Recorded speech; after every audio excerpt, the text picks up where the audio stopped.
Hello, everyone, and welcome once again to the luxurious Weissenhaus Resort, where, as you can see just outside the windows behind us, a blanket of snow has hit the ground ahead of our finals bouts.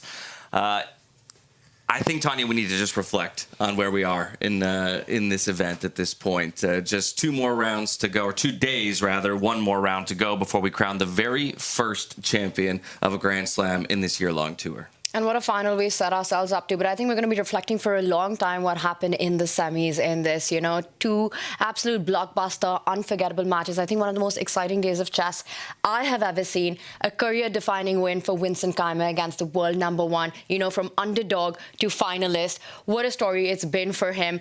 He was the MVP by our community, makes it to the finals, makes it to the Paris Slam, gets $140,000. What an exceptional and inspiring performance. Yeah, and still some more to be attained if he can show up on the day. And David, the other story of the semifinals is the resilience of the veteran in Fabiano Caruana, pushed all the way to the Armageddon, but does manage to come out on top and earn his bid to challenge Vincent Keymer. Yeah, it was crazy. 7 up and down games we witnessed between that pair, and Fabiano, he literally had to draw on every remaining ounce of resilience, of energy. He got it done with a bit of luck, but he found a way. That brings us to, a perfect cap to the theme of the tournament, the old guard versus the new Levy. There was an opportunity perhaps for Sindarov to make this the event where the torch gets passed in freestyle chess, but Fabiano will hold fast at least for 1 round longer. For sure. And I think it would have also been boring if last year we had Magnus and Fabi. In Singapore, we had Magnus and Fabi. And then here we had Magnus and Fabi. At some point, we gotta get a new player in there. Vincent shocking the world. I asked Jan Henrik yesterday if there was one player he would have liked to see beat him. It would have been Vincent, right? And so now we have the local hero, the German wonder kid. And what more can you ask for? Now, can he finish off one of the greatest runs ever? We'll find out. Yeah, that's the big question remaining to be answered. And of course, while our focus is going to be most entirely on that first place match, there are plenty of games left to be played for all of our players. We still have 8 of those grandmasters who entered the tournament still fighting for something. At the top of that ticket right there, Keymer versus Caruana. Sindarov and Carlsen will be going up against each other for the all-important 3rd place match as well. And we can talk about the stakes there in particular for Sindarov in just a moment. But Abdusattorov and Nakamura fighting for 5th, and Alireza Firouzja and Gukesh fighting for 7th. Let's talk about that 3rd place match real briefly because, well, maybe the tiniest tinge of bitterness for Sindarov to have not booked his ticket into the finals and automatically guaranteed himself a top 3 finish and a ticket to Paris. He still has that opportunity if he can overcome one of the world's greats in Magnus Carlsen. He's completely exceeded all expectations in this tournament already. What a run it's been. And yes, getting knocked out into that 3rd place fight by Fabiano Caruana. I think there's absolutely no shame in that. And what a match, right? A 7-battle match, pushing each other and themselves to the limits. He's played the world #1, world #2, world #3, all in Weissenhaus. What a tournament it's been. In fact, he beat Magnus in the round robin earlier. He takes down Hikaru Nakamura and he gets another shot. I mean, this has been a dream run for him, a fantastic tournament regardless of where he finishes. But on that, Magnus already makes it through to the Paris Slams as the world #1. Is Sindarov confirmed regardless of the result? Yeah, that must be, right? Oh, yeah, actually, that's a good point. Or if Magnus gets 3rd, does it go to the next player on the rating list? I think it's the one from the slams is what was the conversation in the technical meeting, but we will get a confirmation on that. Yeah, we'll get a confirmation, make sure that there's no confusion around that by the end of the day. But we can also get a bigger picture of the tournament as a whole and how it's all broken down as we can continue our conversations, Levy. I just wanted to say that I hope Sindarov knows, at least by tomorrow, what he's playing for. Yeah. And I was going to say, as we look at the second matchup there, we're talking about Carlsen versus Sindarov. It's an interesting matchup for both players, because if Carlsen is already confirmed, he's playing for some prize money, but I mean, overall for him, it's just like, it's literally just playing for fun. And for Sindarov, you kind of feel like a huge sense of just maybe disappointment, like, it's over for me trying to make it to the finals yesterday. and your reward is playing the GOAT. I mean, this tournament is so fascinating. I mean, even Gukesh, right? Like he loses to Fabiano, he loses to Hikaru. He hasn't actually won a game here, and his reward is playing Firouzja. Like there are no breaks for any of the players. So a lot of fascinating matchups today. Yeah, there were no easy roads when it comes to this tournament. It speaks to the caliber of player that we've managed to, kind of coalesce in this wonderful location. Hard to imagine that from here to Paris, Jan already announced that they're going to jump up to 12 players. So we're just going to have even more talent concentrated in one place doing battle. But as we have arrived at the finals and 8 players still remain fighting for different placements, prize money, and circuit points, let's remind ourselves how we got here.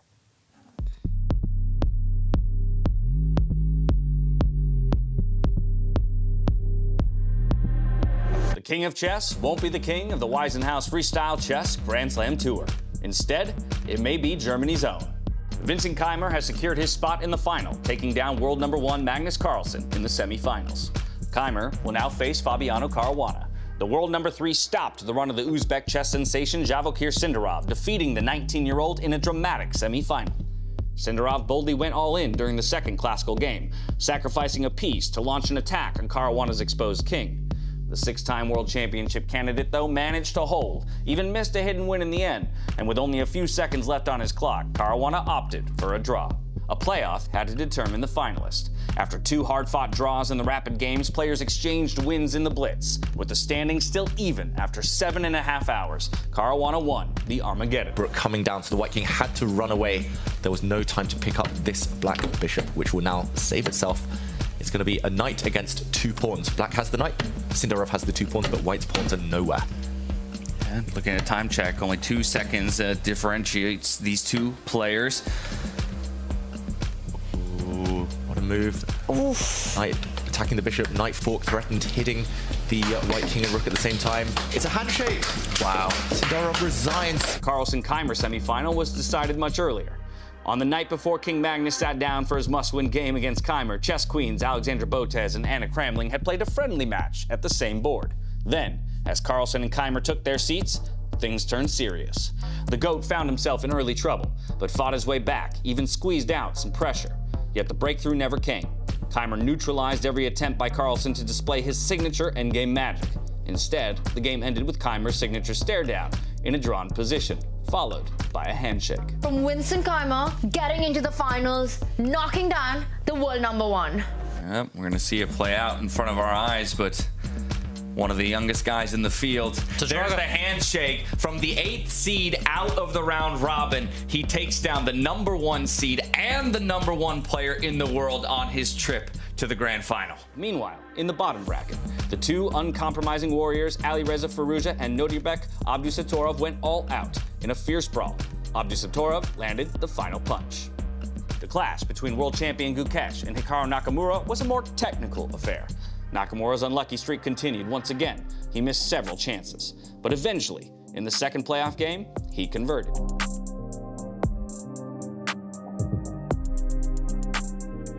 In Weissenhaus, we're now entering the final stretch. 2 more days of world-class freestyle chess are to be played, with the winner to be crowned on Friday. Who will win the final, Keymer or Caruana? Stay tuned to find out.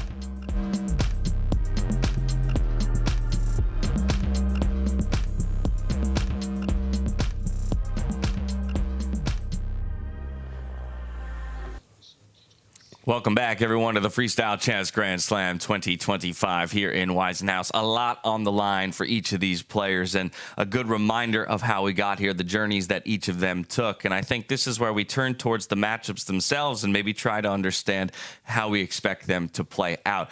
To your point, though, earlier, Levy, about Vincent perhaps playing the best chess of his life, I think that kind of makes the conversation interesting. Will that momentum continue, right? At what point does maybe he return to earth for a moment and hit a stumbling block, and how would he overcome an obstacle like that if he does hit a hitch here somewhere in the finals against Fabiano? I was asked the question by the media team this morning, how do I predict that matchup? And I said, well, if I had to bet, I would bet on Fabi, but I would be ready to lose my money. Like, I wouldn't bet too much. I would be a bit more conservative with my play. Yeah, it's one of these situations. It's like when the 8th seed of a conference makes it to the finals, basically, and you think the run is over. But if they get over this one, it would be absolutely spectacular. And sometimes they win and sometimes they don't. So that's how I'm sort of approaching this. And I'm cheering for him, but I also really like Fabi. So it's a tough one for me, guys. Another conversation we've had at this tournament is fatigue. And let's remind ourselves, yesterday was our longest day at the tournament, but it was only one of our finalists who had to go the distance, right? Keymer getting it done in the classical portions, Fabiano having to push himself hour after hour after hour just to earn that bid. And so I do wonder, what's the freshness level of each of these guys coming into the day? And it's going to play a big role, right? Because it's not just yesterday. It's been a long tournament. Every game here has been exhausting for each one, simply given the opposition. Fabi, just so incredibly calm under pressure. One of the, I think, highlights of this tournament has been the bounce back he made in that must-win game in that Blitz 5+2. And he makes that happen, takes it in the Armageddon. Yes, fatigue could be a factor, but I think the confidence you get from that, how you're feeling that the stars are aligning for you. And make no mistake, on paper, Fabi is a big favorite. It just comes down to what form Vincent shows up in today. The reaction of Fabi yesterday, David, after coming off of that Armageddon win, it seemed like such a mix of emotions, from exhaustion to elation to, you know, just a pure exhalation and a chance to breathe after 7.5, 8 hours of gameplay. Yeah, I mean, he was going for over 4 hours longer than Vincent Keymer yesterday. The ups and downs, the emotions. You would think, actually, that today is Vincent's chance to strike while Fabi's still recovering. If Fabi stabilizes today, I think a draw would be great for Fabiano. Then tomorrow he can go for Vincent with full energy. But yeah, shout out to Fabiano, because he's almost superhuman. Yesterday, not only an 8-hour marathon, but afterwards he was hosting a little gathering, a bunch of players playing board games. Yeah, more Avalon. He's a marathon man. Not just hosting it, but we walk in and the man is running the game again. It's just, it was my first experience watching the famed Fabiano Avalon game, and I walked in, I turned to David, and I was like, I understand why he's so good. He's literally controlling the conversation between 10 players, and you get a peek into the mind, a competitive mind, but also the analytical mind of a chess player. And I think, too, that's one of the great things, again, to remind ourselves about this event, Levy, is the people that we've gathered and the community that we've gathered. And so outside of the games, everybody comes together, and there's a feeling of friendship and community, and still ways to find competition and rib each other, you know, in a community, and celebrate what it is we're trying to build here. For sure, yeah. But today there's none of that friendship. It's time for the finals. They're playing for, you know, we can't just sort of boil it down to like a glorified hangout where chess is an afterthought, you know? No. Like these guys they're social afterward, and I think I've discovered my favorite chess player, no disrespect whatsoever, might be Levon Aronian. I think that he might be your favorite chess player's favorite chess player. Like that man is great. And I wish he would like run just like something. If he was involved in like setting up society, I think everybody would be well educated. Resources would be provided to everybody. He's great. He's very good to talk to. We had him here. It's a shame he's not in the final, but he's been my favorite person to meet a little bit more. I've never met him actually until this trip. Haven't met actually a handful of the top players here, so I will just say that to the folks at home. But we have chess to play, and I just can't wait. I mean, which Vincent will show up today? Will he get a win? Will he finish this? I mean, it would probably be like the best run ever. He would be unbelievable. Could be staring down history in the making in this one. Of course, again, we already talked a little bit about Sindarov and Magnus Carlsen. Maybe we just give a quick nod to the other matchups that we have. 5th and 7th place, Hikaru Nakamura finally recovering from what has been a little bit of a stumble and maybe a tumultuous tournament for him, to at least have a challenge for 5th place. I am very curious to see his form, as the conversation we had with him on the couch yesterday was a bit of a conversation of when would the passing of the torch between generations happen. And it seemed like he's still trying to push for that 2 to 3 years and join Fabi in the last stand. And it is a clash of generations, right? You've got the top 3 players of the world playing players who are 20 or under. For Hikaru, he takes on Nodirbek. One thing he's been struggling, and we spoke about this, right? He gets these great positions, but not sort of able to get the ball over the line, not able to finish it off. And I think getting that win against Gukesh yesterday is exactly exactly what he needed to bounce back. So it's going to be a big fight. You know, Nodirbek always hungry for a win, regardless of who he's playing against. Hikaru perhaps finding back his rhythm and form. That's going to be a really fun one as well. And then, of course, we go all the way down to the bottom, the 7th place matchup, David Howell. And while, you know, maybe people's full focus isn't going to be on that one, we do need to continue to highlight that this is a year-long endeavor. And so for a lot of these players, you have to find the fight. It might be disappointing that you didn't achieve the results you wanted, but you don't know how the results will come into effect when we hit South Africa in, 10 months' time. Yeah, and I mean, for the likes of Gukesh, I don't think motivation is ever a problem, but it's energy. It's kind of, can he find that last push? For the likes of Alireza Firouzja, I mean, it's been a really disappointing week, considering how strong he started. And if he wants to be there the rest of the tour, this is the time to stand up. You have to keep performing, get those points. I will just summarize this by saying it's really all these players, like as we build into their personalities, is really fascinating. For Gukesh, like he's the world champ. You know what I mean? He doesn't care if he finishes 7th, 5th. He's the champion of the world in classical chess. He just tied for first again in Tata Steel, like the Wimbledon of chess. It's amazing for him. It's a big tournament and big tour for Firouzja because he's talked about the difficulty of the candidate cycle. He's got other endeavors he's talked about going into. He's come back now to chess. This could be a big opportunity for him, but I'll throw it to you because I know we have to go in and draw some balls. From 10 competitors down to 2 fighting for the finals. Let's go to the position lottery.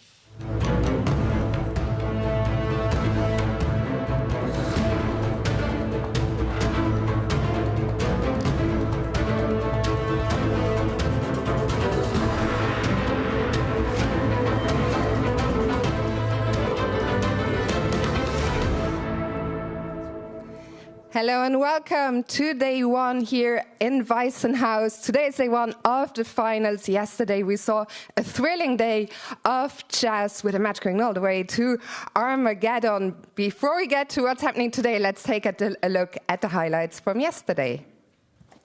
At the Freestyle Chess Grand Slam Tour in Weissenhaus, the battle of generations has begun. Young versus legends. The world's best grandmasters face off. Who will make it to the finals?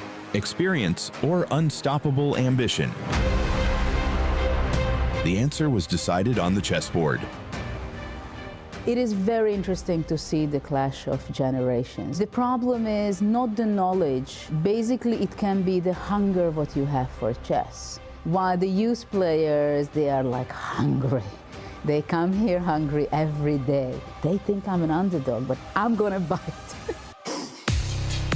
Vincent Keymer causes a huge sensation with his victory in the semifinal against Magnus Carlsen. It is the biggest success in the 20-year-old German's career. He defended brilliantly against the endgame god Carlsen and fought for a draw, which was enough to secure his place in the final after winning the first game. Yeah, I'm really relieved. Also, I have a history of losing many games to Magnus. So, yeah, winning this match against him surely is one of the chess achievements that matters most to me. I really enjoy playing here. The games are nice, and even though I get myself into trouble from time to time, I'm still overall happy with my performance. But not only Vincent Keymer impressed the freestyle chess world today. Youngster Javokhir Sindarov challenged Fabiano Caruana to his limits. After Rapid, Blitz, and Armageddon, Fabiano Caruana finally defeated the rising star from Uzbekistan. A thrilling night comes to an end. Every game was tough, and he put so much pressure on me. I can't even explain how difficult this match was. It's similar to last year. I played this match against Levon, and then you have to play another match the next day. So I'm not expecting anything easy, but I hope I can get some good rest tonight and be ready tomorrow. A thrilling night comes to an end. Now everyone is looking forward to the final days. Keymer and Caruana will compete for a prize money of $200,000. The Freestyle Chess Grand Slam Tour, the Formula One of chess. Stay tuned. So, of course, today we have game 1 of the final, but the match happening here for 3rd place will also be hugely important between Javokhir Sindarov and Magnus Carlsen, as the 3rd place finisher will qualify to the next event in Paris. And now I would like to call to the stage, of course, Jan-Henrik Büttner, but also from the GRENKE Chess Festival, please welcome Christian Bosset and Sven Noppes.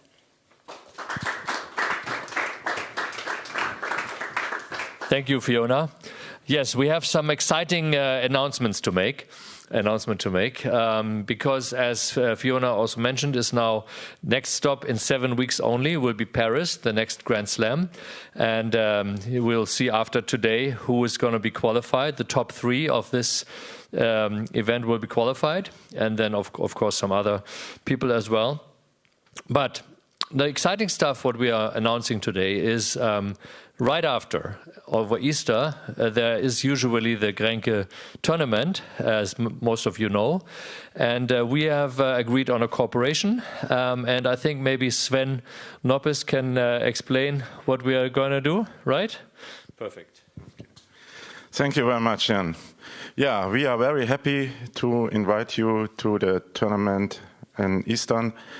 A combination of Freestyle Chess Open and the Classical Chess Open. We have 2 big opens, and in combination we are hoping for the biggest tournament as last year too of the world. So we are happy to see you all after this wonderful tournament with this wonderful, beautiful stage here next then in Karlsruhe to the biggest stage on chess.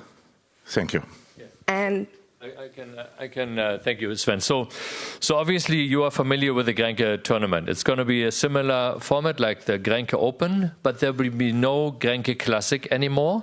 Instead, we're going to have a separate Open. Are we going to show the trailer, Sebastian? I think so, yes. Yeah. So we're going to show the trailer in a minute, and then maybe after that I can say something about it. Perfect. So we're ready. Let's have a look. I can invite you maybe to stand behind the table, since you will assist me in a second with the draw. And let's have a look at the trailer for GRENKE.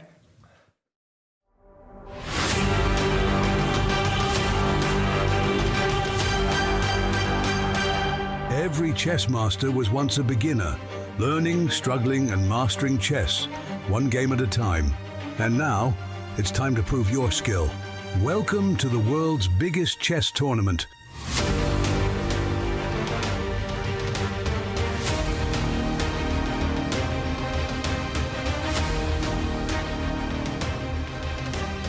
Compete in the GRENKE Classical Chess Open for €70,000 prize pool, or enter the GRENKE Freestyle Chess Open with a massive €225,000 prize pool and the opportunity to qualify for the Freestyle Chess Grand Slam in New York. And the best part? You could face Magnus Carlsen, Vincent Keymer and other world-class players.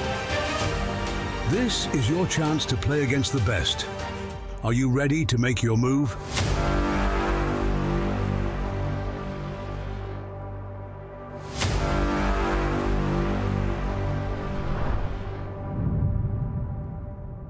So you see there are some pictures of the past, which will also be the future. So I think we had 2,600 chess players. It's very massive and impressive. And what we are doing is we're trying to keep the audience and the players so that it's still going to be a GRENKE Open like normal. But also at the same time we are doing a GRENKE Freestyle tournament with higher prize money, so that not the chess players don't have to think, can I play freestyle or not? So they can participate, and we have the possibility up until the 5th round, they can change from the classical tournament to the freestyle part and take their points with them. So kind of see the experience. And the good thing is then with the freestyle part of it, first of all, the winner has a qualification spot for the following Grand Slam in New York in July. And in addition, the top 10 of the GRENKE Freestyle tournament will get Grand Slam points for our count in the end. That's also very important. So Magnus has already agreed to participate. Vincent has agreed to participate. And I can only encourage, of course, all of our club members to participate, because not only the prize money is there to get, but also the points. So in April, you will be able to get Grand Slam points in Paris and in Karlsruhe in 1 month. And so that's a big encouragement, I think, for everybody to play this. But now we are continuing what you're doing here today. Thank you very much, Jan. Very exciting news indeed. But now it is time for the chess. So Christian, I will ask you, please, to pull out the table and get the balls rolling.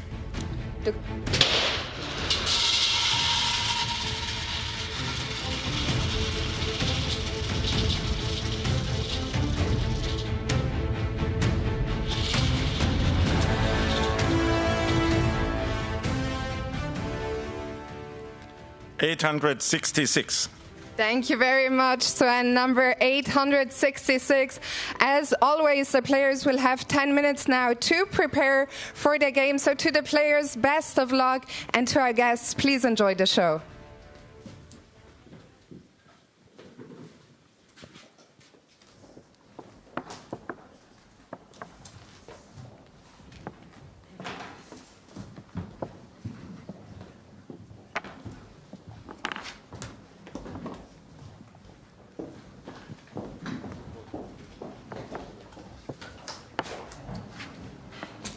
We'll go H4. Or too much, yeah, not F6. No, I think it will be good if you probably. Okay, so obvious weakness, the usual B4, C4 stuff. Yeah, so C4 we respond with knight. G3 now? Because of the C5 we might have. G3, B5, it's not. Maybe. I mean knight G3, B5 or please? Ah, you want to knight G3. And C5. Yeah, okay, but I guess. So we will castle short. Yeah, I'm wondering, can we go B4 or not? Like B4? Too much. No, I think it's too much. I didn't like. Because, okay, E6, knight F6. Do we have other moves? Yeah. Probably E4, why not E4, yeah. Okay, bishop also going. These pieces are too tight. We lose kind of our queen and bishop. Also F4 square. Yeah, maybe.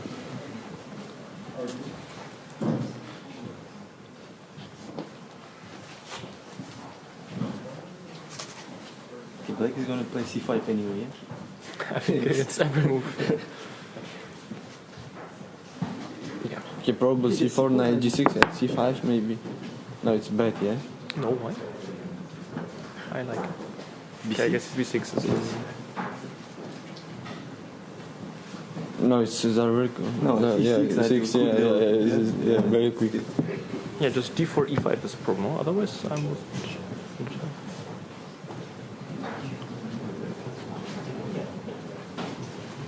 So we play H4. But knight F6. So B3. What's your idea? Take H5. Too much, yeah? I can even take H4, no, if I want to.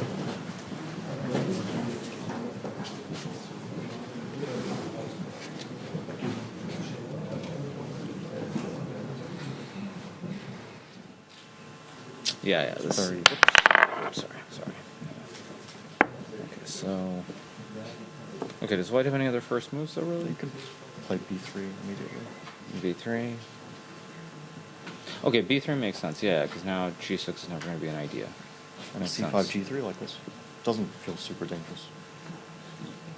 No, but C5 is going to go knight G3 maybe, because you're not going to be able to go G6 now, right? Yeah, and just play the position here. So now knight G4 is not. You no, knight but G4. there's queen F5. Yeah. I don't know. There's knight H2 as well. So it's Can we go E5? E5. Yeah, because now knight F3, knight G4. This looks very nice. Yeah, this yeah, because of this knight G4, this is Okay, so I think C4 is good. C4, G6.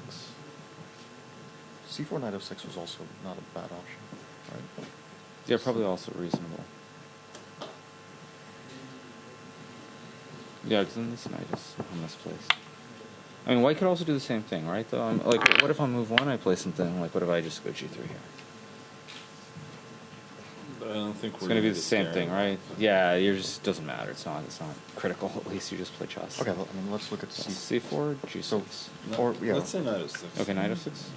Because I like the E5 knight G6 setup as well. And then we can also consider B5 at some moment. Okay, if I go B3 here, just E5, right? Yeah, but now I was worried again about this knight F3, knight G5. Oh, the knight on H1. Yeah, the knight on H1 guards. I'm just a little bit worried. Yeah, about but this. let's okay. Knight G6 here. E5, just rook E7. Just rook E7 or something. Giving up castle. Okay, we can always castle on, but yeah, maybe.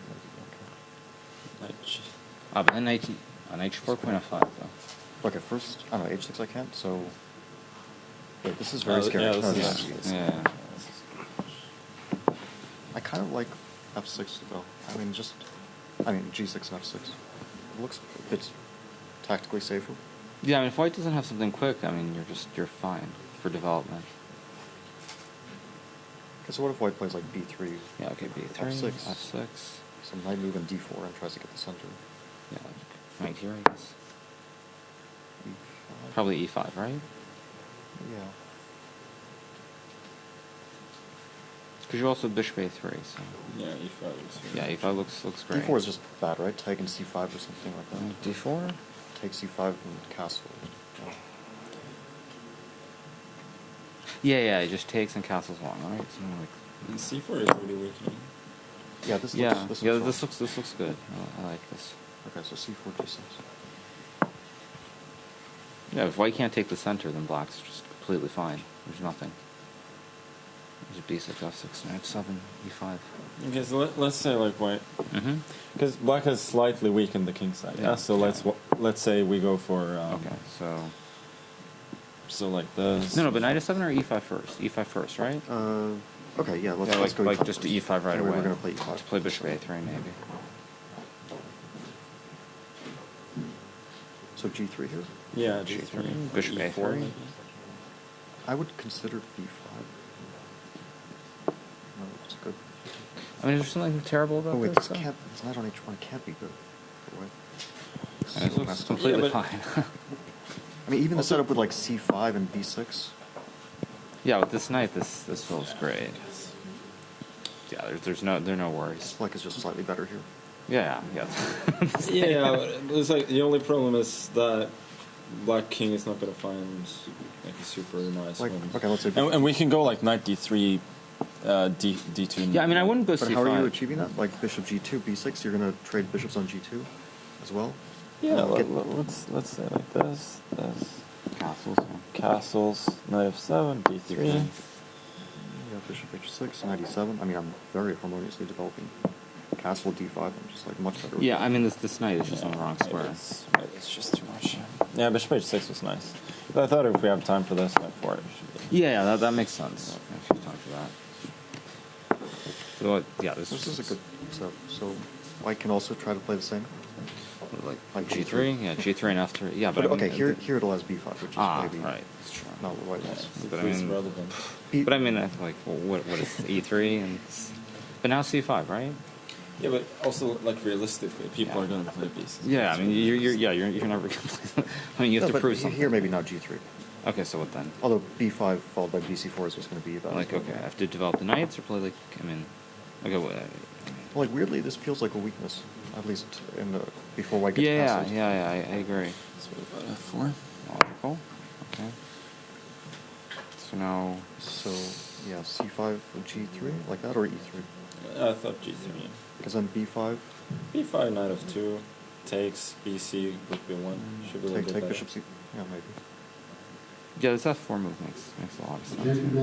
Like knight f7 maybe. Knight f7, knight f3. Knight f3. Position. It's not clear, but yeah, it's very interesting. You can take big adventure in your opinion.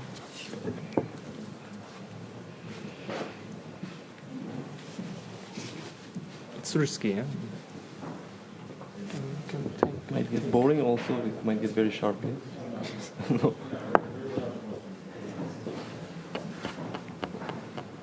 It's a very complex starting position, I think, yeah? With this knight and the weak f7 score.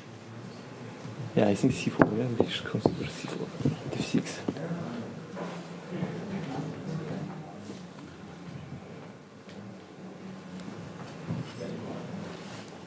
Knight f3 would be very natural, right? Okay, let's look at this b3, e5, yeah, you want to play? Okay. c5? The bishop f6 you want to take? Why not?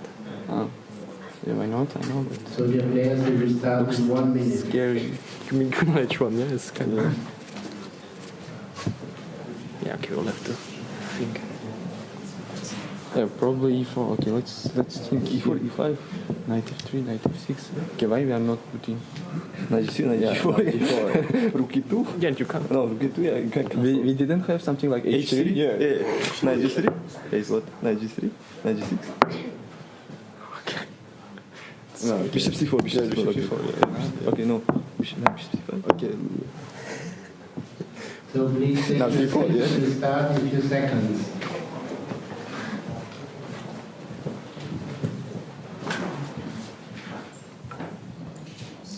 Position 866 will be the battlefield for our players today, and we had the world number 1, 2, and 3 huddled around the board discussing ideas. Of course, on the other side, their opponents as well, trying to figure out what will be the recipe for success. I'm curious from the minds of the three of you, if anything jumped out from their conversations alone or in your own evaluation of the position. Levi, I love how youth versus experience starts even before the moves get on the board. I don't remember the last time we saw Magnus, Hikaru, Fabi huddled up together trying to break down a chess position.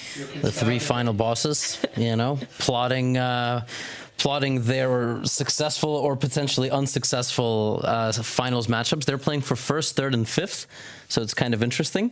And you had the 2 Uzbeks looking up at Vincent. Vincent suggested something, and then Nodirbek and Javokhir looked at him like, you serious? It's a shame Vincent doesn't yet have like a teammate in the 2700 club. So we need a young German player to get up to the 2700s because, you know, there's Javokhir and Nodirbek together. Well, if there was going to be a young German player inspired by any level of play, it would be Vincent's level of play in this tournament. For sure. Perhaps we'll see some new German greats rising the ranks in the next couple of years. Yeah, they have a lot of grandmasters. This generation, they were called the Princes with Vincent Keymer and some others, but there's yet to be another one to join. Watch this space. And in the meantime, yeah, the position itself is interesting because the king starting in the center, the rooks surrounding it. There's a lot of flexibility in this position, a lot of ideas. You can castle either flank a bit later. And what was interesting to me was how Magnus was kind of sitting back. He joined the group, which has been a rarity in recent days. He normally isolates himself, but he was kind of taking a back seat, letting Fabiano and Hikaru kind of mull things over, shoot out those ideas.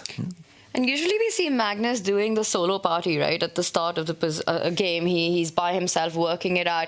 And I think for Magnus, with his own expectation, anything apart from winning a tournament, being a champion, it's a disappointment. So I think now it really is about him just having fun, and that's why we see him along with Hikaru, Fabi trying to break it down. Yeah, I don't know how motivated, inspired, pushing he is because he's already made it through the Paris Slam, but he wants to have an entertaining fight today. Has Magnus ever played a bronze medal match, like at the World Cup? Not at the... Ooh. Like, usually you're knocked out of a chess tournament, but in the World Cup you play for 3rd. I don't think so. Unless he was very young. He made it very far in like 2005, 2007 before he really got to the top, but I don't think it was a bronze medal match. He's played some online, and he's been extremely unmotivated for those back in the early days of the Champions Chess Tour. But that was before there was the losers bracket to requalify, right? Like, when you get knocked out of one of those tournaments, you can still win the tournament. Here you can't. So I'm very curious. Maybe he will want revenge against Javokhir, who beat him in the rapid. That's motivation for Magnus always. I just a grudge match. Exactly. I don't want to create like some fake hype or storyline. Yeah, it will be tough for him for sure because he's the way the qualification works for the tour overall is that Magnus is qualified. I mean, he's 18-time world champion and he's the world #1 by rating, so he qualifies. But we were informed as the players are getting underway here that the Magnus and Sindarov matchup determines whether Sindarov qualifies for Paris or Arjun Erigaisi. So how about that? Put that in your pipe and smoke it. If Magnus wins that match and gets 3rd, he doesn't qualify via rating anymore. He qualifies via 3rd place finish, and then it's Erigaisi. Arjun, if you're watching, I don't know what he's doing right now, but you will make it, so you should cheer for Magnus. Yeah, that order of operations is very important in the way the qualification works. It's first pulling the top 3 from the previous Grand Slam before we go to rating. And so, of course, yes, if Magnus locks up a top 3 position, his rating or his position on the rating ladder is no longer relevant to qualification, and his spot will then be given to somebody next below on the ladder. Hikaru Nakamura as well. Should be noted that he is already qualified for the next event as well. Granted, the 5th place position wouldn't necessarily affect the next qualification anywhere, but we could pull up the 4 boards to see if any of our players have elected to make a move just yet. Get that bird's eye view, and there will be a couple moves. It's in fact Vincent Keymer, though, who's still taking a moment to evaluate the position before he commits to anything. Firouzja already on move 3. He's already made 3 moves, and I think he will stick to this strategy. Yeah, Keymer, that's the highest stakes matchup, and he hasn't moved yet. He's taking his time. It's a good idea. It's classical, back to the classical format. I will say something about Alireza. I think out of the 8 faces, well, we've got some chairs in front of us right now, but out of the 8 players who are fighting it out in the arena right now, I think Alireza is the one player for whom that inside motivation, internal inspiration is so incredibly important, because that's his brand of chess, right? It's all about creativity. It's about finding these very interesting ideas on the board. So for him to feel that he's fighting for the top spots plays a massive role in the form and the shape he shows up in, David. This is my reading. Yeah, definitely agree there. He's not the type of player normally who just kind of plays in this devil-may-care type way, especially early in the game, but it feels like that. That kind of early hit in the quarterfinals, that setback has kind of made him behave like this in the opening stages. It's the most advanced game, albeit only a few moves in. So maybe we hop to Alireza Firouzja versus Gukesh just to start getting some ideas on the board. One of the most discussed ideas between a number of the players was opening up the lines of the bishop and the queen from the corner there. And we can see that that's what Alireza elected to do. Using the knights, though, in defense as well on the opposite diagonals is both players to kind of make sure nothing falls quickly in this position. Yeah, and Alireza trying to play quickly, confidently in the early stages. Gukesh, so far it's copycat chess. He didn't have his best day yesterday against Hikaru Nakamura, was always on the back foot in their match and eventually falling in the tiebreaks.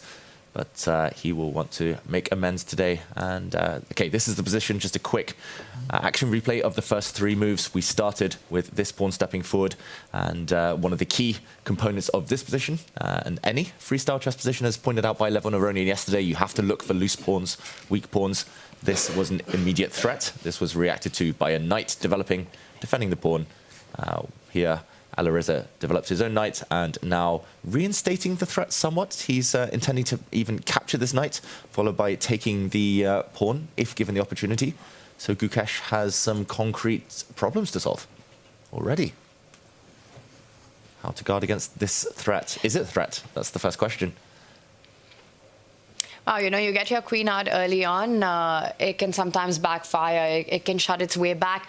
But David, I also would really like to break down the starting position that we had. You know, what were the elements of that, these moves that are being played, why the players chose it. So if we just go back and point out, because it's very different from all the freestyle positions we've had. You know, you've got those 2 knights in the corner. Always you want the knights at the center of the board because that's where they control maximum number of squares. The undefended pawns are the ones on the H file in front of that knight. You've got the queen and the bishop, right, which are long-range pieces at the other corner of the board. And usually we see in freestyle chess, if that happens, you really want to get them out, get those pawns moving in front to open up the diagonals. Also want to point out that the king can, in fact, castle on the left side of the board on the very first move. So I think these are the elements that stand out in this position. What about you, Levy? What do you think about this starting 8-6-6 that we've got in front of us? It's kind of an annoying position. I was just taking a look at Keymer and Caruana historically, but I know we're on Firouzja Gukesh here, but I think it might be headed in a similar direction. And I mean, these guys have also probably played each other offline, not in their online games, less than 10 times, just in case anybody was wondering. Keymer and Caruana have played each other. Yeah, there you go. I mean, especially in freestyle, right? But it is Firouzja with a nice advantage. Maybe there's something about his style that Gukesh is not the biggest fan of. Alireza really likes to mix it up, and he's going to be playing very fast, just like he has on all the other days. But against Nodirbek, I will say he slowed down considerably toward the end, and then he ended up making a mistake. This matchup, if I had to predict, guys, will have more unorthodox inaccuracies and mistakes than any other. Go. Yeah. because it's a matchup for 7th, and there's something in chess called last round syndrome, which is, the tournament is over. This is not exactly the last round. They have to play tomorrow. In fact, they might actually have to play many more games if it's tied. But you're just like, it hasn't been my tournament. I just kind of want it to be over, so let's just play fast. And, if Gukesh has to not get baited into playing Firouzja's game, which is fast, carefree, like Gukesh really takes care of his position. That's a great point. I think, these two belonging to the same generation, there is a clash of styles in Alireza and Gukesh, David. Yeah, definitely. I would say Firouzja is more instinctive. Gukesh is more kind of hard logic, calculation-based. And both players often get in time trouble, I should say, but just thinking in their own very different ways. Firouzja just always wants a mess. Gukesh happy to embrace the mess as long as he knows what's happening. And already we see that inaccuracy, James. Question mark given to this last move. Maybe Gukesh has been baited. He's blocked this bishop's diagonal in the corner here, but he's loosened some light squares, some white squares around the center. I really don't like the look of that move. I'm not sure the exact concrete reason why it might be bad. I don't think white can force a win or anything, but strategically a bit dubious. Well, to that end, then, let's maybe explore what the other options were, because admittedly, this one wasn't on my radar at all, even as an option, per se. Mine neither, I must admit. And what the players were mostly discussing, especially on the, I'm going to say, the Legends kind of round table, when it was the top 3 in the world earlier discussing the position, they were mostly thinking that the knight would come out. So this knight from the corner coming out, blocking this diagonal. Maybe what scared Gukesh was the idea of white's knight jumping forward with some nasty threats. This pawn would suddenly be undefended. But the downside to his move, I mean, I'm not really sure how else to block this diagonal. The pawn really ugly because the knight in the way. But the downside to Gukesh's move is this one, consequences. And the white queen now has a really juicy square to jump out to, attacking the pawn in the center. That is, I was just about to say, that is such an obscure move. Queen f5 on move 4. But it's actually very good. It's a super annoying spot. But okay, I mean, the threat is to take the pawn. What if black just defends the threat? What is the follow-up here from Firouzja? Yeah, let's say black pushes a pawn to defend here. Is it just getting the knight out? The white queen is very hard to boot away, to kick back. And this pawn formation that Gukesh might be forced into to defend, it's got long-term consequences, because now that dark squared bishop, where do you find the activity for that? It's also created a central hole, an outpost for the knight eventually to land to a weak spot in front of the pawn that's just moved forward. So there are some strategic drawbacks to these first few pawn moves that the world champion's chosen. Yeah, some big drawbacks. Then again, I guess if Gukesh gets a couple of moves, if he gets to maybe develop his queen later, slide his queen across, challenge the intruder, the white queen, then he might be okay. So Firouzja will want to attack within the next couple of moves. Just to mention, defending with the pawn looks the safest. Defending with the knight, also very natural to hold the central pawn. But again, this would allow the white knight to leap forward. And there's just weaknesses. So already trying to set some traps. Firouzja here, potentially. This would be a very scary move to deal with. There is an opening, there's a variation of the English opening, some main line where the queen goes to f5 and is like very safe on that square.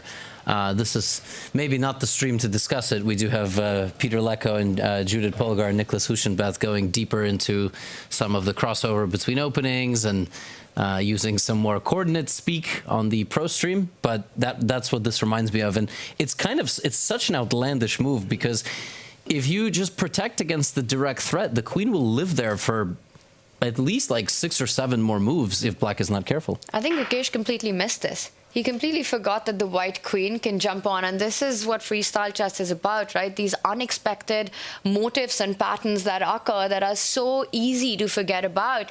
And Gukesh goes into an early think. He pushed that pawn voluntarily. It was absolutely not forced to make that move. And then he walks into what now looks like a very obvious move, but from a human perspective, very easy to have forgotten about when you made that pawn move. Guys, there's 2 very interesting games going on. So if we go to the 4 view, if we can pull that up, we have Javokhir Sindarov and Magnus Carlsen, who are on the top right. We have Abdusattorov versus Nakamura bottom left. So Abdusattorov pushed his e-pawn, his center pawn, 2 squares. About 40 seconds later, so did Sindarov. Magnus has just spent 10 minutes responding in a symmetrical fashion, and Hikaru is waiting for Magnus to make a move. Hikaru's been pretty open about the fact, and like it's not controversial. I mean, the players said they were all okay with this, but you see Hikaru's looking around like, do I want to copy Magnus or not? And this is, this is one of the parts of this format that is the most fascinating and to me, potentially still up for debate and discussion. I mean, he literally looked like a naughty schoolboy for a second, Hikaru. His head tilted. He looked away at the screen. He was like, oh, I've seen my classmates' homework. Should I do the same? I mean, like you said, Levi, he's been very open. I think we should ask him more about that if we get the opportunity. But he's just been copying Fabiano every single day. I've been saying it from the start, get those screens off for the players. You know, if they have to walk around, check the other games, that's fine. But just this luxury of being on your seat to have a look at what's going on, it definitely puts some ideas into your head. It's tricky though, because you have to find this balance in this format of like, this is sort of a recreational event for a lot of them. They don't have to prepare. There's no like, you know, historically they've needed to maintain their top 10 ELO ranking in chess and get invited to tournaments. This is like a reprieve for them. They don't need to, you know, spend hours on opening preparation. They can come and have a good time and be taken care of and everything. And we've talked about the whole community, like, you know, people hang out after hours, which is not, I mean, competitors don't generally hang out after hours at major events, especially events like the candidates. But we also want to limit their screen access and like they have to think completely on their own. So, you know, you got to strike this balance. Like, is this a really intense, fully competitive event, or can they copy each other's first moves? I don't know. And I think it's okay for us to sit here and compare the openings for just a bit as the boards all slowly develop. Of course, still that bottom right board, Firouzja Gukesh, the one moving the quickest. And a decision was finally made in how to defend that pawn. It was pushing the pawn in front of the king that we discussed earlier. But a much slower development everywhere else. And Hikaru is still unwilling to commit to a response. I will say, though, there are like 4 responses on the first move that are equal or viable to Magnus's. So if he plays e5, it will surely be inspired by Magnus playing it, but like he could play a lot of things. It's just like, does he want to trust his own brain for this game or not? But it's also weird, right, for a player, because you're thinking then, hey, if I do that, then everybody knows exactly what I'm doing because they've seen me looking up at the screen. So do I want to just flip that script and do something maybe less than ideal? Hikaru trying to sort of fight maybe those own battles. He still hasn't moved, by the way. That's the bottom left. And I will say in the game in the top right, Sindarov's second move, that is also not the only move. So if Hikaru responds in a symmetrical way and Nodirbek blitzes out his move, meaning he plays it instantly, it means that he is not thinking on his own. He's looking at the Sindarov board because they were also analyzing together, right? So, but Levi, question to you: does Hikaru get inspired by Magnus right now, or do you think he's going to change the script here? I feel like he's thinking this long. It's too long to fake that you're thinking something else, right? Like, or not even fake. Like, let's just say consider going a completely different path. You tank for 15 minutes on the first move. He might be looking at different things and going, all of this looks reasonable. Like, let me just do my own thing. It would be kind of a letdown if he spent like 17 minutes or something on move 1 and played the exact same way. But it would also kind of be a letdown if the Nodirbek played the same way as Javokhir. So, I don't know. Maybe he's just waiting for Magnus to play his second move to decide whether he just kind of chooses to continue. No, Magnus was looking at the screens a second ago as well. Yeah, but we can, you know. I'm just really glad that our top left, the finalists, have got something completely different. So they're definitely on their own right now. Yeah, Keymer looked at the way the Uzbeks played the position and went, disagree. Although Vincent has copied Firouzja's first 2 moves. It's just the game is not so far developed. Yeah, but we can for sure guarantee Caruana is not, and Hikaru goes a different way. He does go a different way. There we go. There we go. That would have been a huge letdown, I think, if he had played the exact same fashion. I think he looked at the position and went, you know, maybe I can't trust Magnus. I mean, he's in a, you know, he's playing Sindarov, like he's not playing Fabiano in the final. So I'm going to go my own way. And in 5-1-8, this would be the Sicilian defense, the one that Hikaru has chosen. As they say, Sicil for the kill. So Hikaru is switching it up. trying to make things fun. Well, and I think what's maybe kind of interesting about the move that he elected for is that he's kind of taking the initiative that the white player had the option to take against that undefended pawn on the opposite side of the board, right? We saw in the evaluation of this position, most of the players were looking at opening up that bishop and the queen early to affect the other side of the board, but expecting white to be the one to do that and black having to respond by virtue of pushing the e-pawn first. Now all of a sudden Hikaru gets to open up the queen and threaten. Yeah, maybe let's take a look at that game, right? Jump into that board for a little bit at least. Sindarov Carlsen is a Petrov defense, and Abdusattorov Nakamura is a Taimanov, is a... What is E6? E6 is just the tabby of different Sicilians, right? It's the... Yeah. What is it officially called, the E6 Sicilian? I think it depends on what white does. White does next. White has so many options. But, okay, Nodirbek Abdusattorov against Hikaru Nakamura. Generational clash.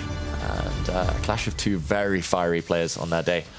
And, okay, we'll show what happens in a moment because white, I mean, this literally looks like a Sicilian defense. Snyder Sicilian with B3. This is what this is. All right, only chess talk from this point forward.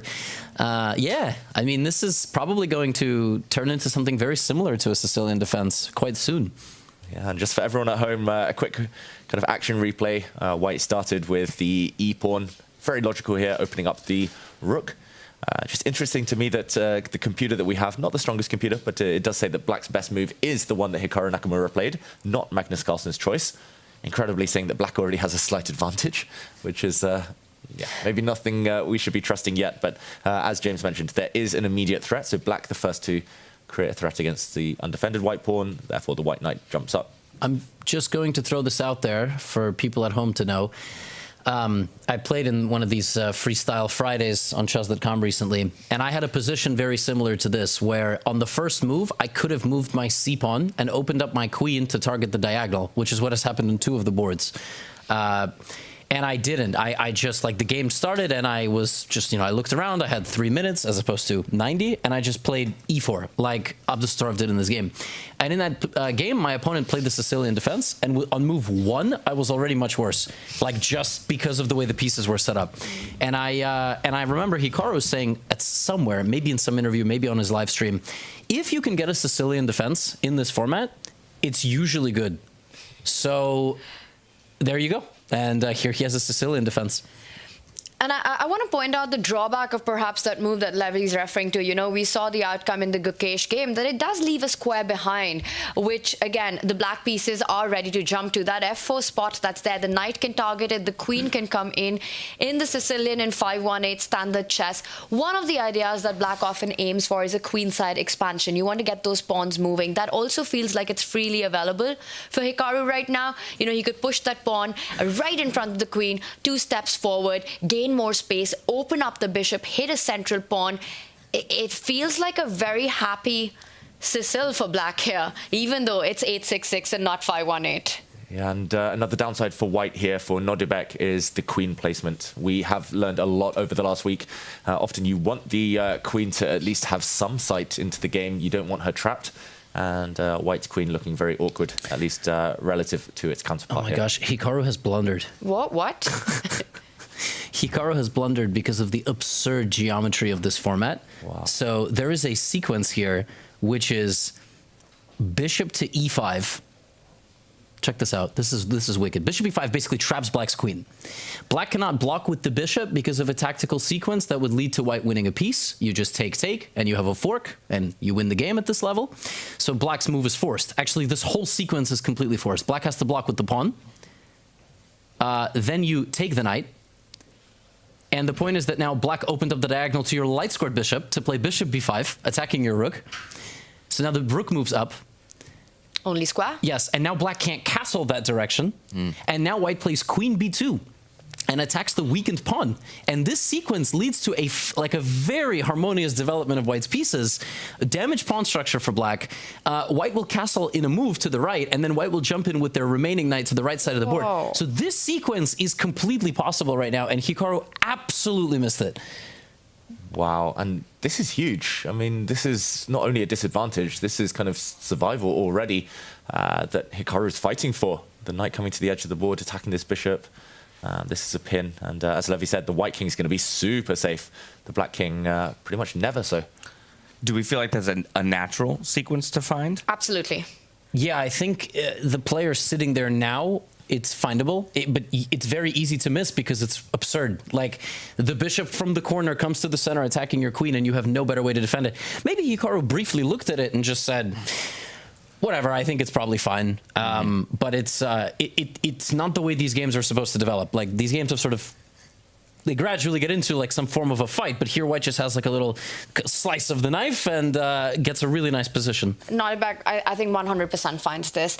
And it's very important to throw in that move attacking the queen first to provoke black to push that pawn in front of the king before you trade the bishop for the knight. It just will not have the same impact if you immediately give up that bishop on the very first move right now, because you need that diagonal to be open to come with tempos. Every single move in the sequence that Levi just showed comes in with a threat on the board. It's absolutely forced, and I think Nodirbek senses it. And did you notice how Hikaru, he played it? He pretty much immediately left the board.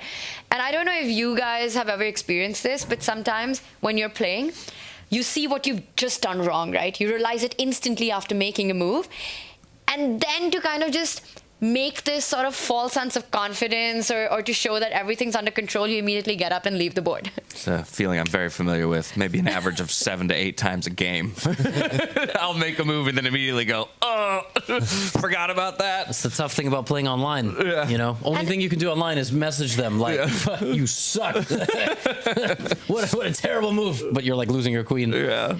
But in over the board, you know, sometimes you just get up, start walking around, and then sort of give this signal to your opponent that, hey, I've calculated this all the way through, but can you call my bluff? Yeah, but by far we can get into this, by far the most annoying over the board behavior is when your opponent goes to your side of the board and looks over your shoulder. Really? Yeah, that's just weird. Get away from me. You could see the same pieces. Stop trying to take. Do you do that? I can see that. There's going to be footage of Tanya at the Olympiad going to the other side. I've done it so many times because I just feel like the reason why chess players do that so often is because it gives you a different perspective, right? I know.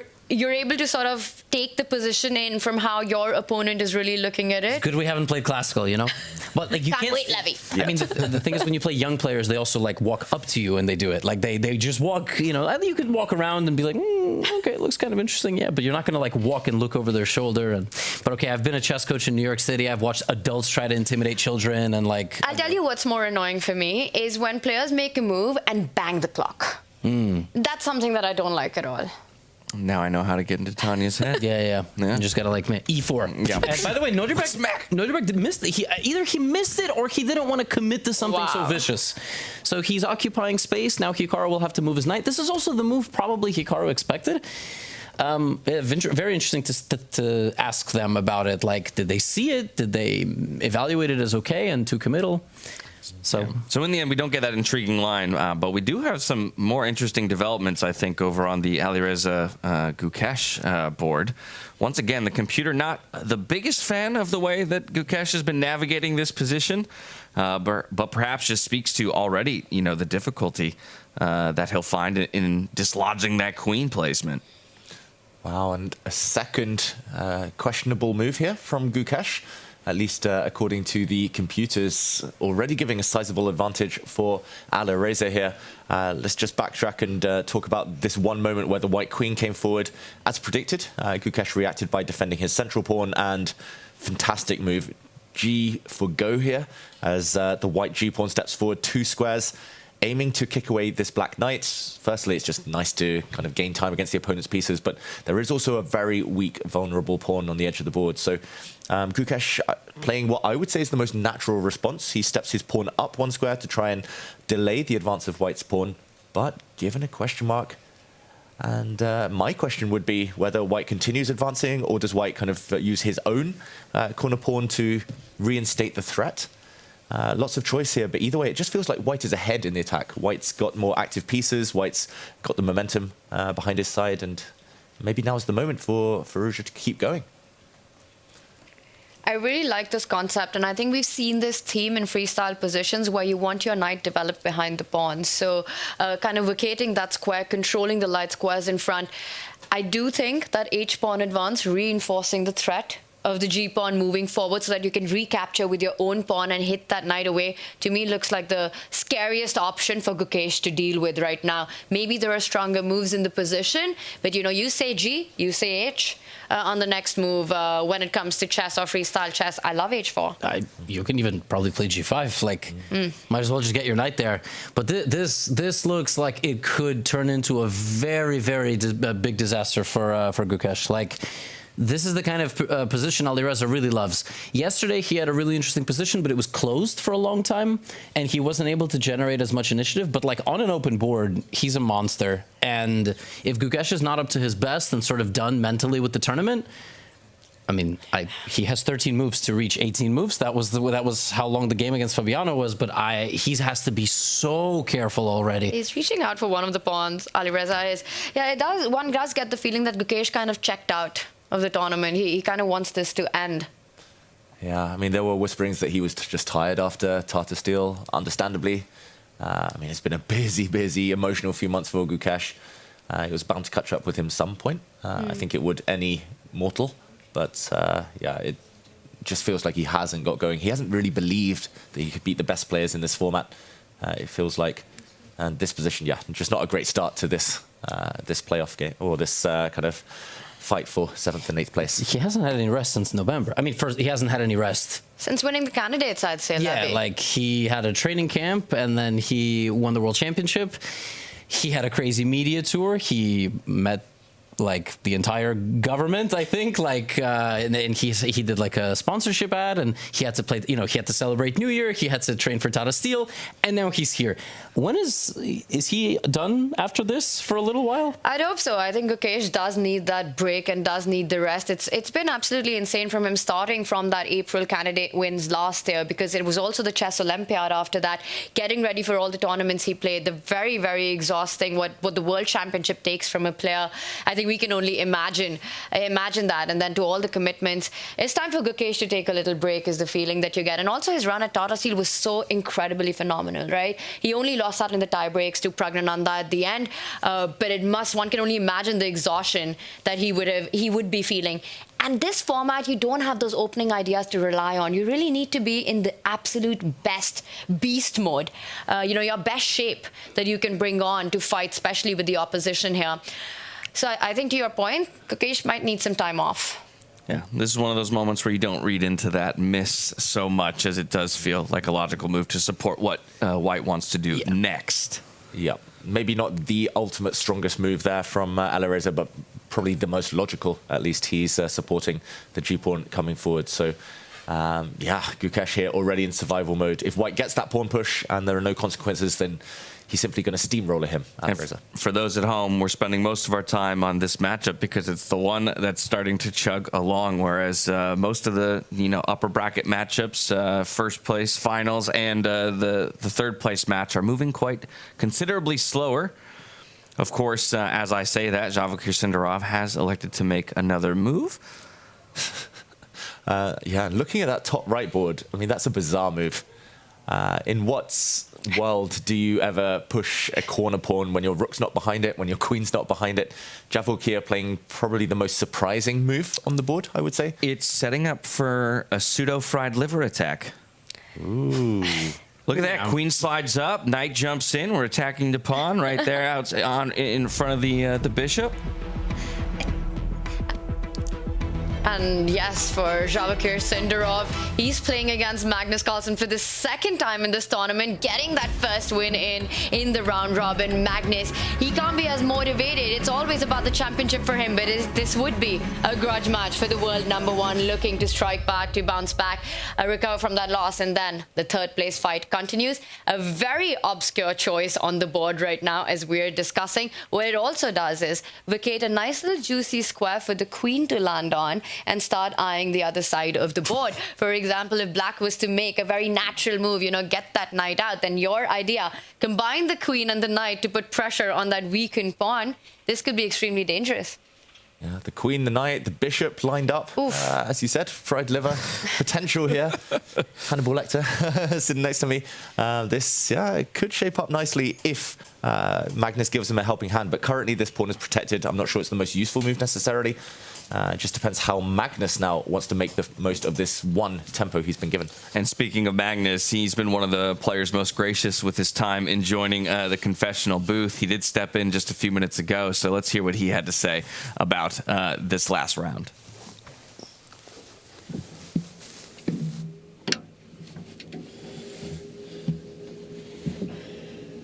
So I was looking at the position a little bit with Hikaru and Fabiano. We were mainly considering 1c4 before the game, which honestly looked a bit unpleasant. But then when e4 appeared on the board, my first thought was that, oh, this is even more unpleasant. Because I think the normal response generally would go for, in one order or another, to go for e5 and then c5. Then I was really worried he was going to go like a4, b3.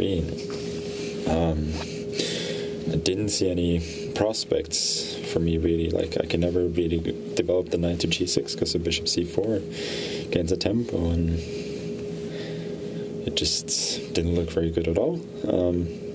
So I felt forced to go for knight f6, which looks incredibly dangerous if he goes d4 now. But I guess I'll have to see what happens then. I guess I'll take e5, knight d5, and yeah, doesn't seem losing, but that's about as positive as I can be. It's really maybe okay for black, but it feels quite dangerous. So an evaluation of the position from Magnus, perhaps a4, not as big of a surprise to him as it was to us, as he cited a possible a4, b3 follow-up from his opponent, and we'll see how he responds. But as it was a surprise to us, I'm wondering, as we welcome Danny Wrench back into the studio today to join us for one of our final rounds, whether or not you were surprised just with the matchups that we landed on when it comes to that top spot, Vincent Keymer and Fabiano, and Magnus falling down into the third place matchup.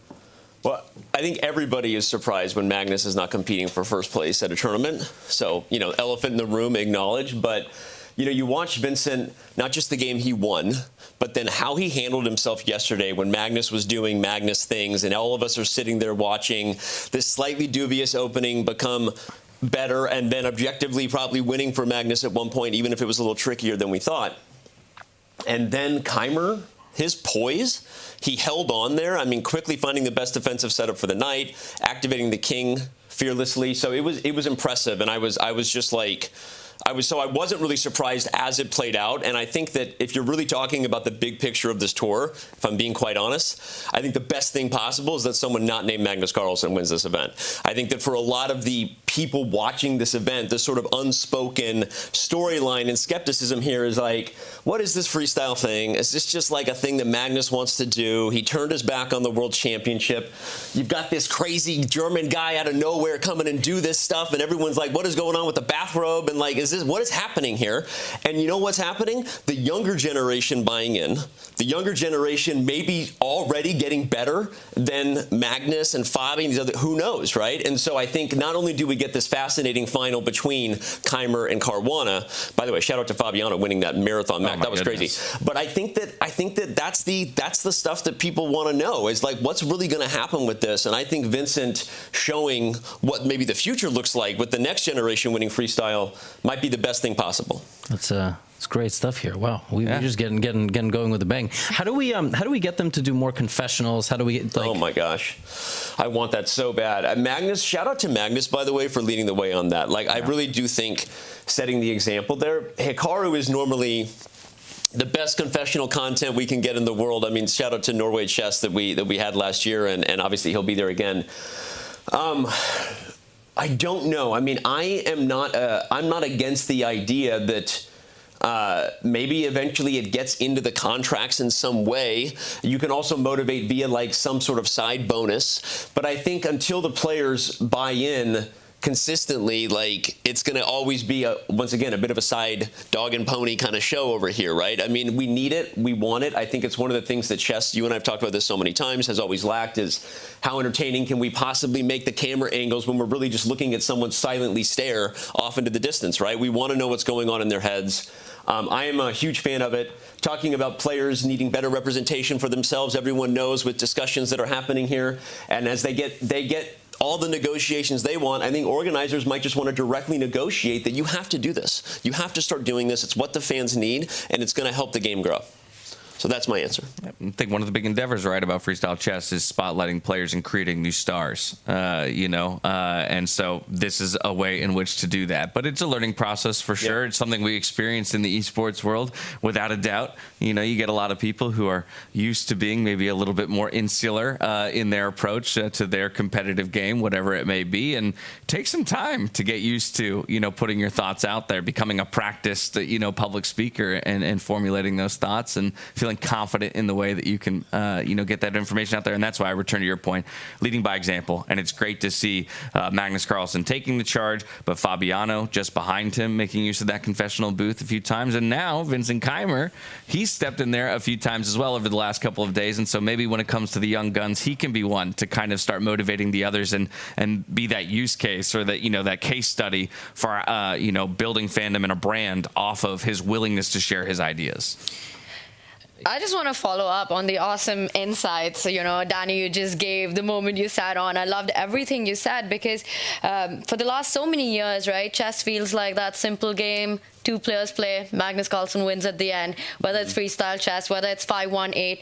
We've seen that narrative. Is it a race for second place? And all of that is being challenged in every single format now, with every single time control now in the chess world. Yeah. What do you think is changing? Oh, man, right? We could talk about this for a while. I mean, you hear Hikaru, saying things where your heart goes out to him, talking about his brain not working, getting older. There's the discussion about the fact that it is inevitable. Like, at some point, everybody, we will live in a world where Magnus Carlsen is not the best chess player in the world. Like, let that sink in. Like, it's going to happen. When, how, and who is remains to be seen, right? But I think that in some ways it might just be a natural thing.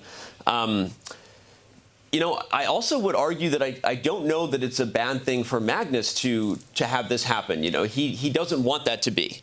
Magnus is not looking to pass the torch anytime, right? And so, not to say he's upset. He knows how to take a loss at this point in his career. But I think not winning this event will sting.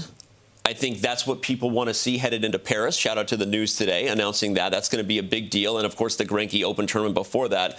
This is what we came for. Like, I'm in for. This is what we want, right? Let's see. Is this tour going to matter or not? Like, where are we going with freestyle chess? There's all the discussions about the World Championship stuff. And just put all that aside for a second. I think the product itself has to be interesting and entertaining. We have to have rivalries that matter. You have to be on the edge of your seat and not just wonder whether it's Magnus winning one way or the other. And I think that I'm in for it. Let's go. It does feel like over the last few years, especially with the pandemic and everything, chess exploded on a personal, consumer basis. It exploded for a lot of people who played it as kids and got back into it, or getting into it for the first time, and they go to YouTube, they go to whatever social media platform they use. They suddenly start learning about the players from their country or other top players. They play more chess. They use Chess.com.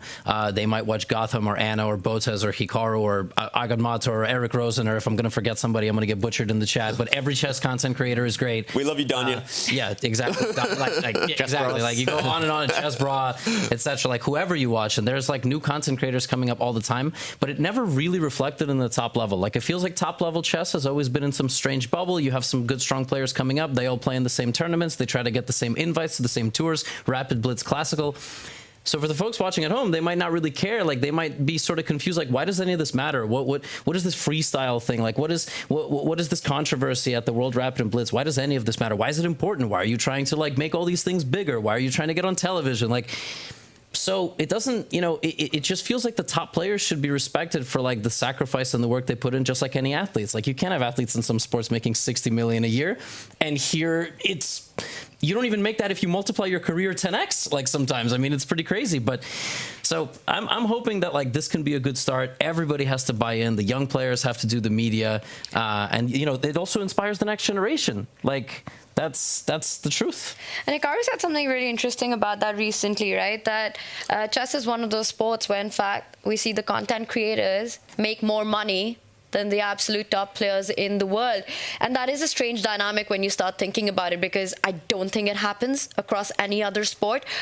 How do we change that? Because it feels that's a bit skewed, even though it might support Levy right now. It's not my fault. I'm trying. It's interesting. I think there are content creators, announcers, not that we know what Joe Buck or Mike Breen or others make. I think that, at a certain point, the highest levels of talent are rewarded, right? Mm-hmm. And I would say that my view is we're just getting started. I want everybody. I mean, it doesn't matter, content creator, player, tournament organizer. I mean, I don't look at it that way yet, because I think there is so much room to grow and so many things we all want to see continue to improve and evolve about our game, our sport, our community. And so I don't look at it as a bad thing yet. It's a unique time. And, I've said many times that my hope is that, people are looking back in 20 years at this entire generation and the efforts of all of us collectively putting in the work to do the thing, to do the hard thing, right? And that's all you can do. And I hope that we look at the game. Now, what does that mean for the future of chess? I don't know. I've had my thoughts. I do believe that the product itself, in order to be packaged for a broader audience, probably needs some evolution.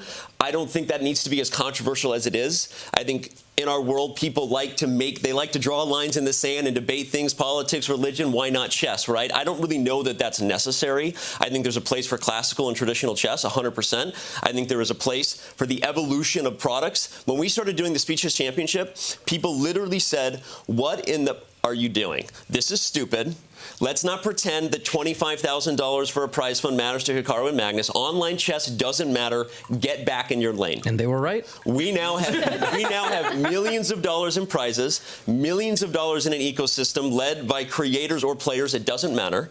And we have the future of the game standing on the precipice of esports signings, the Esports World Cup, more revenue coming in with the freestyle product than ever. And let's not kid yourself, this is great for FIDE. All the conversation, all of the eyeballs, I just think that there doesn't need to be this sort of dogmatic view on it. And that's me punting on the things I do not want to talk about in regards to what actually, might be going on between the World Championship discussion, because it doesn't matter. And the game really grows. And I want to add to that, to just what you said, right? If you really think about it, I would say that it is the content creators and the streamers over the last few years especially who've managed to garner such a huge interest into the game and sort of break that glass wall that exists between the masses and people and communities and chess, which was viewed as a niche sport, far more than perhaps what the top guys have been able to do, get that interest into the game. You and I talked about that with the dinner. You mentioned the glass ceiling. So we had a dinner discussion. Anish was there, Vida Gujarat, and we were speaking a little bit more rated R slightly than this, but it was about all of these topics. Same discussion, and we were talking about it takes all of us, or maybe use the rock analogy. Once you get it over the hill, I do believe that the best is yet to come, and we're all doing it together in different ways. End of the day, rising tides, right? Yeah, Raise all boats, and that's what we're looking for. I think there is just a bit of a chicken and the egg thing. Like to your point, or to our point about yes, we want to see the top players rewarded, but in terms of what has expanded the reach of chess, first it was the content creators and the level of access that the digital era has given us. That might be different than the path that a traditional sport had taken, where it was, an association putting in NFL broadcasts on the airwaves that then encouraged more people to get involved. Either way, at the end of the day, if we're all working in service of the same goal, which is to broaden the scope of chess and make it more widely appealable and approachable to people, then ideally everybody will be rewarded, as time goes on. In general, there are people watching this discussion right now saying this is idiotic. There are games going on. Focus on the games. And also there are people watching this right now saying the only reason I'm trying to have this conversation is so, I don't care about growing the game. I just want to make more money. But I've always said the point that a chess content creator, maybe one or two can be more well known than top 10, top 20 players, but in all other sports, the stars are the athletes. It's a privilege and an honor for a YouTuber to be on a field to interview a player. That's a really big deal. It can't be like the reverse. You know what I'm saying? And so, chess can stay the way it is. I'm still going to make recaps. I'm still going to make instructional content, shorts. I'm guess the ELO, whatever. But I would love if other top players got amazing opportunities in their careers, inspired the next generation. Everybody benefits benefits because then you can do more charity initiatives and so on. Like the tournaments can get bigger, and I mean it's only a positive. And I'm trying to play my role in the whole thing, which is just like if I'm on the couch in New York and there's crazy interviews going on, like all right, that's where I'll be. If I'll be here with you guys, if I'm making recaps. I just want to say some of the best interviews that I've seen happen in New York, Levy. Thank you. Those were awesome to watch. It was my subjects, they made it exciting. I tried to ask the questions, but yeah, it was chaos. It was exciting. And by the way, you weren't behind Gene's Gate? You didn't create that? Yeah, so we're going to just go past that point. I actually orchestrated the entire thing. Listen, every sport is going through a change. Yeah. Like every sport. I mean, American sports are going through changes. They're trying to speed things up and make them faster. And some of those changes are outlandish. A second base runner in baseball in extra innings. Sorry if nobody knows what that, like, that's crazy. Like, that's unheard of. Basketball going down to 10-minute quarters. Like, every sport is trying to do some sort of overhaul. And I mean, don't get me started on like Premier League and football, soccer. Like that is a really robust ecosystem of sponsors and everything like that. Like when you talk big money and these athletes have these amazing careers that they can grow into, yeah, like that's the best thing for the sport. We can't just have 5 of these and then we don't know what's going to happen next in the future. End of the day, I agree with you. With more eyeballs on, this sport than ever before, as stewards of the game, it's, our responsibility to redirect a lot of that attention to the players, right? The players who ultimately are the ones who have to show up on the day and give us those competitive games worth cheering for, worth, creating content about and celebrating with these, massive events. And you're from League. They can sell out Madison Square Garden. Chess should be able to sell out Madison Square Garden. I don't know if we can do it. It can. I don't know if we can do it if they're spending 15 minutes on the 4th move, but there is something in the middle there. It doesn't matter if it's freestyle or 518. Like, we can definitely all come together and build something awesome. It doesn't have to be Magnus winning the whole thing. It could be Vincent. It can be Nodirbek. It can be Javokhir. It can be Gukesh. It can be players that are not here. Like, that's the exciting part about it. Right now, tennis is having that moment. How much longer will Sinner, Alcaraz, Zverev, like these players overtake the Djokovic is like he's the last man standing. Nadal retired, Federer retired, Murray retired. Like they're having their moment too. So anyway, no moves have been made. Yeah, we got Caruana thinking, and people who are critical of not diving into the chess, we got plenty of time to do that. I actually do love seeing the B4C4 plan because I was talking about it with Sagar Shah on Chess Base India a minute ago. I felt like looking at the original setup that this was the thing to do with the queen and bishop. You see so many people start with the center pawns anyway, though. So we don't even have to get back to the chess. I also am fascinated by the Firouzja Gukesh game. I think that's the one that has the most spice going on with this way Firouzja is playing it. But we can keep talking. David, hi, we love you. Hey, yeah, David, what are your hot takes about Where's the your chess accent? world? Talk for us. You grew up in the chess world? Yeah, I just try to stay away from any drama, to be honest. And, I mean, of course, I want chess to grow. I want to help everyone be happy, make a good living. I want to, make the whole world, not just the chess community, see our game. But yeah, I've just been admiring these first 3 moves on all the boards. Well, I think that's actually another element of what's exciting about freestyle chess and going to all these different locations as well. Obviously, chess is the primary focus. There's also a very distinct goal of highlighting the cultures of the places that we go to and celebrating the kind of universality of chess. Therefore, across the world with each and every one of these endeavors. Yeah, getting one of the events in all these iconic cities throughout the year, but also what's built at Weissenhaus, right? As Danny, you were saying, you've been stream hopping. You were at Chess Base India. Now you're here. We've got the Botas sisters. We've got Anna Kramling here. We've got our pro stream going on. There's so much happening, so sort of something for everyone to look forward to. And I wanted to ask you, what's the excitement back there? What is the Chess Base India community excited about when it comes to freestyle chess and all the chess action we're seeing right now? I mean, Sagar Shah makes everything exciting, so I don't even know. I mean, I think they're just excited whenever he's excited. But, I mean, they're excited about everything, right? I mean, India has so much to be celebrating right now. Dommaraju Gukesh, all things start and end at this point with the fact that the World Championship has been brought back to the origination of the game, from my view. And so the Vichy legacy is strong.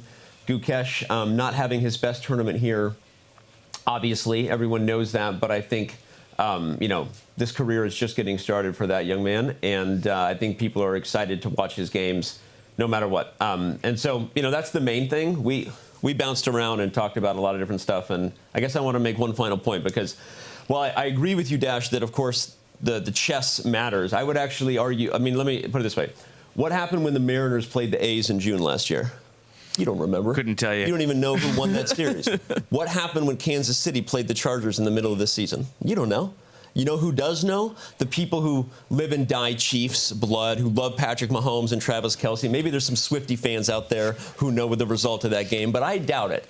The point is, what actually does matter is not the chess or the football or the baseball or whatever. You know why? Because we have seen hundreds and hundreds of thousands of games. We are here to celebrate great moments and to learn from big blunders. And we all want that. But the reality is, like, we are here because we love the people, because their personalities are interesting to us, and because the stakes are intriguing. That is why people tune in to any sport. They do not remember the middle of the season. They do not remember any of the X's and O's, let alone the result of the game. And the reality is, like, that is what we're trying to do, is to show that the chess world maybe has always deserved a much larger audience because of the people and because it is the most global game in the world, because the cultures and the cities themselves have stories to tell. The opera game in Paris and then the modern version of the Speed Chess Championship. Like, the history of our game is maybe richer than any other. And we have not done a good enough job to tell those stories. Period. We have not done a good enough job for the players to be presented as the fascinating characters they are. The players are also responsible for that. And we are only at the beginning of this. So I would actually argue that chess, as exciting as it is, and the viewers here, we are all going to learn something. And at some point in this game, we're all going to be at the edge of our seat because of the chess. But nobody cares about the chess in 6 months. They care about what happened in the broader sense of the community. Yeah. So that's my view on that. The 1 to 2% of chess fans who live and die every move are going to be destroying. Here they come. Every time chat gets angry at me, Levy, Tanya, or anyone, an angel gets their wings, because it means we're representing to the broader audience what the conversations are. That's my view on that. Yeah. Besides David, no one should ever be people who participate in who message in the chat every second are not the broader picture. I'm sure there are. Well, I think our peak viewership in all the channels recently was something like 100K. Shout out to all of you, the silent watchers, the people who are just tuning in, whether it's this show, whether it's the pro stream, whether it's the any commentary David and Tanya do, or you do in League. I've seen so many people like, what, Dash? I had no idea he was a part of this. A lot of people are super positive. The most active chatters are out. They're trolling. They're out to get us. They're out to get everybody. But I'm really excited for what's coming in the chess world. I'm excited for this tour. I'm excited for these games, and I'm really excited every time Firouzja plays, because dude loves a fight. Like, I agree. He's also got to get in the confessional. He's up 30 minutes on the clock. Yep. Get in the confessional. Tell us what you think about the position. Tell us about your life. Firouzja's one of the most fascinating people in the chess world, and he never talks about it. I think it needs to be in their contract. It needs to be an obligation. You got to get out there, share your thoughts at least once during the game. And a lot has happened in this position as well since we last saw it. We were thinking that things were looking extremely dangerous for Gukesh. Alireza pushing those pawns, getting to that knight, which is now at the edge of the board. But just optically, first feeling when I look at what's going on live board right now, has Gukesh managed to find his own counterplay, lining up the queen and the bishop? Yeah, potentially. I'm going to say Gukesh has ridden out the first wave of this storm. Maybe let's just quickly do an action replay, a backtrack of what has occurred since we were last deep diving here, because it was this very aggressive move from Firouzja, pushing his g-pawn forward, going for glory here, trying to kick the knight away. This was prevented. Apparently not the best move, but I would say the most natural one, covering the square. And we left it after White's pawn move. Again, the most natural idea to try and reinstate this threat of kicking away the black knight. Now, very active, energetic move from Gukesh, trying to open up his bishop. There's actually a big threat of trapping the white queen. But here, Firouzja fended this off by pushing his pawn forward anyway, creating an escape square for the queen retreating here. And after the black knight ran away, threatening to jump in, this is how we got to the current position. As you say, Tanya, my first instincts were, okay, big counterplay for black, very active. But then again, there's two problem pieces, and they're both it's just both of these knights on the edge of the board here. One of them potentially attacked indirectly, and the other one, if it does jump forward, will mean that black is never able to protect the other piece sitting here. It does feel like the kickback will start soon. White will start kicking back this active bishop, and I've got to say, the clock, the board, it feels like Firouzja slightly on top.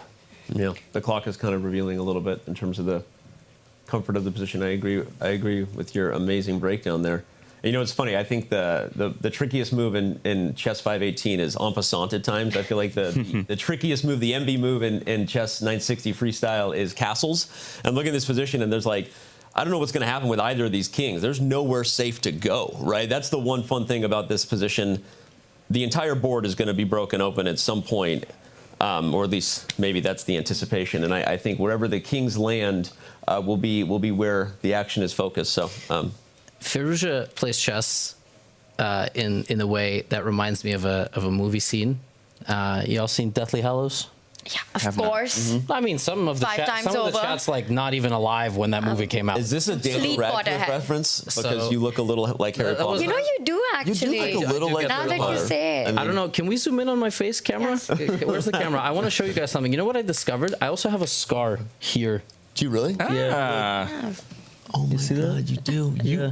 He's the boy who lived. I might be the boy He's the boy who lived. It would be so sick if production could like zoom in. I don't even know which camera we're looking at. This would be, which like we get in on forehead cam. That's really like this is really. It's what the there. I can confirm. That's what the fans want. They're working on it. They're working on it. All right, no problem.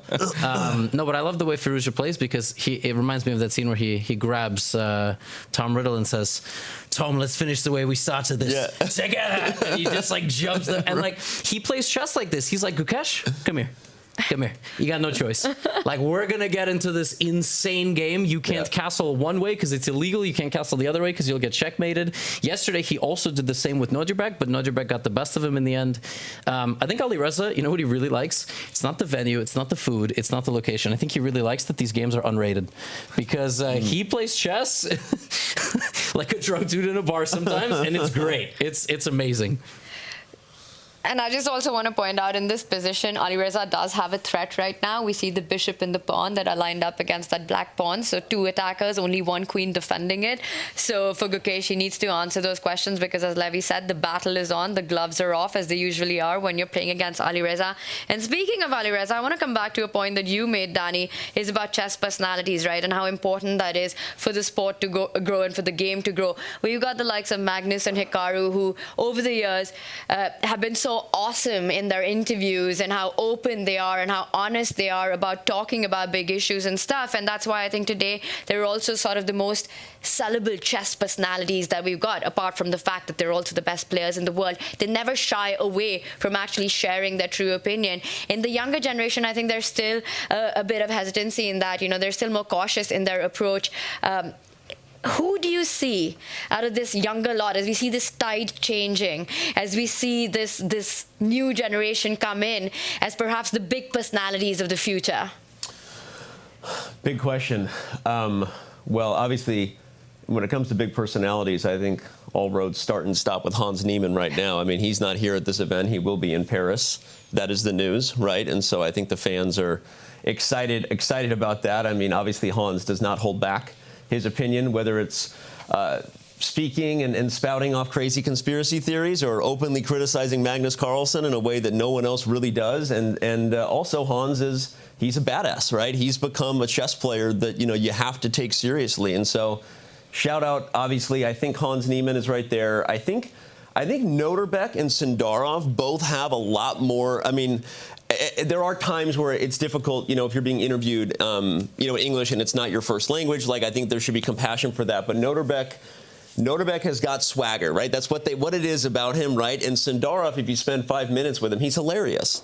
Like Sindarov, but I also am naming just a few, and I do love this scene. I love seeing all the players. Nodirbek has better English than me. I don't subscribe to this theory that like, you know, we got Uzbeks, we got Europeans. They're always like, they give you a flawless passage, and then they're like, sorry for my English, and I'm like, you got better English than Americans. I mean, I don't know what we're. By the way, Keymer, you already mentioned Keymer joined the confessional booth, right? So I mean, and there are so many others out there that, like, speaking of, you know, I'm not mentioning right now, but I think last point to your point, Tanya, is it's just, you know, chess is a cerebral game. Like, let's not try to make it something it's not, right? Let's not wrap a ribbon around the elephant and say it's a tiger. It's not. I mean, that's one of the things we love about it. And the dopamine you get from winning chess, that is some healthy stuff. This isn't block blast here. You know what I mean? Like, this is good stuff. And I think we want it to be that way.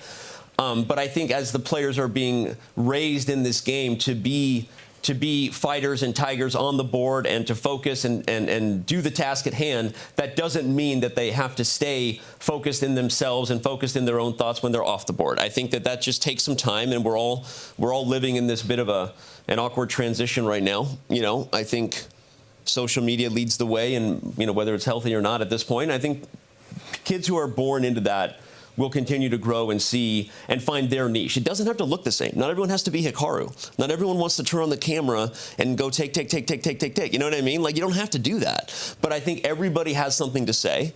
They're all interesting in their own way and have their own fan base. And I think it's just giving them the proper forum, the proper platform, making them feel comfortable and confident in who they are. And that is a big thing that I try to do, that we try to do. And so I don't think it has to look the same for everybody.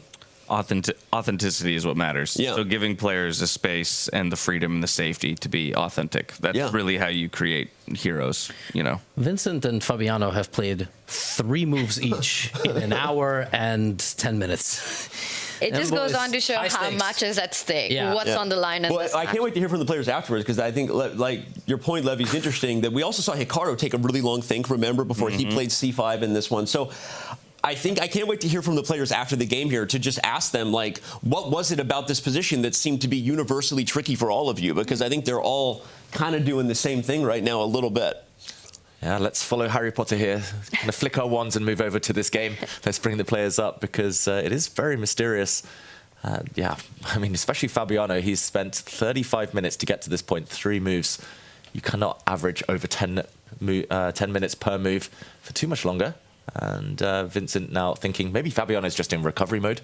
Maybe he's just trying to feel his way back into the classical portion of this match. But yeah, pawn to c5, it's basically just fighting for space, I would say.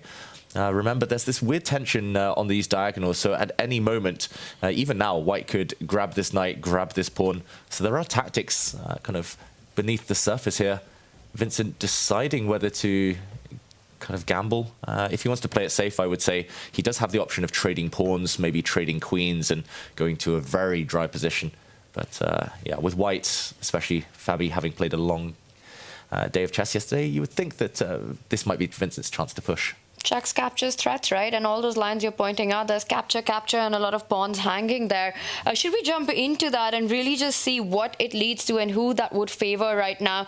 Because Vincent's got a direct path of winning one of the key pawns in the position. What's the risk-reward of going into those trades? Yeah, let's check it out. So let's start with the most ambitious move, I would say. It might not be the best one, but bishop takes knight, aiming to win a pawn. Black has a kind of twofold decision here, which way to recapture. Normally you want to capture to open up your pieces, or you capture towards the center, so both sides have kind of both moves have a lot of logic. Queen takes pawn now would attack the black knight, force it out, force it to move. So white here has won a pawn, Vincent, but he's pretty much trapped his own queen here. She's off on vacation somewhere, and there's still some action in the center. I'm not 100% sure. It feels wrong, but I can't tell you why. And okay, Vincent's played a very similar move, actually. He's first gone for this one. Levy, this is something you mentioned earlier. First trying to block in the black queen before going for this variation we just showed. Yeah, but this works slightly less now. Or maybe it's actually quite nice, because it doesn't work the same way as we discussed earlier. I think at this point people are just thinking about big picture of chess. They're not even remembering that variation. To Danny's point, you know, if you can't remember 6 months ago, probably can't remember an hour ago. But the point is that pawn to d6 now will block the diagonals of the black queen and bishop. So the rook is open, but the bishop is not supporting the capture, right? And so maybe now white does the sequence, takes. I forgot the knight was hanging, by the way, like in my head. I was like, oh, now black takes on b4, which doesn't make any sense because the knight is hanging, right? Knight moves. Yeah, I don't know what you play here. My gut says push the pawn, but like that seems like it gives black time. But if I take, then I'm just helping black open the position. So I don't know. Maybe there's another move there where you can just ignore things. Like this feels wrong, really wrong. This feels really, really wrong. The other one just feels like a necessity. Otherwise, you're going to lose the pawn. What is the best move? Is it pushing or is it something else? It is pushing according to our computers here. But yeah, very much in the balance still. Mutual chances. This feels like something you play on the second day of the final after you lost the first game. I'm not sure this is worth the risk in the first. What is the evaluation, like 0.4? Okay, I can't see it. Yeah, roughly. Yeah. Okay, so you're up a pawn, but black has more than half a pawn of compensation. So, you know, it would be +1, but it's only +0.4. And now it's starting to make sense why we've seen so few moves in so much time. A lot to think about, a lot to calculate, and actually even stronger engines here say it's pretty much equal. Yeah, it makes sense. Yeah. Now, Danny, before we let you go, we are staring down a beautiful final in which Fabiano can do what he wasn't able to do last year and get that top spot, albeit against a new opponent, or Vincent Keymer can kind of continue his historic run and take the top spot from the 8th seed out of the round robin. Do you have any sense? Is there any feeling in the air? Well, shout out to Fabiano, because we spent so much time talking about Keymer upsetting Magnus earlier, but he did win a marathon match yesterday. And I feel like if we zoom out from 30,000 feet for the last 18 months, I mean, is Fabiano the best chess player in the world? I mean, I don't know. He almost won the candidates. Obviously, Gukesh is the world champion. But, I mean, Magnus doesn't play enough classical anymore to really say that he is the best at this time control. I mean, at this point, we don't know, right? And his rating is protected where it is, but he doesn't play a lot of classical. I think Fabiano's playing fantastic chess, and even if he didn't play his best chess yesterday to get in some trouble, he did find a way to get it done. That's what the best ones do. So, again, shout out to him. If I had to pick, I don't know. I mean, I kind of went out on a limb earlier and said I think the best thing possible is for one of the younger players to win, even though Fabi's my friend, and he is looking fresh, and he'll be mad that I said that. But Magnus not your friend? Yeah, you think he'll support... Magnus is my friend. What do you mean? No, you said he might not be the best in the world at the format. You think he will... I don't know. I mean, I think Magnus was sure he was the best in the world at this format last year. I don't know how he feels right now. Yeah. I mean, I haven't talked to him since he lost. We're going to catch up tonight some, but I don't know. I mean, that's the truth. I mean, I think that you want doubt. I think doubt motivates Magnus, and I think he wants to know whether he's the best in the world at this format, and that's why he's playing GRENKE, and that's why he's getting ready for Paris. And so buckle up, right? This is just the beginning, and the year's just getting underway, so we'll see. All right, we'll buckle up for these games. You can unbuckle from that couch, and we'll let you go. My friend, thank you so much, as always, for joining us. We appreciate you. Thank you, Danny. See you, Danny. Bye, everybody. Love you. Love you, David. As Danny steps away, maybe we go back to the 4-box, take that 30,000-foot view, take stock of all of the boards to see how they have developed. If I'm going to use the computer as any indication, it's the Javokhir Sindarov versus Carlsen game that it favors the white player the most, but again, just to the ever slightest degree. Yeah, so it's still the Alireza Firouzja against Gukesh clash that's the furthest advanced so far. That one getting very, very sharp. Gukesh, though, facing some big threats. And meanwhile, Nodirbek Abdusattorov against Hikaru Nakamura. That one has had a few moves featuring an en passant, so maybe we'll check in on that very shortly. But yeah, it looks like Magnus not getting out of the opening in great shape right now. And Vincent Keymer against Caruana, we just checked in on that one. Surely about to erupt, but we'll come back to it once Fabiano makes a decision. Okay, maybe we go to another game? Yeah. I mean, we can dive in. Or do you have an idea, Tanya? You want to go? Well, should we check in on Magnus? You know, we've spoken so much about him, world #1. He's fighting in the fight for 3rd place against a player who's been such a star, a superstar in this tournament. Such an impressive performance by Sindarov, eventually going down in that 7-game battle to Fabiano Caruana in the semi-finals. And here he is for the 2nd time playing in this tournament against Magnus Carlsen. And the first one, he did get the victory in. Here with the white pieces, activating the queen. I also want to point out the bishop and the knight. They are targeting that central pawn, but Magnus also has his own queen and rook defending it. So right now, it really can't be picked up. It's Magnus to play. What do we feel about this position? Early days, to use a British line.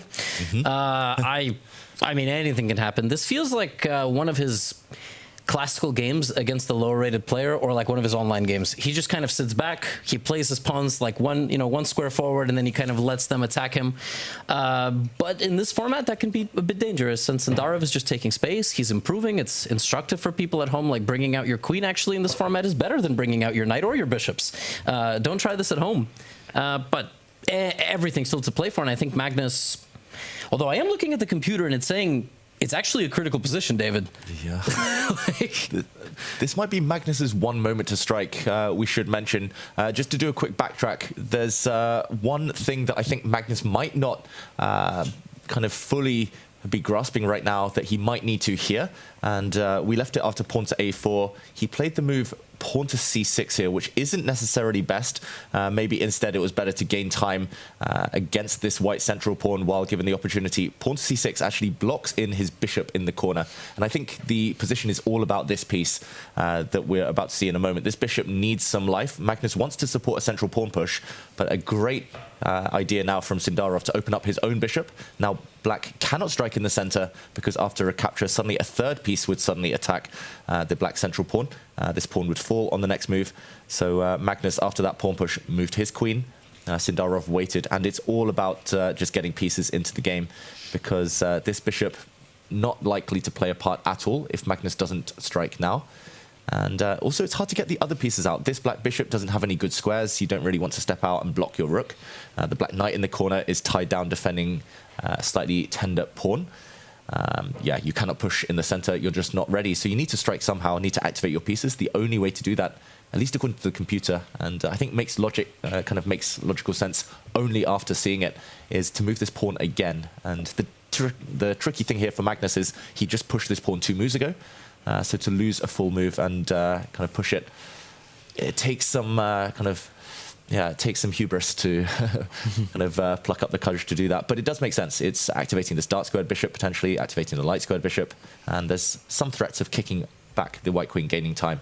So maybe he'll come to that conclusion. Maybe not even hubris. Like you almost have to have an ego death. You have to be like, oh yeah, I messed up. This was not the best place to put the pawn. Magnus is also very delicate with his pawn moves. Yeah. I mean, he generally doesn't like to push them, but here he can bring himself to that move because that move empowers the dark squared bishop and will open up the light squared bishop in the future. But guys, it's not easy to play c6. A few moves later, play c5, unless you're playing the Carlsen. And that just shows you it's a mistake to put that pawn there in the first place. Especially when you've got so many pieces still undeveloped. And I think one of the strategic points about this position, which makes it so important for Magnus to strike in the center, is, you know, the difference that we see the symmetry at the center of the board, but because of the queen placement, it's only white that's targeting that tender spot on f7, which means that it's the black knight that can't move forward, but the white knight can very quickly jump towards that black king, towards the center of the board, finding itself on a really nice juicy post, targeting another pawn there. So if Magnus does nothing, the knights are going to come forward, the bishop comes out, the other white knight going the Friedlieber way, targeting that f7 pawn. There are too many problems to deal with. And Magnus's clock, it just shows how difficult this position is, because again, you're fighting that human element, right? I've just moved this pawn a moment ago, one step. Do I have to take this decision? Is there something better that I've got? But if he doesn't, I think time isn't his friend on the clock and the board as well, because Javokhir's pieces are coming out very easily. No pawns attacked, the knight's on the game, you know, not allowing that other central break. This could get very dangerous for Magnus if he doesn't go the right way on this very move. I think reasonably so, spending a fair amount of time on his clock to kind of reevaluate, maybe experience that ego death that Levy is talking about and realize that it is that c-pawn that has to make another push in order to keep the position in some sort of balance. And while we talk about this game and maybe give Magnus that time to think, I think we go back over to our finals bout, because a couple moves have been made, and we did end up in one of those situations that we explored a little bit earlier, David, where the queen has now found herself maybe a little bit offsides. Yeah, big decisions from Vincent Keymer, taking massive risks, we should say. He obviously wants to win with the white pieces. Vincent's success against Magnus came by striking with white and holding with black. So, okay, he went to grab a pawn, but he's giving the pawn back. Wow, he's playing in the style of this gambit. David, you know what I'm talking about. You know what I'm talking about? That ready gambit with knight of 3. The Blumenfeld? Reverse, yeah. Yes, reverse, where you give up a side pawn and you get those pawns in the center moving. Forgive us, but we are titled players, including James, and we need our daily dose of knight of 3, d5, c4, d4, you know, b4, c5, e3, this reverse gambit. Opening name calling. What is my title? Gukesh played it, Regaisi played. Your title is awesome. Do I get an honorary useful idiot title? No, what useful idiot? You're fantastic. All right, don't let anybody. I'm seeing this. You're too kind. Why is James that? No, we love working together. And well, how about this? As you throw these opening terms out, that obviously paint a very nice picture in each of your brains as to exactly what you mean. Maybe help me understand the concept that you effectively here. Vincent is taking inspiration from an opening he's actually one of the world's leading experts on, which is the ready. He really likes to play his knight and pawn exactly the way they are now from the traditional starting position on the first two moves. And then oftentimes white can expand on what's traditionally known as the queen side, in this case the left side of the board, like this. And like we were discussing in our analysis, pushing the pawn made sense because you don't lose it, and also you don't open up the lines for your opponent. Instead, Vincent is saying actually the time Fabiano is going to spend taking the pawn, which probably is the best move objectively, he isolates his own pawn in the center, his d-pawn. It's still blocking the diagonals of his queen and his bishop. And now Vincent gets the whole center. So he will just simply advance his pawn up 2 squares. Not right now, but that's one of the ideas. He will develop his bishop. He will castle his king to the right, obviously. And actually, his position is great. And black's pawn structure is suspect. And that's like a general description.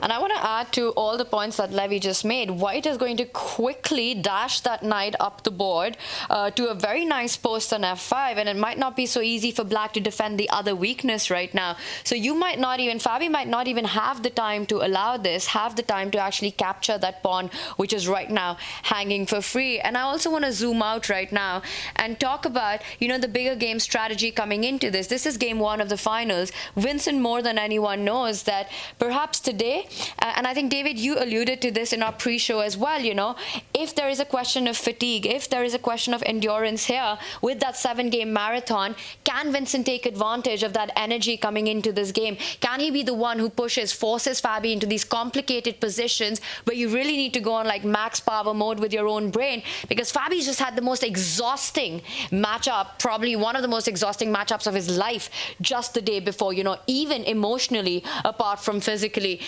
And here he is, and I see that he does take that pawn. It starts looking incredibly scary right now if the knight jumps forward or the expansion in the center, as Levi pointed out. I think Vincent, having Peter Lecco right here, this is something it's very possible that they did discuss. Today, let's go all out. Yeah, on paper, this is his best chance, simply to strike. Maybe going to tie breaks, you know, it becomes a bit of a lottery, but Vincent wants it here and now. And, okay. Looks like just the perfect position for both sides to play for a win. Which is very complicated. Like, White's next few moves are developing his other knight, developing his bishop, maybe taking the center. I don't know. I'm really bad in positions like this with black because I never know, do I move one of my pawns? Like, I always want to make something happen with my pawn somehow, and I much prefer positions like this with white. It feels like you just stroll out, put your horse on a nice square, it eats some grass, you move your other horse somewhere, it eats some grass, and then you decide, like, do I move my bishop, do I move my pawn, do I castle my king? It just feels like white kind of controls the game from this point. Yeah, speaking of king safety and castling the king, yeah, there seems like an obvious choice for white eventually. For black, though, on the other side, it doesn't feel as easy to make a decision of where that king is going to end up later. Yeah, you just have to kind of freestyle it with black. Just take your opportunities with the king. Maybe you get an opportunity if the white queen ever retreats to go this way. But yeah, you just have to kind of wing it and see how the position opens up. I do think maybe Fabiano's whole idea rests upon pushing this pawn just to open up lines for his rook, the black queen, the black bishop. But it does feel like white is very well equipped to deal with that. There won't be any rush at all. So yeah, it's just the most imbalanced position I think we've seen so far of the round. I'll point out one fun idea I just spotted for Fabi here. You know that king still in the center? You have to be a little careful because black does have this light squared bishop, and it's one move away from delivering a really deadly check on the side of the board. And again, these are themes and concepts that can become so easy to miss out on. So perhaps development and getting that king to safety on the right side should be high on priority, because Fabi, if he gets that bishop move as the arrows are highlighting here, you know, you're going to end up losing big material to stop the checkmate. Yeah, let's show that actually, because if you do get careless, if you do take your eye off the ball for 1 second, it could backfire. Knight coming forward, the most natural move. Black here threatening a check. If you continue jumping with your knight, then whoops, you get checked. Not just that, but you get checkmated. And there is a pin on the e-file. So that's beautiful. That's vile. Unlikely to happen, probably, but you never know. So is the best move against bishop c6 the bishop d3? Is it to block like that, or what is the best move? Bishop d3, very playable, and this would attack the knight. Get ready to block. A block very helpful here. Well, what is... It's funny, the top suggestion of the engine there immediately was king c2. Obviously, that was at very low depth, but it wants you to just start running the king, because off of the check, you drop back to b1 or something like that. Vincent should pee in a cup if he does c2. Like, I mean, because it's the stupidest thing I've ever seen in my life. Yeah, they should pause the game and do a drug test. Like, That's not going to happen. Not going to happen. No. Yeah, I mean, that's genius. I mean, the fact that the king is safe on that flank is a miracle, but yeah, that shows why computers will always be better than humans. Especially after you just pointed out that Black's main idea for Fabi is a central break coming in, opening up all those lines. It's sort of like you run into line of fire by yourself, so that's going to be a very tough one to find. I'm sure Vincent right now does understand that this is a resource Fabi has, and he's exactly thinking about that. How does he want to counter that check? Because he's just sort of one move short of that castle, right? If Black doesn't immediately get the bishop out, give White one more move, and you're just in time to run to safety on the right side. Mm-hmm. And with all that said, right, our original discussions were the time now that Vincent has, since Fabiano elected to pick up that pawn, to maybe just continue aggression, pressure, and development on the right-hand side of the board. So how do you start to evaluate which resources are the ones that you want to, involve the quickest and first? Like, what's that order of operations there? We've talked about the knight coming forward. We've talked about development of the bishop. We've talked about bringing that d pawn forward to challenge for the center. How do I even begin to evaluate priority 1, 2, 3 between those three pieces? Yeah, it's difficult, James. I mean, I always have a to-do list every day of chores of admin, and I always struggle to prioritize.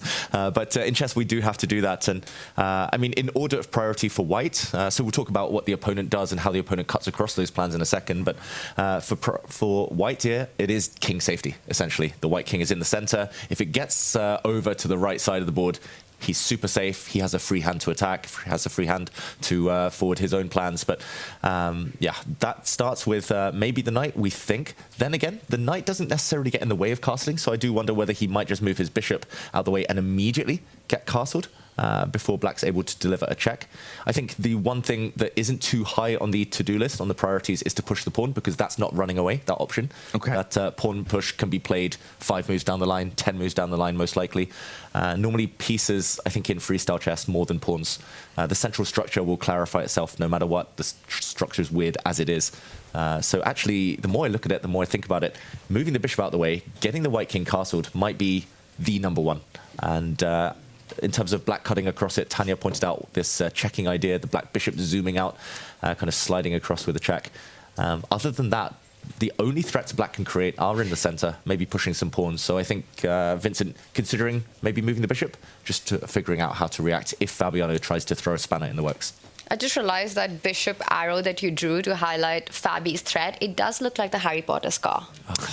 It's all coming back to that. Levy. It's all coming back to that. But yes, it is your royal duty to find king safety, and I think in freestyle chess, one of the big priorities. So, it was really nice to break that down and to understand that perhaps why in this position, moving one of the minors is more important than moving the other. And in this case, it might be the bishop in front of the rook to just get that king to dash through to the other side. I gotta stop saying dash. That's all right. Or maybe not. It'll guarantee that I never have a moment where I'll always be brought right back when I hear my name. And just in the meantime, I want to point out a couple of curious things. So this game, big think now probably from Vincent Keymer. It's a critical moment. He needs to get his king to safety. But firstly, Magnus Carlsen has just sacrificed a pawn. Yeah. He didn't play the move we were talking about. Secondly, Gukesh has sacrificed a piece. It hasn't been gone for yet by Alireza Firouzja, but he can win a piece if he desires. So after a bit of a lull in proceedings, as the players think, and get back in the zone, it looks like the action is happening. The action starting to unfold now. Very much happening. But as you say, Magnus had made a move. Sindarov responds. Computer doesn't like it at all. Perhaps we dive in there, check in on our third place match, just to highlight the importance of that match again for everybody at home. Sindarov, of course, if he manages to snag the third place finisher here, he does book his ticket to Paris as well. And that would be massive for Magnus Carlsen. He's going either way. It's just a matter of which ticket he takes. And the byproduct, of course, of that would be that Arjun Erigaisi goes if Magnus is able to take third place at this match or at this event as well. Yeah. Fantastic week for Javokhir Sindarov, but today and tomorrow are arguably the biggest days of his life. Not only a $40,000 difference between third and fourth place, but that ticket to Paris could be all important too. On the line, and for Magnus, it's about bouncing back from yesterday. But let's just quickly recap the last couple of moves, because after White's queen sliding forward, we were talking about how it ties down the black knight in the corner to this pawn. Magnus said, I don't care about pawns. We were expecting him to push his c-pawn forward. Obviously, that takes the ego death, the fact that he just moved this pawn 2 moves ago. But Magnus throwing his knight forward now, saying, please, come grab my pawn. And I've got to admit, I'm a bit confused. I don't see it immediately why this pawn was not snacked upon. Queen takes pawn. Yes, this pawn is hanging, so the black bishop can also jump out. But this would let another pawn loose. And suddenly the black king feels a bit sweaty here, feels the heat. We should mention black can castle at some point, so maybe this was Magnus's plan, just to castle his king, swap the king and rook around. Maybe arguing that the white queen needs to jump back. This is going to cost time, but a pawn is a pawn. And Javokhir instead choosing to just slide his rook across, which to my eyes is very mysterious, very slow as well. Now white cannot castle on this flank. Yes, he's defending a pawn, but I think understandable why this might be a bit of a mistake. I guess he's threatening to take now, kind of, because the pawn is protected. Well, denied. He's threatening, and then the denial comes through from Magnus there. Yeah, I don't really know. Javokhir plays very mysterious moves for me, like, to understand, but this doesn't mean they are worse than the moves that I would play. I think he just sort of believed Magnus, right? He also yesterday played the clock a bit against Fabiano. Could just be that. He's up 17 minutes, 18 minutes. He kind of wants to put some clock pressure, but yeah, I mean, d5 is a very nice move, and Magnus will...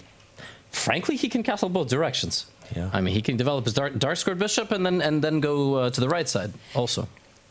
And the reason why this move for Magnus is possible now is because that black knight has found itself towards the center of the board, defending a very key pawn. So once again, you'll have 3 defenders if the open line was to happen against 3 attackers, which was not possible to do the move before with the knight still stuck in the corner. And to me, it really looks like an opportunity missed by Javokhir. You know, had he just sat down, taken those extra minutes, because that's not a flank pawn. That's not a nobody pawn. That's a massive pawn. It's at the center of the board, you know. You're also looking at ideas of the knight jumping forward, winning that pawn. You can capture it immediately with the queen, targeting some of the other pawns. Not really sure what Javokhir did not like about that, David. And I'm surprised with this decision, allowing Magnus so much free play now in the center. Yeah, it's not just the fact that he didn't capture the pawn, by the way. It's the fact that he played this rook move. Yes, he's kind of indirectly defending his own pawn, but obviously Magnus wasn't going to leave that pawn hanging forever. And essentially, if we look at the last 2 moves before the center blows open now, White has moved a rook across, which really doesn't change too much, whereas Black has gained a very useful move, getting his knight out of the corner. So I think that little trade-off, that little... yeah, that transition has really helped Magnus Carlsen. Yeah, and some more tempered play out of Sindarov creates a lot of tension in the middle of the board now, all of a sudden, right? With both of those black pawns and both black knights kind of targeting towards the center. And oddly, yeah, it feels like now all of a sudden Black is the more developed player out of the 2. Yeah, Black, just as Levy mentioned, 2 moves away from castling. If he gets his bishop out and if he gets his king to safety, Magnus Carlsen, he will be thrilled. Especially with his nice pawn center. I'm expecting here maybe not a capture in the middle of the board. I don't think White's pieces are ready for that. Maybe the white knight needs to jump out just to hold in the middle of the board. But yeah, looking for a very balanced now after that little transition, that little missed opportunity. From here, I want to jump to Alireza versus Gukesh. Yeah, some crazy stuff happening there. I was just about to shout that out. For a move, Gukesh was winning. Wow. Whoa. And as I was about to tell us to go there, he's no longer winning. He missed. I don't even know what happened here. Let's back this up because we have a live board there. But instead of taking on that exact square with the rook, because there was a white piece there, taking with the pawn was apparently winning for Gukesh to the likes of -2, according to the engine. Wow, so this is the current position. We'll break it down in a moment, but just to backtrack, some real drama. We left it here just 4 moves ago, but the position has since become crazy. We saw a simple exchange of pawns on this square on the left flank here. The black knight jumped forward. I mentioned that this was very risky earlier because the knight on the edge of the board now is completely trapped. For example, the white queen can go and try and catch it. This didn't happen. I think his plan here, Gukesh, after a long think, he was calculating maybe sacrificing this knight, bringing it in, and replacing it with another knight. Now there's huge pressure on White's light squares. White's piece is actually tangled up here, a bit messy. And maybe this was better than what Firouzja did because he captured a pawn, given a question mark here. And the whole idea is to open up a threat against the black knight on the edge. So this is just a temporary sacrifice, a trade. And as Levy mentioned, taking with a pawn here was much stronger. And I'm going to tell you why. Because, yeah, this is very hard to find. So obviously this whole sequence is relying on black taking the knight in the corner. With bishop takes h1, but it is well protected. So you start with the bishop move, and white hangs on to the knight with the move queen h2, and here black can castle left side. So it is now legal, and black has a near fatal attack on the white king. So the difference is that the D line is opened up. You know, Yes. you've got this direct access to the Yes. white king compared to the trade that Gukesh has just made with his own pawn blocking the path of that eventual rook after castle to getting to Alireza's king. Yeah, I think, but you have to find this move, the deflection move. Right. The threat on the queen and the knight, forcing her off that diagonal. Yes, exactly. And let's just look at one more detail there. If the pawn had captured instead of the rook, if Alireza tried to keep his queen on that diagonal after bishop g2, and the queen staying on the diagonal, first of all, the knight is hanging, but actually the move pawn to g6 is really nasty, like in a lot of different positions. And it's either a fork or the bishop is trapped. So for a move, Alireza was in huge trouble. None of his pieces were coordinating, but this is sometimes what happens when your opponent plays really fast and you're 40 minutes up. You don't take your time at the critical moment, and now it's game on. It's game on because Gukesh is showing what his idea was to capture in the center with his own rook, because it does target the pawn while you trade it once. And now Alireza has picked it back up with his own pawn. But black's rook does attack it instantly, right? You've got a rook beautifully placed. I'm just wondering, is there something very wrong? Because to me, it looks like a free pawn that you're picking up. Yes, dangers are there. The rook and the king, whenever they're lined up diagonally, your spidey senses have to start hitting. You start looking for those pins across the board. But I do see a way to block that on the next move. Yeah, we should mention the count here. White does have an extra knight. So the pawn count level, but the extra knight in the corner. So essentially Gukesh... How's it an extra? Oh, wait, it's not an extra knight. It's just level. What am I talking about? The other variation, he was sacrificing a piece. I can't count, guys. What's happened? Final day. I also thought for a second that there was just an extra piece on the board. What did he... Okay, Nobody gets this format. Nobody. Everybody's confused at some point. Let's call it a draw and go home. That's what I was saying. The knight in the corner was not guarded enough, and then I was like, wait a minute, the rook and the queen are both protecting. Yeah, actually, one of the best moves here for Firouzja is to play king e2. Let me tell you something. What? One guy in this tournament who will play that move is him, because he wants to trade the bishop. Wow. That move is actually not completely insane. Of course, it's much more natural to move the knight out. Lavi, I could bet you on this. If this position happens, Alireza is not going king to e2. I don't know what the bet would be. I'd play it a little safe, but I'd be shocked. Wow. Yeah, I mean, I think it depends how fast he wants to play. If he wants to play fast, he will move his knight. If he thinks for like 10 minutes... It's also a hard decision, right, David? Moving that knight across, then you're kind of just making way for the black bishop to jump in with a check. Gukesh decided to actually take that pawn, and it's Alireza to play. He was reaching out, but he hasn't made his decision just yet. I want to point out that white can step up with the queen to, again, cause that pin. Rook and king diagonally lined up, but I think Gukesh has a very healthy way to stop problems by moving his own pawn. Bishop's even nicer. I didn't spot that one, but the bishop actually lines up against the queen. I was thinking about the f-pawn moving forward, but this solves all problems in a very aggressive way. Yeah, very aggressive play from both sides, yeah, I've got to say. So he played fast, so he brought his Should have put that bet on. Missed my chance. I wasn't going to accept. I was going to say my bet was going to be conditional. If he spends less than 5 minutes, he will move his knight. If he spends more than 5 minutes, he will play king e2. Fair. But yeah, Firouzja is just like, he's playing rapid. They should just give him 15 minutes on the clock. Like, he doesn't need any more. Yeah, I mean, he's playing well, to be fair. Yeah, he's just missed that kind of d takes e5 move, which was, I'm going to say, difficult for Gukesh. Both sides playing well. Really entertaining chess here. But nearly 40-minute time differential could come into play a bit later on. Let's check back in with a couple of our top-of-the-ticket matchups back over to that finals bout between Fabiano Caruana and Vincent Keymer, because a couple of decisions have been made. We did see that bishop developed onto the e2 square in front of the rook, which is one of the things we had talked about as an option. Okay, he was getting his priorities sorted. Vincent Keymer, he wants to get the white king to safety. I'm not sure whether now is the best opportunity, the best moment, but it does look like Fabiano's last move is intended towards going over and grabbing a pawn on this left flank.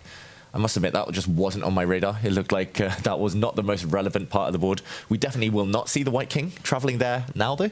We talked about the white king sliding up and across. It's going to the right. It's just about when and where. If there was ever a live money line, you hammer the fact that this is going to be a decisive game. If this ends in a draw, I don't understand chess whatsoever. Like, he's literally going to play rook a5 and try to take the pawn. There is no other idea. And then try to queen those pawns as well. Middle of the game, you know, push that A and B pawn going already. This is a crazy, crazy way to play. And then it becomes a race, right? When he goes for a pawn on this side, is Vincent going to advance his own pawns on the other side? Is there a way through to Fabi's king as well? Because that king has been denied a castle on the left side of the board. And the right side, that's hard to imagine with the white queen already beautifully placed there. So Fabi's king staying in the center. I'm with Levy. We get a result in this one. Yeah, it's just way too imbalanced. It's way too crazy to imagine a draw. Unless it's some perpetual check later and some convoluted both sacrificial. Sides, you know, mated. And it's a yeah, I don't even, okay, movie mate is very natural. Yes, but if the idea is obvious, so obvious that the rook wants to slide over to a5 and attack that a2 pawn, does Vincent care? Is this something I ignore with the knowledge, very clear knowledge of what my opponent's strategy is? No, this is chess.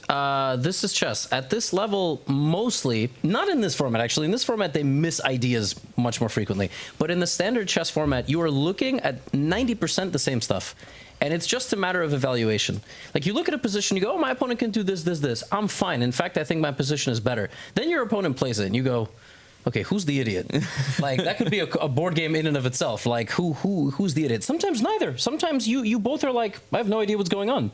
And the position's unclear.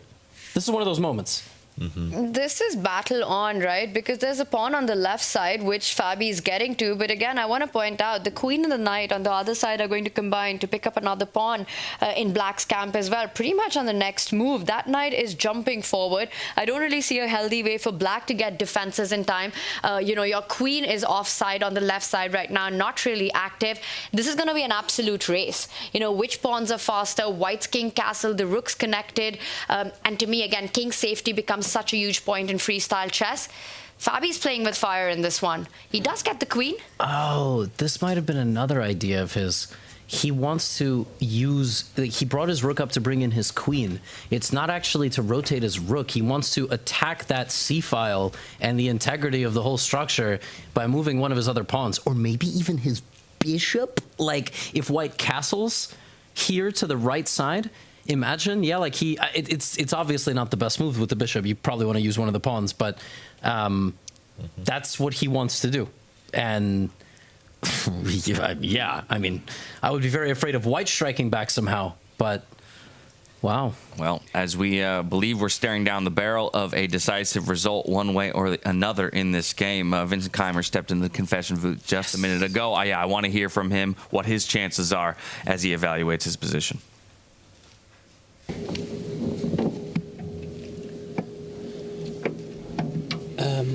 My feeling is that the starting position again was really, really dangerous for black. White had many options, both e4 and c4, which were played, looked kind of very natural. The biggest problem was actually not the pawn on h7, but the pawn on f7, which is kind of only defendable by the knight on h8, which means that knight g6 can be played only really, really late. So in general, there are so many threats against the quite weak king side that I do believe that in general black is running quite a lot of risk. The position I got in my game is also complete madness. My feeling was that it should be better for white. I was kind of relying on this bishop e5 resource to provoke d6 in order to kind of cut this queen on b8 and the bishop on f8 out of the game, at least short term. Yeah, I mean, my structure is much more healthy. Of course, the queen on h7 is kind of tricky, but I actually feel like it's a quite good piece because it ties down the bishop from f8, creates some threats. Also, castling long is not that easy for black now that the queen side has kind of opened up. So I'm not exactly sure what he's going to do. I guess the most important thing for him is to get some immediate counterplay, because I do believe that long term with the bishop on f8 and the kind of bad structure, I should be doing quite well, especially since I can castle short and my king will be kind of safe, while his king, at least I assume, will have to stay in the center for quite a while. But yeah, we will see. I mean, it's a position where it's very possible that I missed something and therefore also misevaluated the position. But in general, I do feel like it's black is running way more risk, and I'm quite happy with my position for now.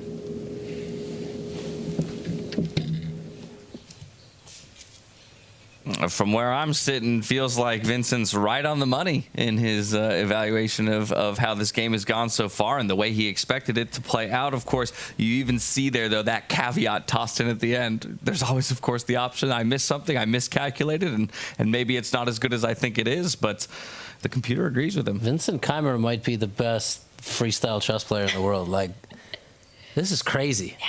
Dude has just an ability, you know what I'm saying? Like, Magnus has God-given abilities too, like his memory, his pattern recognition.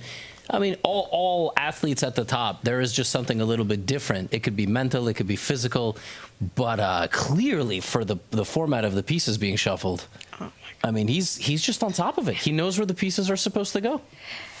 And I'm going to follow up on that. For me, the most impressive thing about what Vincent just said was what he mentioned about the start of the position. David, if you just bring that up, how this game started, you know, the reshuffling that we had. And now to everyone, it looked like the more important pawn will be that pawn in front of the knight. But Vincent mentioned that the key pawn in this position is, in fact, the other one.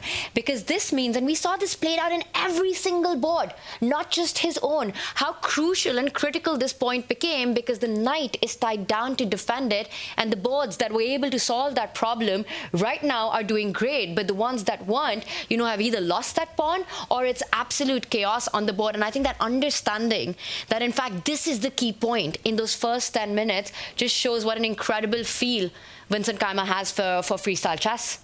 Yeah, just fantastic understanding, great feel, great intuition from Vincent. And I mean, that interview, you mentioned it there, James, like the way he kind of ended it, he's like, but you never know.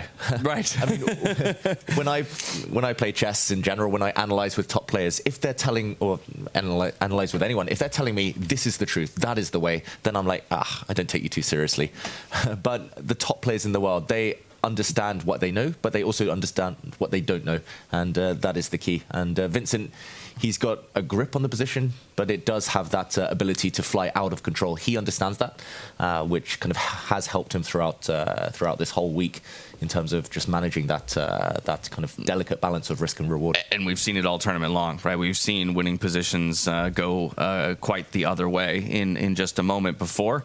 And so while the computer likes the position he finds himself in, he still has a lot of work to do to find himself a decisive victory here. We do have that rook sliding over, of course, targeting the A-pawn like we expected. Almost induced to do so as well, though, with that D-pawn push in the center of the board. So grabbing more space is Vincent. And now it's up to him to decide whether or not he wants to protect this pawn. Yeah, just want to mention the reason Vincent kind of encouraged the rook to slide, kicked it away, was because of that pin along the c-file, the black queen and black rook. The battery on that line was a bit uncomfortable.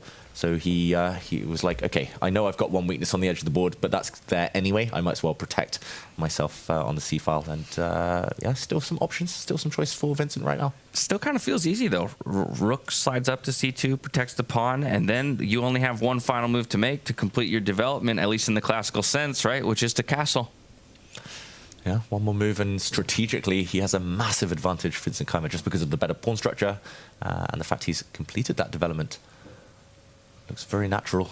The one thing you have to watch out for often is kind of breaks, such as the black pawn pushing forward, opening up a line on the back rank for black to deliver a check. But then you realize that, okay, you have a couple of ways to deal with this. You can just slide back your own rook, or you just walk the king forward, and black doesn't have a follow-up. This is the genius of him earlier inducing the black d-pawn forward, because now he's closed the black bishop's diagonal. This would be deadly if black had one more move, but just no time. He's not in time, Fabiano Caruana here. A check is not checkmate, right? So it would not be dangerous. And I was just thinking about the move that you just suggested, James, of using that to defend the pawn. And then the Harry Potter scar comes up again, right? Because black can activate the bishop, hinting at the pin right there with those arrows as David is drawing.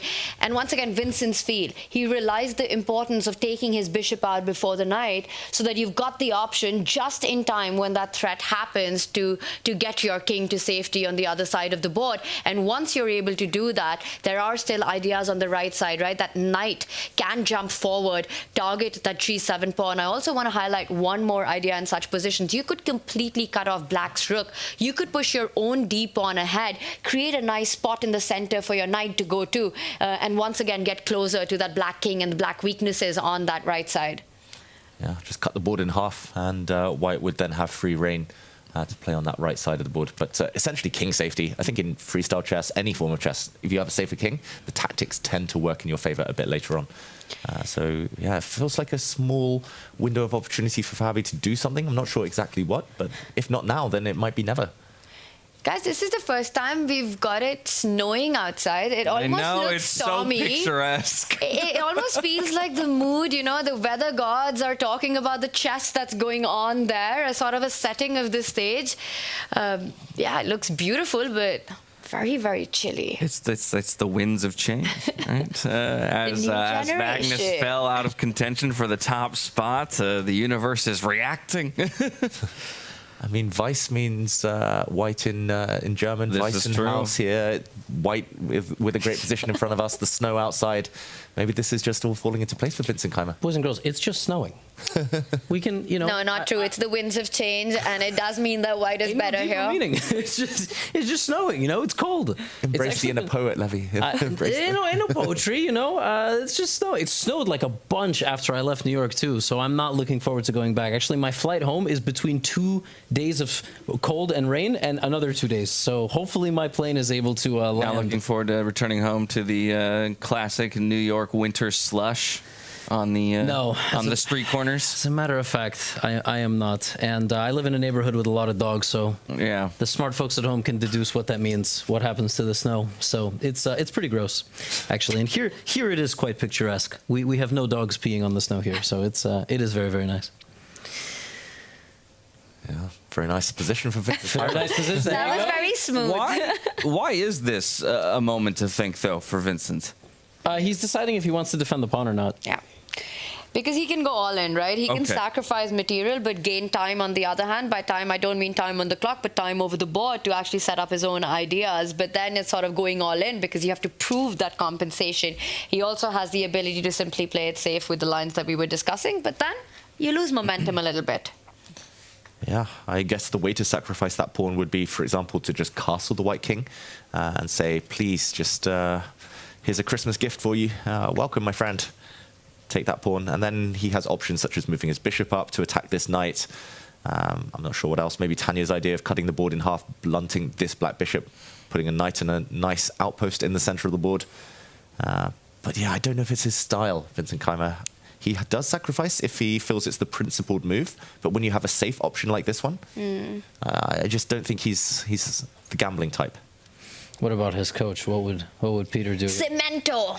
You got to get that rook going, right? And just defend everything and make sure you're not out of control. Because once that pawn falls and you're not able to deliver checkmate, those black pawns on the left side of the board start pushing up. It starts looking incredibly scary. I can already see if Vincent doesn't defend the pawn, Peter on the broadcast is going to be, wow, look at this. This is unbelievable. That's a very good impression.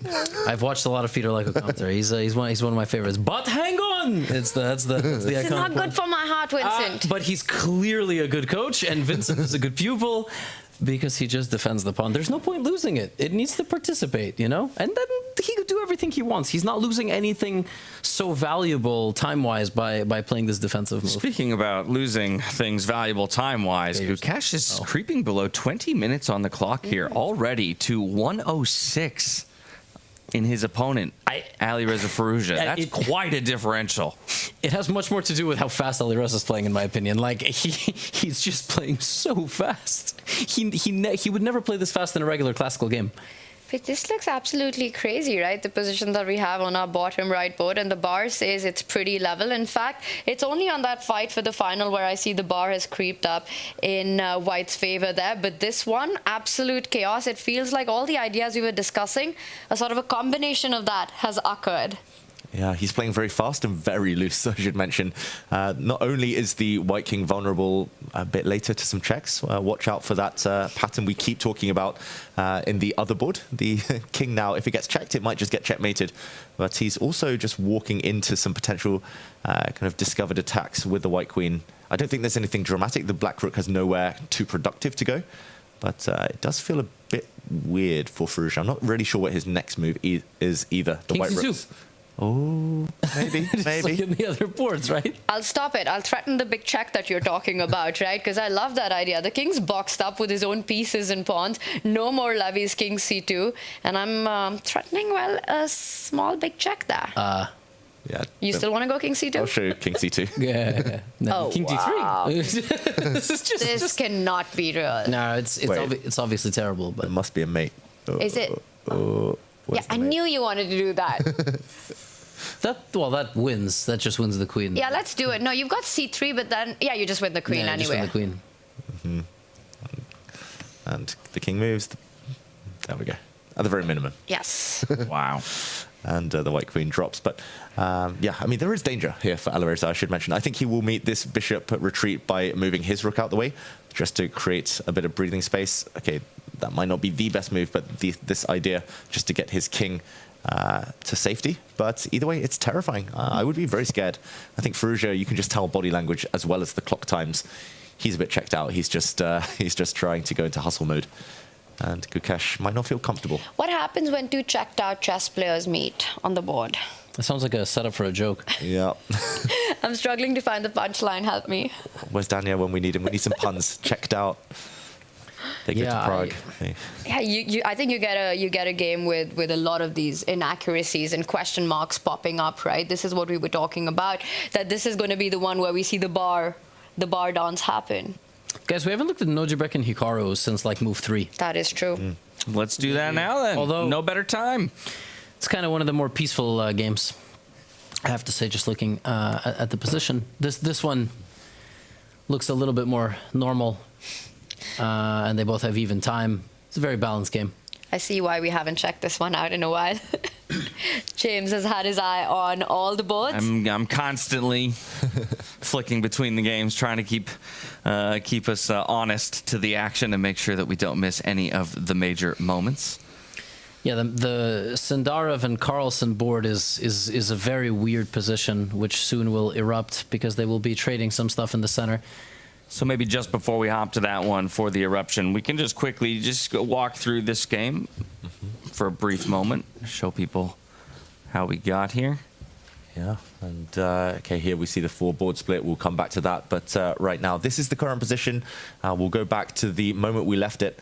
As early as move 4, we saw Abdusattorov actually with a missed opportunity. He should have brought his bishop to the central square, we surmised, but instead pushing his pawn forward to kick away the Black Knight, which planted itself on the edge of the board, trying to come in. Very understandable decision from Hikaru, but looks a bit unorthodox. Here, a hit now on this corner pawn, the white queen attacking. Hikaru blocked this diagonal by pushing forward, obviously forcing en passant here. White did capture that pawn. He didn't let it bypass his own central pawn. A recapture from the black knight. Interesting that this was a sacrifice. White could have grabbed on f6 and then grabbed on h7, just like Vincent Keymer did in his game. But Nodirbek choosing peace here instead. He just brought his knight forward. This allowed Hikaru to get developed, actually exchange off a set of minor pieces, ruining the white pawn structure. And this game stabilized somewhat after the black queen jumped out. White grabbed a pawn. We saw a capture with a check. Hikaru now choosing to bring his bishop out, and a queen trade heading into this, I'm going to say endgame, almost, that we see on the live position. And yeah, it's looking very balanced. White has the bishop pair, but White also has more isolated pawns. White has a pawn here and a pawn on the edge of the board that both could prove to be weak. So yeah, I think not too dramatic and very, very balanced. Then let's go find ourselves something a bit more dramatic, shall we? You don't have to look too hard, because I think both are big matches. Fight for third place, fight for championship, heating up. Yeah. And which one to go for? Fabiano hasn't moved, so maybe we go for the yawning Sindarov against the stoic Carlsen. Just about to say, that was a thunderous yawn. I mean, he himself, we talk about the marathon that Fabiano endured yesterday. So did Javokhir Sindarov. And it's always more pleasant to be on the good side of that battle, of that marathon. You know, if you're the one who gets over the finish line first after the long run, you sleep peacefully. If not, it means a sleepless night. Very, very true. Speaking my language right there. Okay, this position, it is weird. I think that's a good word for it, Levi. Black has committed his king, so Magnus here, he did castle. So his king position is fixed. He has his rooks in the center. I mean, aesthetically, this just looks beautiful for Black. Somehow you have the center, you can jump with your knights. But the black bishop in the corner still not really participating. And Sindarov's only one move away from getting his king to safety himself. Maybe he's just fine. Maybe he's totally fine. And maybe the clock situation is the only real imbalance here. Wait, how does the rook... Oh, the rook hasn't moved. It's been there. So the left side rook moved. Get your king to safety on the short side. Yes, that is one move away. But that doesn't mean pieces in the future. So positions like this scare the heck out of me, where when every piece is still on the board. Are there players that very specifically, prefer this, style of kind of like every piece on the board, things getting super complex in terms of, trades, versus let's try and reduce, the board and the material as quickly as possible down to a situation where perhaps I feel I have the advantage over my opponent? I think that's one of the differentiator between players, top-class players, and the very best in the world. I think the stronger you get, the more open you are to keeping the tension on the board, keeping as many pawns and pieces, and you're able to handle that, because, again, most players just want to trade it off. It's one of the hardest things to do in chess, is to keep the tension as is, to keep a face-off as what we see right now, not immediately try to neutralize it. But I see this, with top grandmasters, with top chess players, and David, you can perhaps give more insight as a top player yourself, as a strong grandmaster yourself, how comfortable you feel about keeping the tension. Because I know when I've got a trade on offer, my first instinct is get the piece off the board. Yeah, I mean, I think it's a confidence issue often. It is a preference. Like, there's certain players, I think, like Alireza, maybe Jan-Krzysztof Duda, players who are more chaotically inclined. They like to have more pieces, gives them more firepower, simply gives the opponent more options to go wrong. But yeah, I mean, these days I don't play so much, but when I do, I kind of get a bit nervous. I just feel a bit rusty, and my inclination, my instinct, therefore, is to trade pieces, seek simplicity. I know I'm quite strong in the endgame, but often that means I end up exchanging on my opponent's terms. I might kind of break the tension prematurely. So it's just finding that tricky balance. A very confident player is pretty happy in positions like this. Yeah. It might be a logical fallacy, but obviously it feels like in a lot of ways more pieces off the board, less calculations to make. So, in effect, I'm trying to make the game, as you say, as simple as possible for myself, as quickly as possible. Yeah, speaking of, we have pawn takes, and Javokhir will, in all likelihood, take back with the knight. Trading in chess is inevitable. Like it has to happen because the board has to open up, and your queens, your rooks, your bishops all have to coordinate. You've got to launch an attack or not. You have to maneuver. I think for me it depends on the format. Like in Rapid and Blitz and Bullet, I prefer dynamics. So I like when there are a lot of pieces on the board. I like trying to play creatively. Like right now, I love where Magnus's knight is positioned, for example. In Classical, however, I have definitely like stopped calculating that well when there's a lot of pieces on the board. It's like too many possibilities, and in general, your opponents are just a bit sharper. So it probably depends on the format. Like right now, I think White can probably play 5 different moves, and all of them lead to a more or less balanced game. And Sindarov is going to have to comb through all of that and ultimately make a fast decision. I mean, I'm struggling to see how this would be a balanced game, just given, you know, the options that are there, Levy, right now. There is a direct threat on the board. That pawn on the right side of the board looks like a big, juicy one that's hanging. Yes, you can defend it, of course, in one move, but that would allow different trades, which also ruin White's pawn formation. The bar might say that this is equal, but I think it's some sort of a dynamic equality because, again, there's no symmetry in the position. You know, Black's got the bishop pair, but what is that bishop on A8? Magnus's problem child, problem piece in this position is that one that's stuck still in the corner. I don't see how, from, again, a human evaluation, this position is equal. I think you have to play bishop f1. Whoa. That would be my instinct, just because I'm so attached to bishops over knights. But it would solve both problems in one go. You save your bishop from being captured, wrecking your pawn structure, and you defend a pawn. The downside, of course, though, is that you're much further away now from castling your king. Your king is in the center, and if things do explode, then that's never really a good sign. Yeah, it takes a lot of guts, a lot of ego death again to play a move like bishop back to f1. Yeah, and could have been the benefit of Magnus sneaking that castle in of his own, right, to put that threat on the d file. But as the clocks are diminishing and we are fast approaching the more intense moments of the game, we do want to step away for a short break. On the other side, though, we'll make sure we dive in and, of course, take you back through anything that happened while we were away. We'll see you back here in just a bit.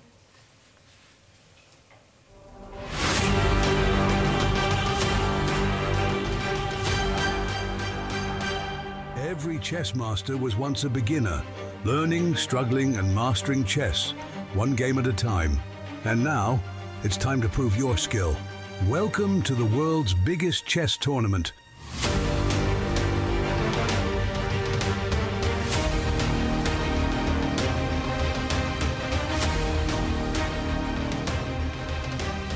Compete in the GRENKE Classical Chess Open for €70,000 prize pool, or enter the GRENKE Freestyle Chess Open with a massive €225,000 prize pool and the opportunity to qualify for the Freestyle Chess Grand Slam in New York. And the best part? You could face Magnus Carlsen, Vincent Keymer, and other world-class players. This is your chance to play against the best. Are you ready to make your move?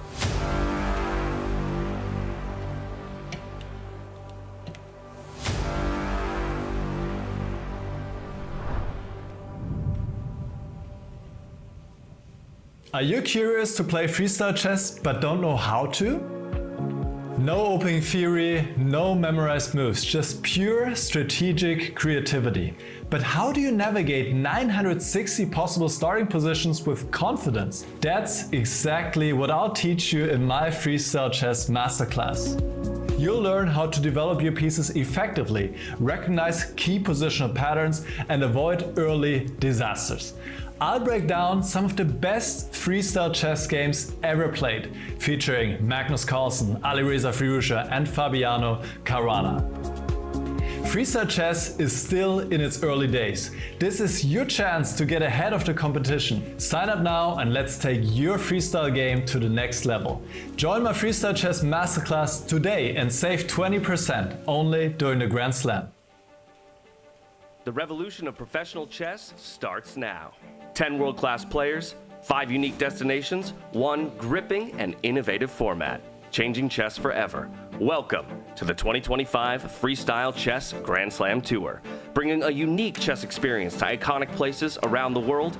Only the world's best players will take on the Freestyle Challenge. During the 2025 season, players are awarded points based on their placement in each Grand Slam tournament. Over the course of the season, each player's points from all the tournaments are added together. And after the last Grand Slam, the player with the most points will be crowned Freestyle Chess Champion. It really is combat from move one. This is so much better than classical tournaments. All events in the Freestyle Chess Grand Slam Tour will be played in the format of Chess 960. Each Grand Slam starts with a round-robin phase. All participants face off against one another in rapid chess. The two last-place players in the round-robin stage are eliminated, but will play for 9th place in a playoff match. The remaining 8 advance to the quarterfinals. From here on, the games will be played with classical time controls. Each matchup will be a best-of-2 game over 2 days, and in the case of a draw, 2 rapid games will be played. If there's still a draw, 2 blitz games will follow. And if the winner is still undecided, a final Armageddon match will be played. From the 7th to the 14th of February, the first Grand Slam of 2025 will take place in the luxurious Weissenhaus Resort on the Baltic coast in Germany. As it is the first Grand Slam of the year, all Grandmasters are eager to make their mark, with the top spot there for the taking. After 8 intense days of play, only one competitor will become the 2025 Weissenhaus Grand Slam champion, taking home 25 points and $200,000 in prize money. Let the revolution begin.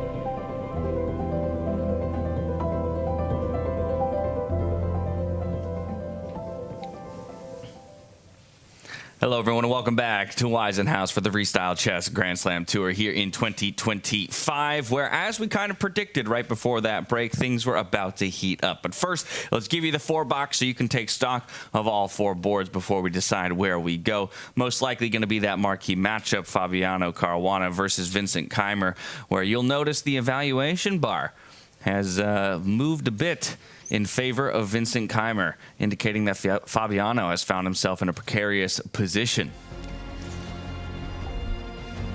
Big developments on that board. Vincent Keymer, the man of the moment, having defeated Magnus Carlsen, just playing some fantastic freestyle chess, understanding things so well, and facing Fabiano, who is on the back foot, who had a marathon day yesterday. World number 2, though, of course, fantastic player.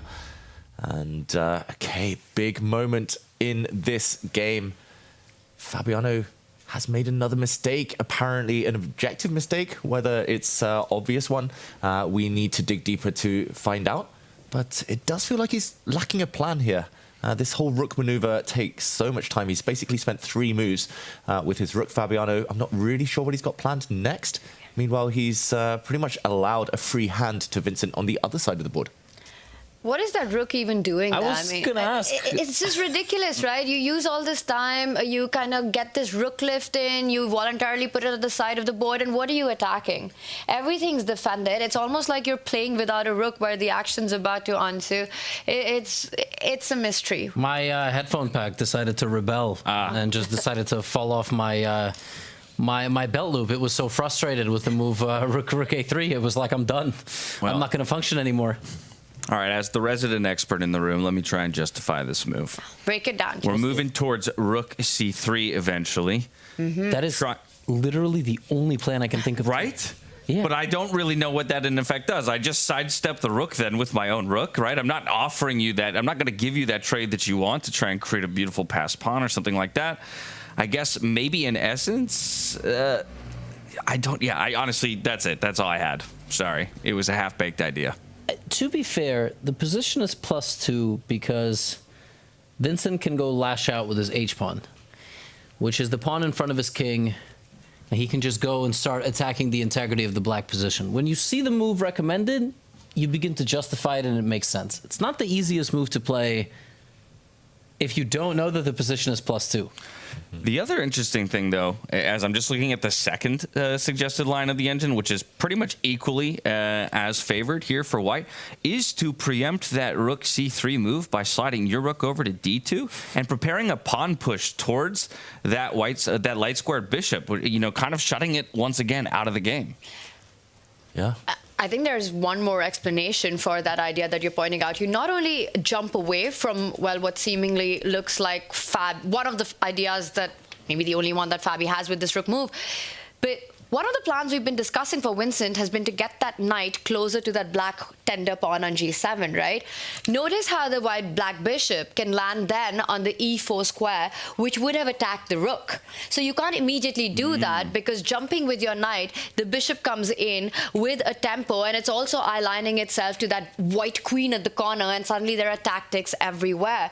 So sidestepping this idea, plus what's in store that Fabi has planned, I really like your approach here. But I have to say the most direct way, the one that Levi pointed out, you know, you've won a pawn on that side of the board, just start pushing. Once Fabi does offer that exchange, then James, your concept of just simply sliding the rook and the h-pawn, it's unstoppable. Where is the black knight running? You've got only one ugly square on the board, and that square is going to block up all your pieces. It's going to hide the bishop. It's going to hide the rook. That's not a happy square to retreat to. If Vincent plays h4, I would argue that he is already the best player in the tournament. Like, you can make the argument, just point blank, he's already in the finals. But there is still this battle against Fabiano. He's in a better position. He hasn't yet capitalized. If he's able to put it all together, understand the imbalances of the opening, understand the imbalances of the transition to the middle game, and now find the best plan after the middle game arrives, I don't really know what else you can say. He might just straight up be the best player in this format on the planet. And he's spending the time right now. And Levon, he's going to play h4. On the board. Levi. The best move. It's happened. Yeah, this is monstrous. I mean, Levon yesterday said one of the most difficult things for top players, right, is to recognize crucial moments and spend the right amount of time in that crucial moment, finding the critical move itself.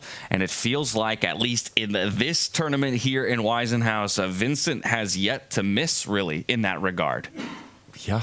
I mean, ever since he kind of survived in the round-robin stage, right, he's just been leveling up every single day. Just understanding these tiny little details. It's always about these subtle pawn pushes. It's about kind of when to change the pace, when to kind of go super dynamic like he has in this game, Vincent Keymer, or whether to play more positionally, as he has in other games like against Alireza Firouzja in the quarterfinals when he won. I just want to point out this move for Vincent is strong in multiple regards. He keeps staring down Fabi, by the way, on the camera. But firstly, he's kicking away the black knight to a really bad square. Secondly, it's that other idea we mentioned. The white central pawn wants to step forward. That was not possible on this last move due to a pin. And maybe if we jump in, we can just show that as we see Vincent focus. Focus mode here. But on the last move, pawn to d5 was not a good idea. There would have been a pin. This bishop could have grabbed the pawn due to the fact the white rook is undefended along this line. But by playing h4, let's say black does nothing. Let's say black just pushes a pawn on the flank. Now you kick away the knight. Now you can push your pawn forward because the white queen suddenly opened up on the diagonal, protecting the rook. So there's no more pin. The black bishop would simply have to move. Let's say it retreats somewhere. The white knight gets into the game. And, I mean, look how painful this is going to be. There's so many potential jumping points. I mean, this is just pure domination. The black cluster of pieces is just dead in the center of the board. This is one of the ugliest positions I've seen for black. I mean, your rook, what on earth is it even doing there? All your pieces coming in the way. The light squared bishop also blocked by Vincent's pawns there. And everything, every single piece that Vincent has a role to play, including the two incredible pawns on the H and the D line there. Pure domination, as you say it. And one of the other things, you know, as you were talking about what's made Vincent so exceptional in this tournament, his ability to adapt in between games, depending on who he's playing against, but also during games. You know, very often what happens is that you're in this tactical mode, you've got the advantage, something goes wrong. It's very hard for a player then to have that mind shift that I need to go on the defense to adapt to the position. So it's not only in between, but I would say during games as well, where Vincent's really been able to understand the right path forward. And one of the examples of that was what happened against Magnus yesterday, right? It starts off his level, and then Magnus starts creating his chances. Vincent realizes it's time for me to pull the brakes right now. It's time for me to go on the defense. He decided to go for a a counter attack, gives up a pawn to defend his position eventually. You know, finding that knight maneuver backwards to keep things under control. So it's been exceptional to actually watch him just handle these different dynamics, different players, the absolute best in the world, and he continues finding the top moves. Also keeps a control on the clock. Now, in almost some sort of harmony with this board, our other top-of-the-ticket matchup, third place between Magnus Carlsen and Javokhir Sindarov, has found itself turning a little bit in favor of Magnus this time around. The engine much more favoring his position with his most recent pawn move. Top engine line. Well, what happened here? This was normal. Oh, okay. So Sindarov didn't play bishop back to f1. That's basically the point. A few moves ago, I said, retreat the bishop, kick out the knight, you know, nice positional game. Sindarov said no chance. And what did he play? He probably took on f6. Yep. Just to mention, his bishop did come to this square just 2 moves earlier, so it would have taken some ego death for him as well to retreat, which might have been the safest move. But as you say, Levi, he took on f6, traded a set of knights, gave a check to the black king, very natural stuff, tried to boot the black knight back. And now he castled. I'm not sure what he should have done instead. This pawn is attacked, so he just sacrificed this pawn, getting his king out of dodge. But Magnus just said, yes, please, pawn up for the world number 1. And, okay, after a central break, Magnus strikes. Finally, this move we were kind of itching for about 10 moves ago, about 1.5 hours ago. He's about to open up his bishop with great effect. Why didn't we pick up that h-pawn with the bishop off of the fork on the king? Good point. I guess we don't have time, I guess, is basically the point. You're right. It's hanging. It's hanging, and apparently the third best move in that position, or second, third best move. Apparently it's just totally fine for white to grab that pawn. I guess he didn't want to allow black the time to play this move and kind of clamp down in the center, so white cannot blow open the middle of the board. But yeah, I think what he did is about to backfire anyway. So yeah, maybe greed was good there, just restoring the material balance. And now after Magnus breaks out, I think he's just in a bind. If he captures this way, then, I mean, there's no attack anymore. The black knight will just retreat. Sooner or later, this bishop will get out on the diagonal. Magnus is just a pawn up, we should mention. Well, he's a pawn up, and a bit ago, he himself got up to dive back into the confessional booth. I wonder if it was after he realized he found an opening and some winning chances. Let's see what he had to say.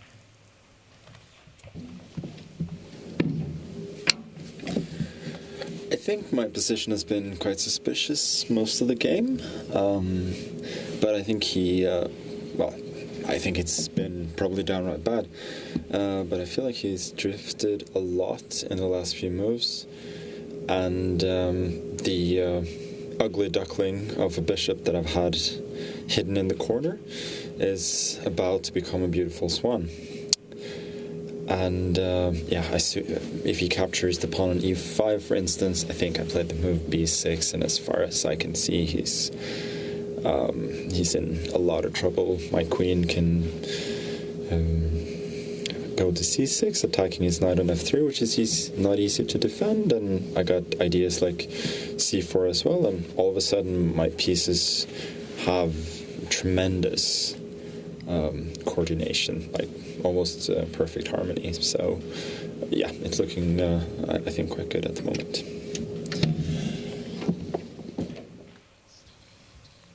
Yeah, so Magnus feeling like the harmony of his pieces, if not responded to in perfect fashion, is going to give him an advantage in this one, and kind of pointing out in a number of ways. I think something that I'm happy to recognize from perhaps a standard game of chess, where the queen and the bishop line up along a diagonal, threatening that vacated g2 square in front of the king, eventually with the trio of pawns that have opened that up for him.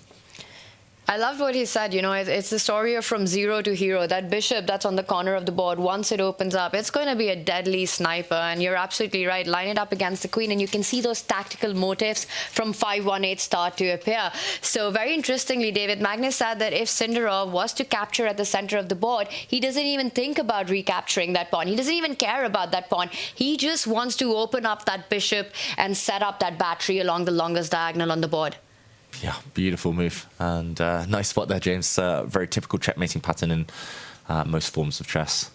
Big trouble ahead for Javokhir Sindarov.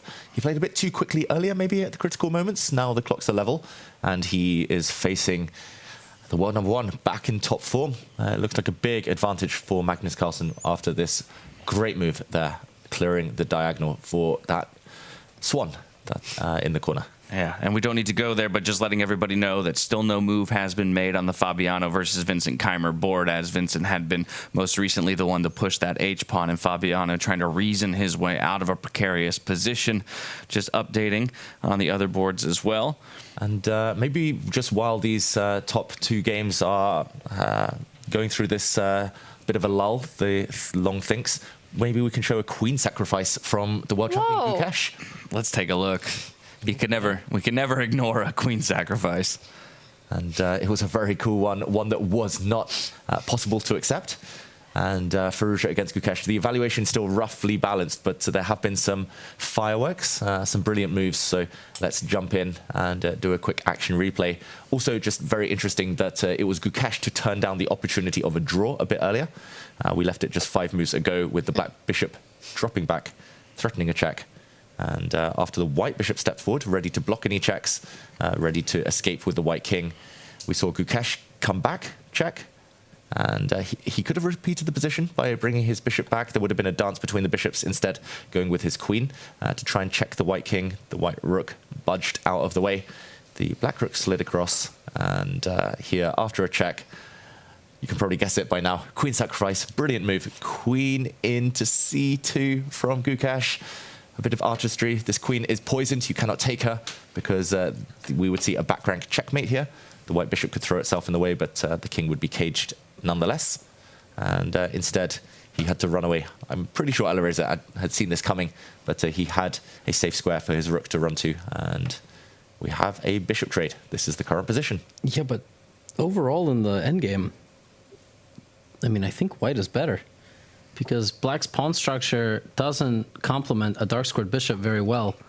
And you see a future where white will have a much more dynamic and involved minor piece. The knight on g3, it's going to maneuver and maybe make it to d5, exactly. And if it gets there, you know, it should be crowned the champion for 7th place. Like, this is this is a knight that will literally never get removed.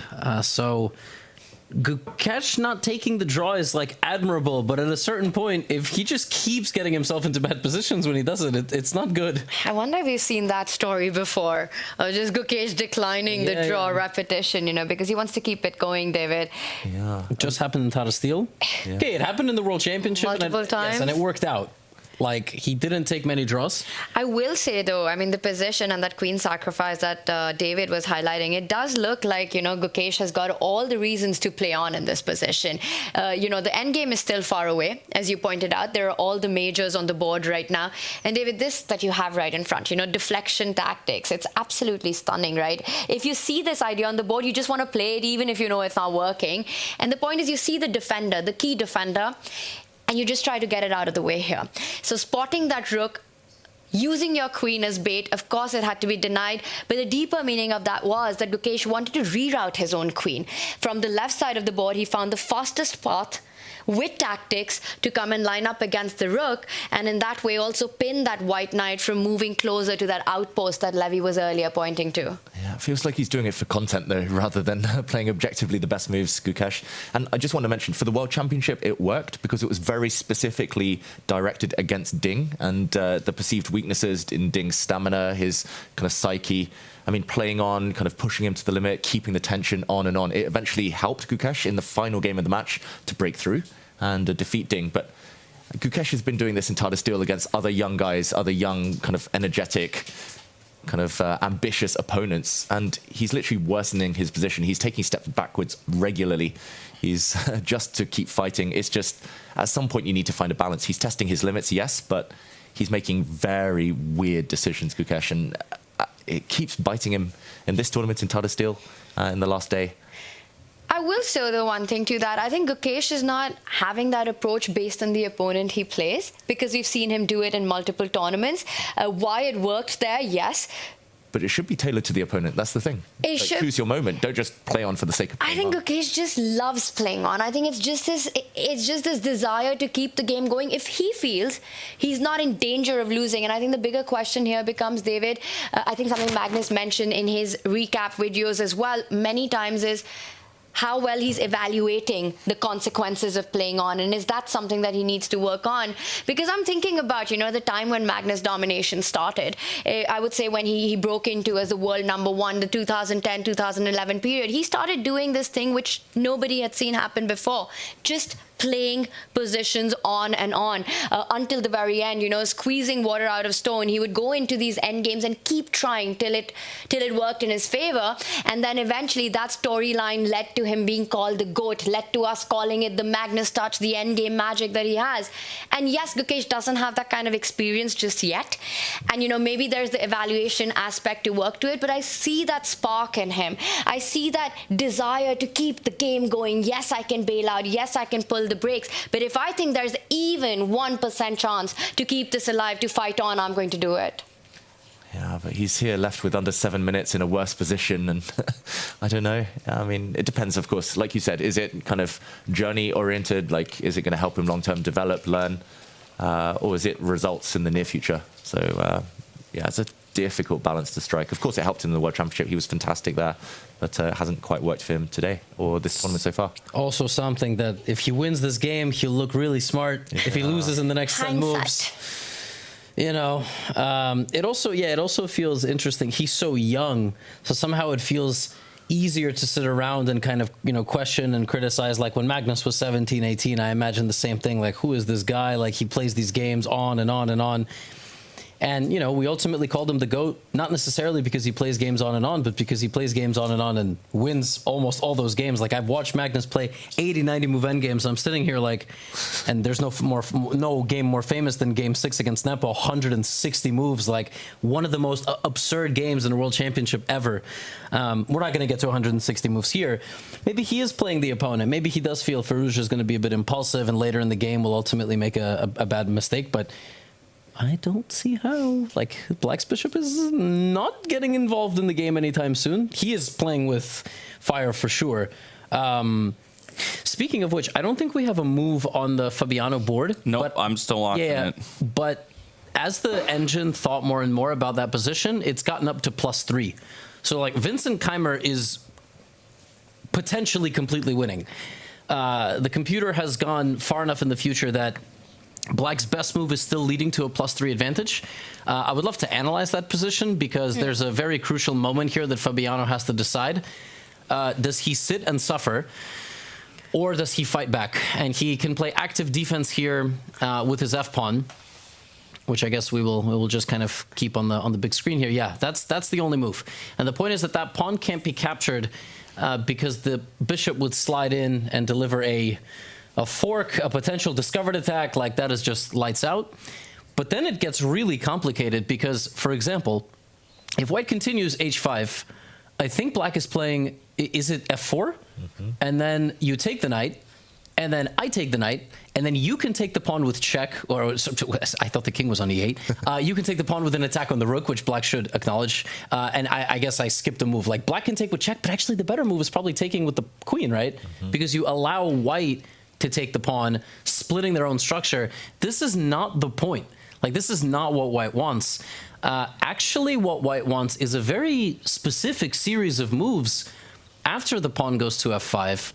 So white now jumps in with one knight, right? I think it's knight g5 is the move. Yep. And then black comes over with the queen to play defense, I think. Yeah, wants queen e7. Yes, or you can defend yourself. Queen e7 or queen d7. Let's say you just play defense, because that's the human approach. Now Vincent has to bring in the bishop to add more pressure. So like at some point, Black's position is almost completely collapsing, but he might have to just give up a pawn and sort of run for cover, but all options look bad. This is the way you try to play actively. Tanya, you showed the position earlier where Fabiano's pieces are all barricaded behind White's pawns, and nothing looks good. I think Fabiano's going to come to the realization here. He doesn't do it. We have moves. Okay, he attacks the rook. He could potentially do it on the next move, but is it the same? Because now your bishop has moved away from a key idea, right? So now that's gone. Yeah, and this is like, this either has to work or it's completely lost, because he's stacking his rooks on the A file, David. Yeah, and a really quick response here out of Vincent Keymer. So after all that time spent on the clock here for Fabiano just to come up with that bishop move, time's ticking away again. Could Vincent have been more accurate? Was the rook better somewhere else? I think it prefers it on d2 still, but... What's the logic behind kind of giving away the A pawn? That's the big question. I mean, yeah, I mean, looks like, okay, it's 1 of 3, right? You have to choose a square. Choose your adventure here, but I mean, keeping it here just looks so safe. A differential of 0.2 between any of the 3 rook moves. Okay, but yeah, I didn't get why he wouldn't have gone to d2, but... David, could that be that he wants to provoke Black to take the pawn so that now the bishop can step 1 step forward and start attacking that knight, which is on the other side of the board, because your rook is laterally not defending the square? Maybe, but it does feel odd to kind of give counterplay some hope to Fabiano for the first time in this game, when you could pretty much play for an attack without having to watch out for pawns like this one marching forward. Very strange. Very mysterious. It must be based on a specific concept where maybe he just wants to blow open the position later. If the Black King starts to run, maybe he'll play a move like c5 and just blow open a line for his pieces. But yeah, very, very surprising choice of square. And the question is, okay, let's go. Shall we go deeper? Let's do it. Let's do it. Yeah, why not? This is the live position, we should mention. This is the position the players are staring at on the board. 12 minutes for Fabiano. What if he just grabs the pawn on offer, not quite attacking the bishop, which is defended, but at least suffering for something? It's so strange, right? Like you say, he could have just kept that pawn defended, kept all the trumps in the position, all the ideas. If there's no direct sequence of moves here, why would you do this? Why would you allow the counterplay? And David, you want to go for the most, well, direct line here. Hit that knight. There's only one square I see. Yeah, knight has to retreat. And now we came up with several ideas earlier. I mean, one of them was this pawn push to d5. Now it doesn't gain time against the black bishop, but maybe he just wants to home in on this beautiful outpost in the center of the board. Can we follow that up? Let's go with the counterplay that you're talking about, right? If the knight does land on the center of the board, and what happens if black keeps pushing his own pawn? Yeah, if black keeps pushing, I guess now white just blockades and argues that actually black's pieces are doing nothing. But still, you didn't need to allow this. Maybe black is just frozen. Maybe black has no plan. And he took such little time to play that move. Yeah. I mean, I'm not going to argue with Vincent's choice because he understands chess 960, Fisher random freestyle chess better than me, clearly. But yeah, maybe in the same way he identified that locking this, dark squared bishop up at the beginning of the game, he can do the same to a number of the other pieces here. Fabiano is just stacking things on the A file. He what? This is so wild. He just doesn't believe in the attack on the other side of the board. This is a difficult game to make sense of, and David's understood something about this position. I think I have an inkling as to why these last few moves, these mysterious moves, have been played. Again, if we just show that last variation, so he pushed a pawn, Fabiano, we'll break that down in a second, but if he had taken here, could it be stepping the pawn forward, kicking the knight out, and now bringing back the white queen, switching angles, hitting this rook, hitting this pawn, and if the pawn steps forward, maybe now he simply drops his bishop back, grabs this pawn.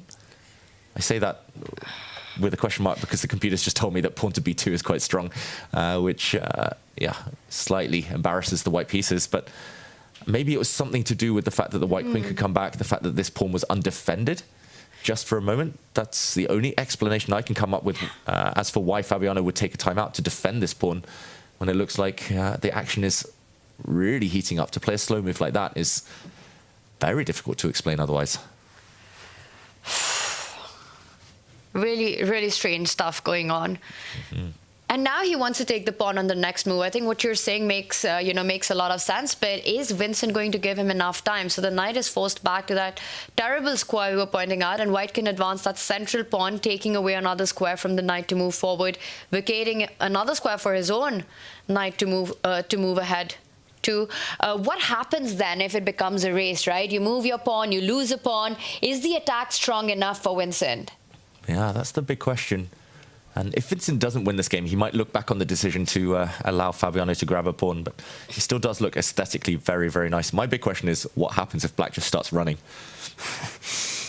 Yeah, actually, a really big question right now for Vincent is, does he play like this, which is engine chess, right? Just space advantage, restriction, long-term pressure, win in 70 moves, but or the equally powerful move C5. Whoa. Which is being evaluated the same exact way and somehow makes more sense with the move that you just played. Rip it all open. Feels weird because we're like offering to fix the pawn structure a little bit. Yes, but in chess, there is something I like to call superseding concepts. Ain't nobody thinking about pawn structure right now. Fair enough. That black king is about to be put out on a barbecue. All right, so like, yeah, he's not thinking pawn structure. He's thinking, if I open the D and C lines, can my queen get back and then take a one-way ticket to the opposite corner of the board? Exactly, David. You know, can I bring my knight? Can I bring my other knight? Can I bring my other rook? Not right now, because you lose it to the bishop on the left side. Let's not forget. But also, there's just a little bishop C4, bishop takes pawn on F7. Just just trapping the rook over there, and also defending our own pawn. So visually, this looks much more promising than pawn to D5. Although pawn to D5 is maybe what the engine would play long term, because it's like it just knows black has nothing. Yeah, human logic. I think you're right, Levy. Like, the only explanation we can really come up with for keeping the white rook on the C file is to blow open the position. Otherwise, you would have just kept it on the second rank. And okay, there we go. As I say it, of course, commentator goes the other way. Also, such a stylistic move by Vincent, right? I think C5 is a move that you see a player like Alireza make, maybe a player like Nodirbek go for. But for Vincent, we've spoken about Peter Lecco keeping things in control. He had a beautifully controlled performance against Magnus. He wants that knight at the center of the board, and there it is. Yeah, this is really crazy. Like, this is deep stuff. It's all in. Feels like poker, all in. Fabiano's all in on the queen side, and Vincent's just giving it to him. Fabiano has two connected, protected pass pawns. Like, if all the pawns cleared out, black's A and B pawns just go down the board. So Vincent has a limited amount of time to make use of the fact that Fabiano has some of the worst pieces we have seen in this tournament. The knight, the bishop, and the rook, which I cannot begin to understate how much they absolutely suck. Like, they are horrendous. Even the queen, right? Like, none of black's pieces can move. The only question is, can Vincent break through? And if he's found a way that he can, with the heart rate at 110, because he feels it, he feels like he has a good position, guys, yeah, we could be seeing Fabiano go down in the next 10 to 15 moves. Yeah, I think one of his ideas, Vincent, is to push his H pawn forward, potentially, if he can grab this F7 pawn that he kind of singled out before the game. Then the white knight has even more jumping points. Then the white queen can start targeting some of those kind of suffocated pieces. I mean, this is literally like watching AlphaZero. It's like the type of thing AI comes up with. It's like pure domination. It doesn't even want to checkmate. It doesn't want to win material. It just wants to dominate.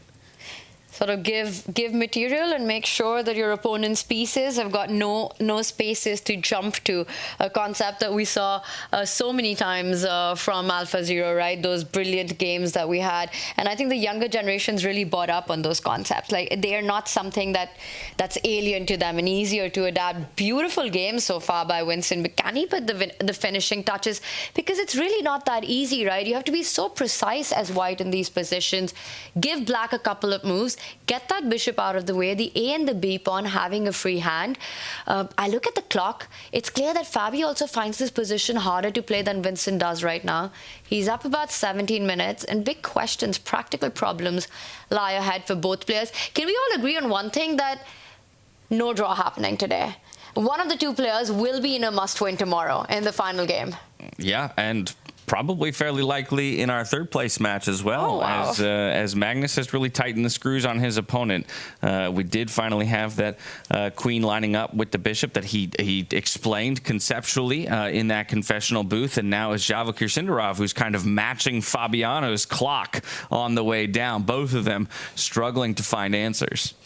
By the way, it's plus 1.5 for Alireza. We don't have to go analyze that game. We will. But David was banging the drum about the fact that it did not make that much sense for Gukesh to play on. And, well, we will see. I mean, obviously the game is not over, but I just saw a spike there. Yeah, guys, this this looks really scary for White.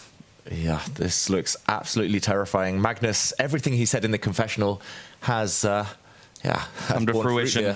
Exactly, has come to life, and it's just this one diagonal. If you could somehow just pick up the white bishop, give it 2 moves, if you could drop it back in front of the white king, fianchetto position, pure defense, you're totally fine.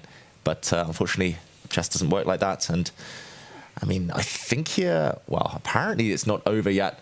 I think Javokhir was relying on some tricks. I was going to say pawn takes pawn, for example, would now set a nasty trap. If Magnus gets greedy and grabs this black queen, then suddenly, whoops, the black king is the target. This is a check. You cannot step forward, blocking the queen and bishop's connection. You would lose the black queen. And if you take this bishop, then white will take this rook. And actually, it's just winning. You force the black king out into the open, and somehow, I mean, you can start collecting material, or you probably just start checkmating this piece. So, okay, there's one trap that I can see. He has played this move, so Magnus cannot take the knight yet. But that food is not running away. So as long as Magnus avoids any nasty check on this diagonal, he should be winning material. But also, you could think about defending that knight on the next move, right? Firstly, as Magnus has to take care of this big threat that you just highlighted. Beautiful tactics there, by the way. Stunning trap set up by Sindarov. Magnus has to be a little careful, but I think Magnus will work that out and not fall for it. Once he does, what is the best way to fight that threat first? Yeah. How do you do it? Because it's not so obvious to me. First move that came to my mind was bringing the bishop out, but that doesn't feel entirely safe. You might see some sacrifices on that square, and then the white bishop then will kind of line up on the diagonal. So, well. How bad is, I was going to say moving the A pawn, but it kind of destabilizes the B pawn, so maybe white has some pawn to C3 thing. Although, no, that doesn't work at all. But you fall back with your bishop now. You just defend that knight, and then your idea of the pawn to c3, now that you weaken the left side of the board. What I'm trying to point out is there a defensive resource for Sindarov to come with the bishop to g4 and just keep the knight safe there? Yeah, I just want to point out, I mean, this is me cheating and checking the best move, but black only has one winning move to keep the advantage in the current position. Pawn to a6, for example, would be a full 360, or pawn to a5. White could actually just grab a pawn on f7, and due to these tactics of the bishop check, of some back rank checkmates, white is winning. Magnus does not have time to get greedy on this diagonal and kind of cash in, break through. There's only one way to keep the defenses intact, and I'm going to say it's very difficult. It is very weird. Okay, wait. Let's try and guess this then. If it's difficult, then it's some obscure move. No, I've seen it, but I think for Magnus it's not hard. Really? Yeah. What's interesting is it kind of follows the, in my head, and maybe I'm misappropriating logic, but it kind of follows the logic of the A-pawn push, which is to create a square for the king to go to. Yeah. But it's just doing it in a different way. And protecting the 7th rank. I'm the only one here trying to work it out. Okay, so we all saw it, so it's not fair. So you said you can't move the A-pawn. There are tactics there. You need a square for the king. Okay, so it has to be bishop to b7, right? You need to get... Okay, that was not a move. If I didn't have all the hints given here in the studio, no way I was coming up with that. But it just feels so But it's beautiful once you put it on. It makes so much sense. The king will be so safe on that square, which has just been vacated by the bishop. And essentially... Oh, I thought Magnus was reaching. He reached for that corner, but he was touching his pen, not the in the corner. But essentially, now, for example, white's queen cannot take this pawn because after a check, after queen takes knight, there's no check. You can just hide in the corner, and your rooks protect the back rank. Your bishop protects you on the diagonals, as opposed to, for example, in this position, if you touch your pawn, now queen takes is not the same because after a capture of the knight, now you cannot hide in the corner.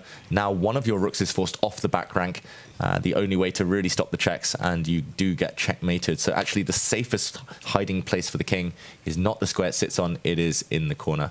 I think you get them process of elimination. You look at all the variations. You realize prioritization of the king safety.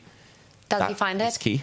Does he find it? 21 minutes. I think he does. I think if this were a blitz game, bishop to b7, very difficult, almost superhuman, but you can deduce it. If you realize, I mean, you start by looking at queen takes knight, right? Everyone's does, but then you realize there are traps with those checks that we showed. And if you can't take the knight, then you look for safety first. You look to set up the grabbing of that knight next move. I will say your first suggestion of the other bishop moving to block the diagonal was really something that comes more naturally, at least to me. You know, you get a bishop to a better square. You kind of block all the trades. Is it essential that Magnus finds it, or does that other move also keep a big portion of the advantage? The other move lessens the advantage quite significantly, but yeah, the reasons to me are mysterious. I think it might be because later down the line there might be some tricky sacrifices against that bishop, opening up the diagonals again. But yeah, I mean, Magnus plays this move. I don't think we can blame him at all. It's also kind of dealing with the opponent's threats. Very, very logical one. Love that camera work that just happened. It really built up, you know, the whole tension about the situation. Just a full rotation happened there. He played awesome. Bishop b7. Of course he did. He's Magnus Carlsen. He did play it, my goodness. Amazing. Magnus is going to hide his king in the corner. He's going to try and grab this knight. Yeah, but for him, it's child's play, right? I mean, you're like, oh, my king needs a space. Bishop b7.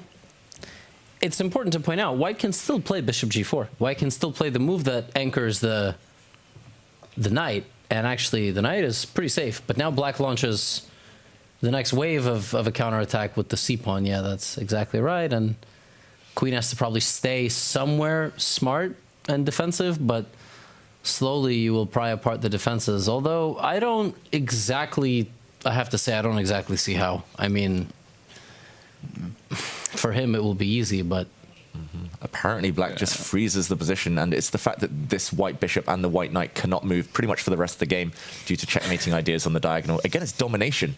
It's just pure domination, just like the Vincent game. Yeah, well, we gotta go there. It's insane. I mean, what is Vincent Keymer doing? It's incredible things happening on the board. You know, he's Levy. When you said it, is Vincent the best player on the planet right now with the chess that he's showing? Every move he's proving your statement to be right. He finds the idea that you were earlier talking about. If we can just jump to our fight for championship. Yeah, while the action's on Javokhir Sindarov here, we're going to hop over to that finals bout between Fabiano Caruana and Vincent Keymer. Keymer has Fabiano on the ropes here, and we did have actually the top engine move played just 1 second to go. The H-pawn pushed one more square forward, opting for the trade there is Fabiano, but now opening up that other pawn that you've highlighted before, David, as well, for the queen to go snag. Yeah, I think that pawn is just dropping. Take it now. You can maybe take it on the next move. The white bishop can go and take it. And the black queen, we should mention, overworked, defending her bishop in the corner here. She's going to have a tough time holding everything together, juggling all those plates. But yeah, this one just looks terminal. Fantastic play. And Vincent, again, we have to remind everyone, he highlighted f7 as the key on move one, the start position. And that pawn falling might just signal the end. Visionary right there, right? And that pawn falling would be the end because it also gives such a big post for that white knight to land to. It's a key defender of a very big square around the black king. Imagine the knight coming in with a check. The boxed up pieces, you end up losing a lot of material on the spot. Maybe there are stronger moves, but I think the most natural one to me looks like the absolute scariest. You know, an idea that David earlier highlighted, line up the bishop and the queen, the rook's trapped there. You might end up winning material. Queen takes pawn, bishop h5, or just pick up that pawn, come in with the knight. This has been such a power-packed performance by Keymer on day one of the finals. I can't believe it. I mean, to outplay Fabi in the way he has. What move number are we on, David? 6. Huh? We're on move 20. Well, it's about to be white's 20th move. Yeah. In this format, 20 moves. Yeah, it could be move 6, it could be 25. But Fabi hasn't made any big blunders. That's the point. It just feels like Fabi went for this idea, you know, a questionable idea, getting your rook to that side of the board, but sort of no big blunder like we saw Magnus make and then lose under 10 moves, you know? Yeah. It almost feels to me like, in fact, actually, there's 2 pawns that are about to die here for black. After we swoop up that f6 pawn, we have no way to protect the the f7 pawn, we have no way to protect the f6 pawn right below it. Yeah. Yeah. Everything looks good. Now the only problem for Vincent is The problem of plenty. Yeah, exactly. I was going to say the problem of choice, like queen takes pawn, knight in with the check, queen takes pawn, queen takes another pawn, bishop in and bishop takes, just simply trapping the rook. Well, we might get a signature Keymer time trouble.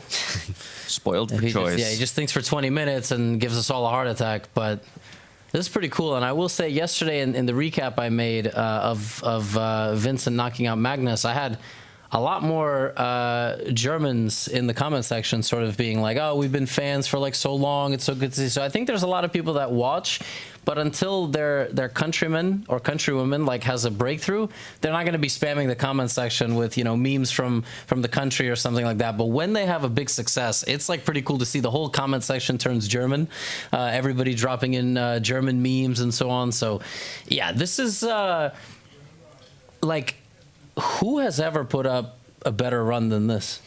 Well, I'm not so certain, but this goes to Danny's point about what people remember are the stories, right, when it comes to the chess. And right now, Vincent is writing a beautiful story of his own here at Freestyle Chess 2025.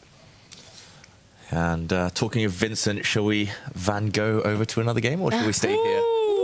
Well, with a transition that smooth, we have no choice. Vincent just played bishop h5. Oh, brilliant move. Yeah, we stay here, I think, for a while. Alireza does have an advantage against Gukesh. Magnus did find the best moves that we actually showed a bit earlier. Of course he did, the world #1. But this is the story of the round.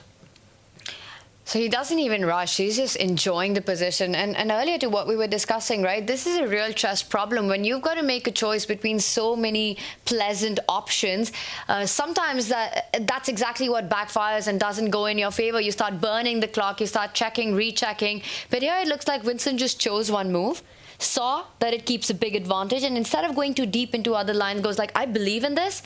I'm keeping all the pressure on. That bishop can capture the pawn next. The knight will anyway land on that square, and you've got nothing you can do to defend against any of these ideas. The best line for black, the best second line for black, the best third line for black, all involve losing material.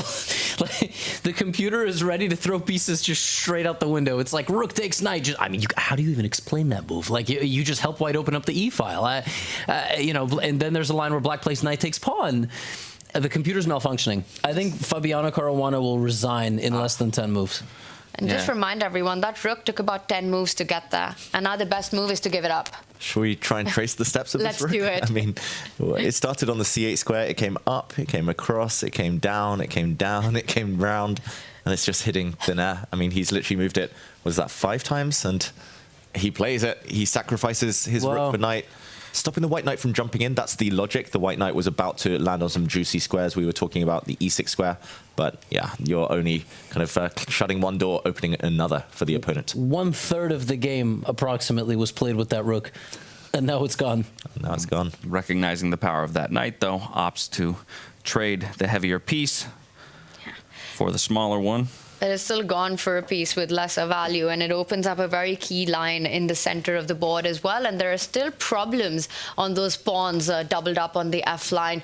Fabi trying to create threats of his own, trying to get to those central pawns, also vacate the path for his A pawn to move forward. Queen back to D3. Simple and strong. You defend the pawn, you attack the bishop, and then you play bishop takes pawn on the next move. You're just going to have 2 rooks for 2 pieces. Like, and then you can obviously give up one of the rooks, and yeah, black has absolutely nothing. This game is over.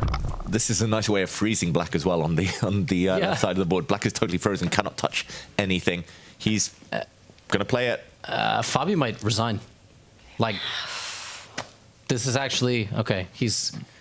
What is this farm that Vincent is in? There's the pawn push. Yeah, this is. This is beast mode. I mean, Alpha Keymer. I mean, it's just phenomenal. It's like perfect chess. It really is, right? From start to finish, this is reminding me of Vincent's first game against Magnus, where you had these inaccuracies at the start, and Vincent never really gave him a practical chance to come back in that game. You know, he controlled the board, he controlled the attack, and putting those final finishing touches, putting pressure on Magnus's clock in that one as well, until the world #1 crack. That's a feat few have achieved in the chess world. Yeah, Vincent at the moment is piloting 95% accuracy through 22 moves on a freestyle chess board. Where did the other 5% go? Yeah, Feels like 100. That's a good question. Be coming home with a math test, you know, in the 3rd grade. Anyway, we're not going to open up that can of worms. But Wow. Okay. I guess. This also works. He's just showboating now. He knows he's so close to victory. He wants to sacrifice one rook in order to open up the other. And yeah, once that kind of black cluster of pawns, bishops on the left side disappears, I think it's one-way traffic. I'm really shocked, though, he didn't grab and trap that black rook. Maybe he just thinks that that meal is going to be on tap for later on. What if you go super hideous in this position? You want to defend that f7 pawn. You also want to fight against that check that you're pointing out can come on if white was to sacrifice the bishop. Fall back with your knight next to that king. At least for the time being, David, I'm not allowing that pawn to fall, right? And just saying that I'm fighting for my life, but I'm hanging on for another move. Yeah, I think that's definitely the best move in this position, multi-purpose, and Fabiano can barely play anything else. He literally can't move his rook. I mean, the bishop next to it, no point moving that one. He does drop back his knight. I was going to say he literally can't move any other piece there, so he had to retreat. But sorry, why didn't he take on f7, trapping another rook? Like, it's just a free pawn. Strange. Yeah, it is a little odd. What about just one other idea? I mean, obviously, all ideas are not great for Fabiano here. Instead of dropping the knight back, can we offer the pawn up, but just offer it up in a different way by bringing the knight forward to block the bishop? Mm-hmm. So strange. Yeah, and we now offer the trade. The queen has to then come forward to take that pawn, but now we've opened up the pawn that the bishop was originally attacking on the left-hand side, or is there a trick here? Yeah, I think he would have loved to play this. You're 100% right, but this also gives us an opportunity to show why Vincent rejected the chance to take that pawn, why he swung his rook over instead, because now after rook takes bishop, you open up this line, and after a recapture, this check is actually really awkward for black right now. I think Vincent missed the move knight c8. Yeah, I think so Actually, too. that's very possible. Like, I think he only saw this, and that's why he did that. And now he's head in hands. And just to finish off this variation, either the king steps forward this way and you get skewered, or you step forward the other way and you simply get checkmated, or you have to give up your queen. So this was the explanation. But yeah, he must have looked at knight this way, but he didn't look at knight the other way. Oh my goodness. I think you're completely right about that. This is that's a big miss. I mean, it was a plays it. free pawn and a trapped rook.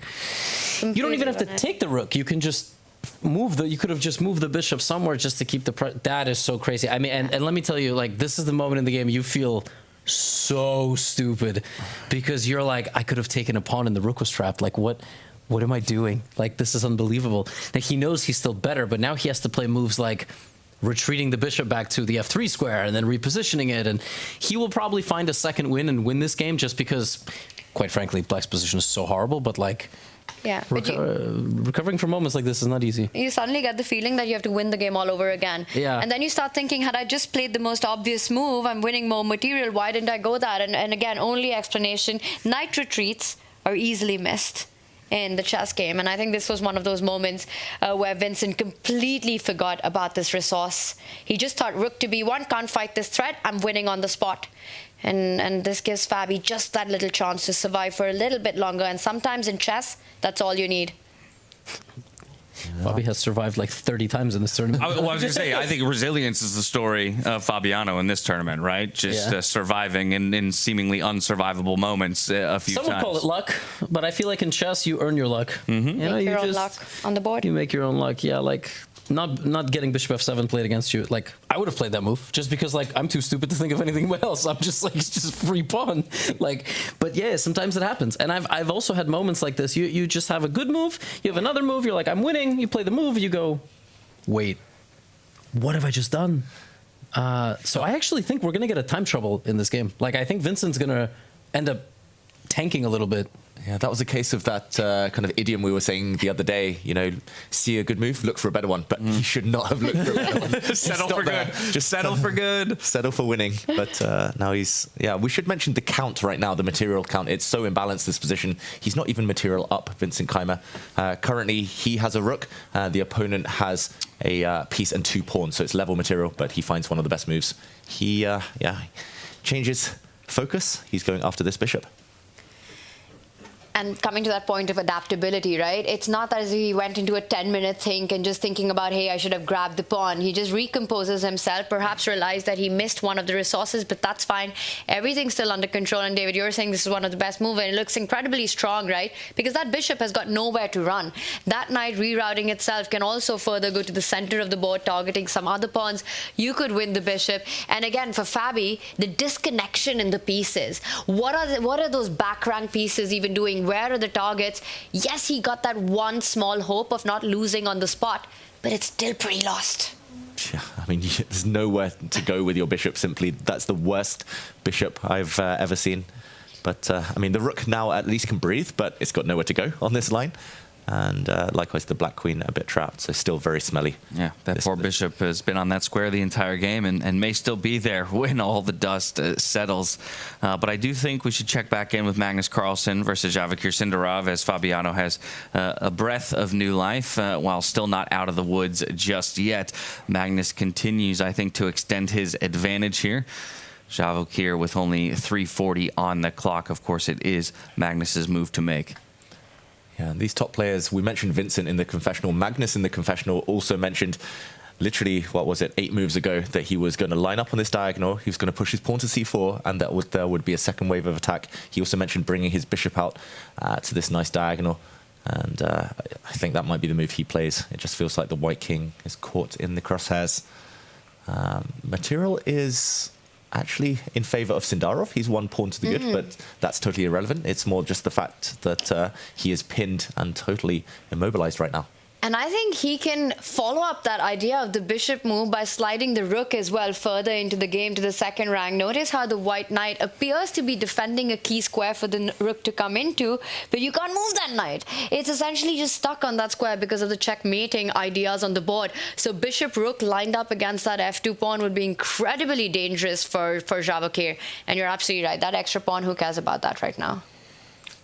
Oof. Yeah, talking of bad pieces, White's rook is so bad right now. White's bishop in the corner, not really doing too much either. Magnus could even kill it.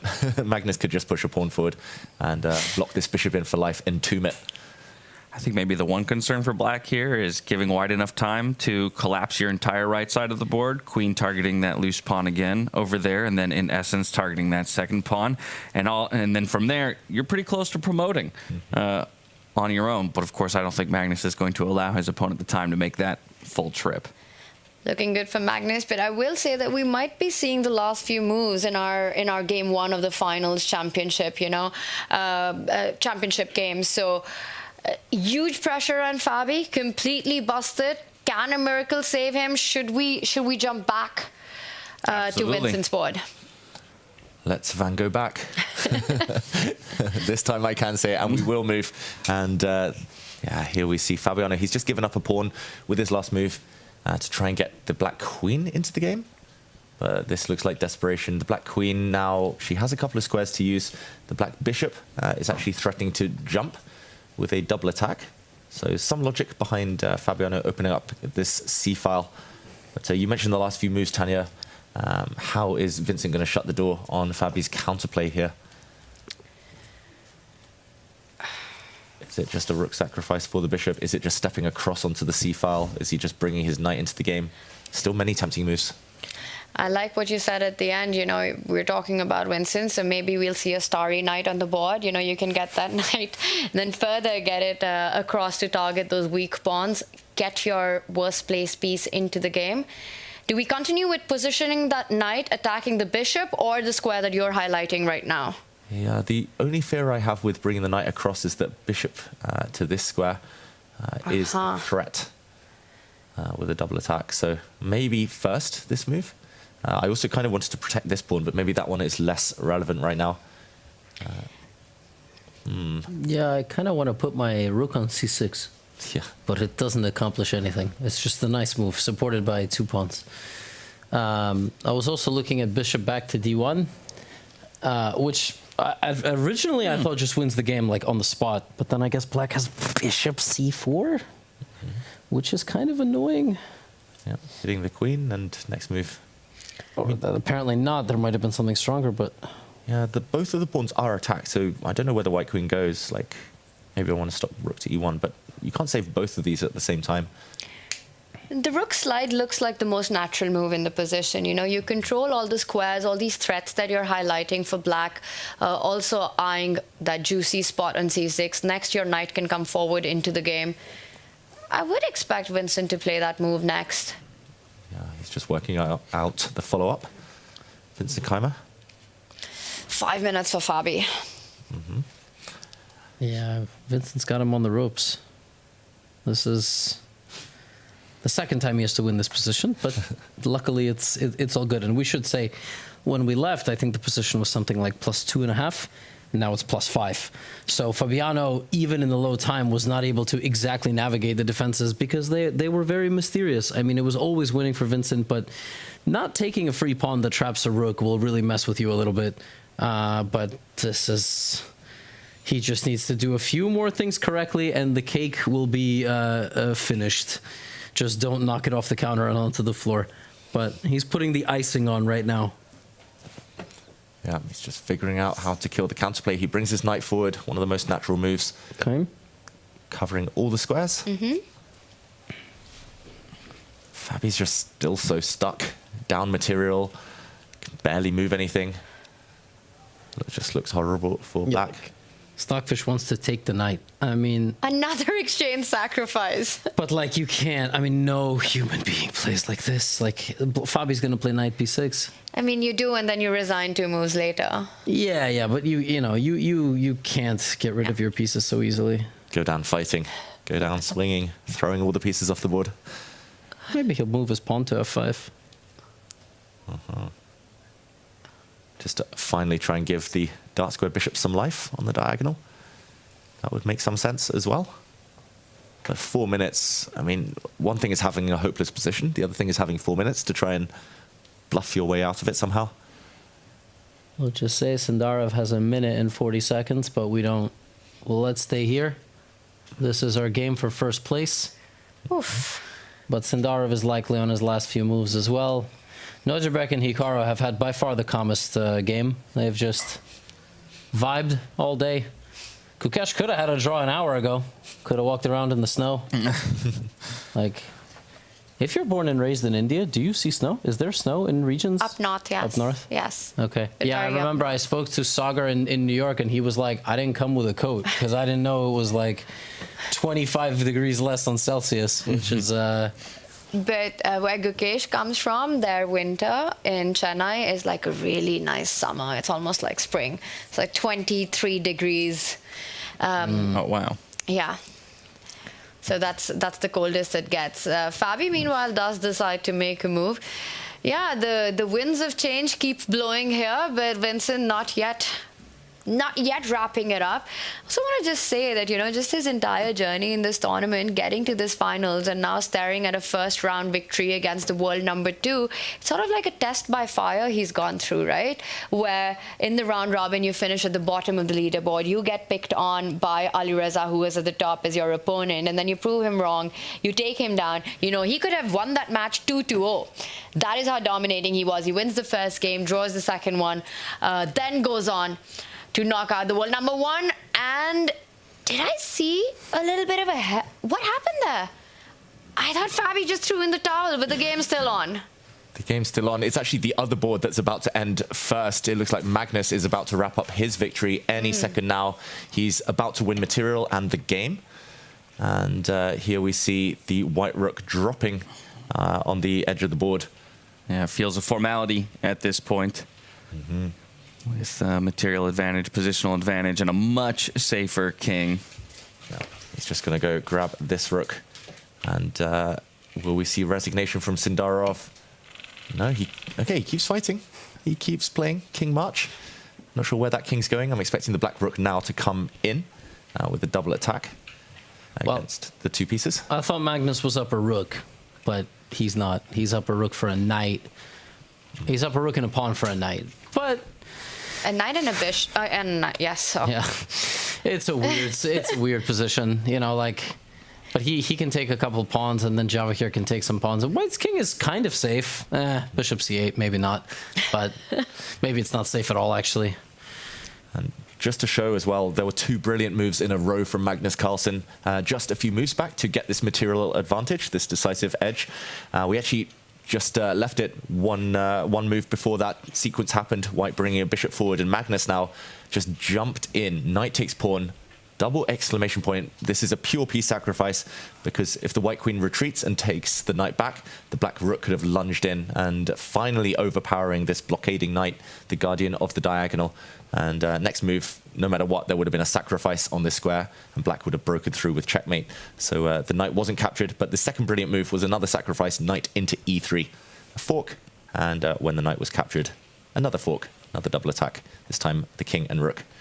So this is how we got here. And yeah, many strong moves. You can move the rook in, you can kind of push your pawn forward, play your bishop back. Everything winning for Magnus Carlsen now. Ooh, which game's going to end first? That's actually a really good question. Do we have a 2-box? Ooh. Cameraman should just go full screen and rotate back and forth. That should be the broadcast. Just cut into the playing hall, camera on one board, boop, boop, boop, back and forth until we get a winner. Yeah. Or they don't have to listen to me. That's also, you know. Excellent idea, Levy. But in the meantime, should we go back to our... Yeah, we can do the flipping for now. Let's do it. Let's go back to the other board. As Javokhir, yeah, on his last legs in that game. But Fabiano, oh, that's never a good sign. Fabiano was looking at his score sheet, and that's normally a telltale that yeah, a player's thinking of resigning. They're just wondering where it went wrong. Bishop move for the first time in the game. So he did sacrifice that pawn. He had to get some open diagonals. Now he's got his first threat in the position. That central pawn is hanging as well. It looks completely winning for Vincent, but you know, to win a winning position is one of the hardest things in chess. Vincent simply slides back, and this is what we were talking about, right? He knows when to go on the defense, when to keep the attack going, how to change the pace of the game. He knows when to pull the brakes on his own ideas, consider his opponent's ideas. He's been doing that so incredibly well throughout the tournament, and this is a one move with many grooves. You defend a pawn, you also attack a pawn. He's lulling me to sleep. I'm like, I've been ready for him to win for like an hour, but he's just like, I'm going to put all the pieces on all the right squares. Knight's coming in. It won't last long, Levy, though. Knight's coming in, rook's coming in. Yeah, and in my head, I felt like, oh, maybe an opening, because we've now reduced the number of defenders on the further pushed D pawn, but that resource of being able to slide in with the check and snagging another pawn means there is no option to take. I should mention it is still legal for black to castle. Black has not moved his king or his rook, but you would only be sliding out of the fire and into the frying pan. The black king sliding across would invite the white knight leaping forward, and that looks fatal as well. It's that cliche, right? When the cure is worse than the disease, you want to get out of the center, but you only get into a worse position with your king on the other side, because all your pieces are on the left side of the board. The queen and knight will be a deadly combo. Center, or sorry, the right side of the board, it looks completely busted for black's king here. Yeah, busted for black's king. Fabiano still thinking, trying to find a move. In the meantime, it looks like Javokhir is about to resign as well. So the dilemma, who is going to finish first in this playing hall? If you had to predict. Ooh.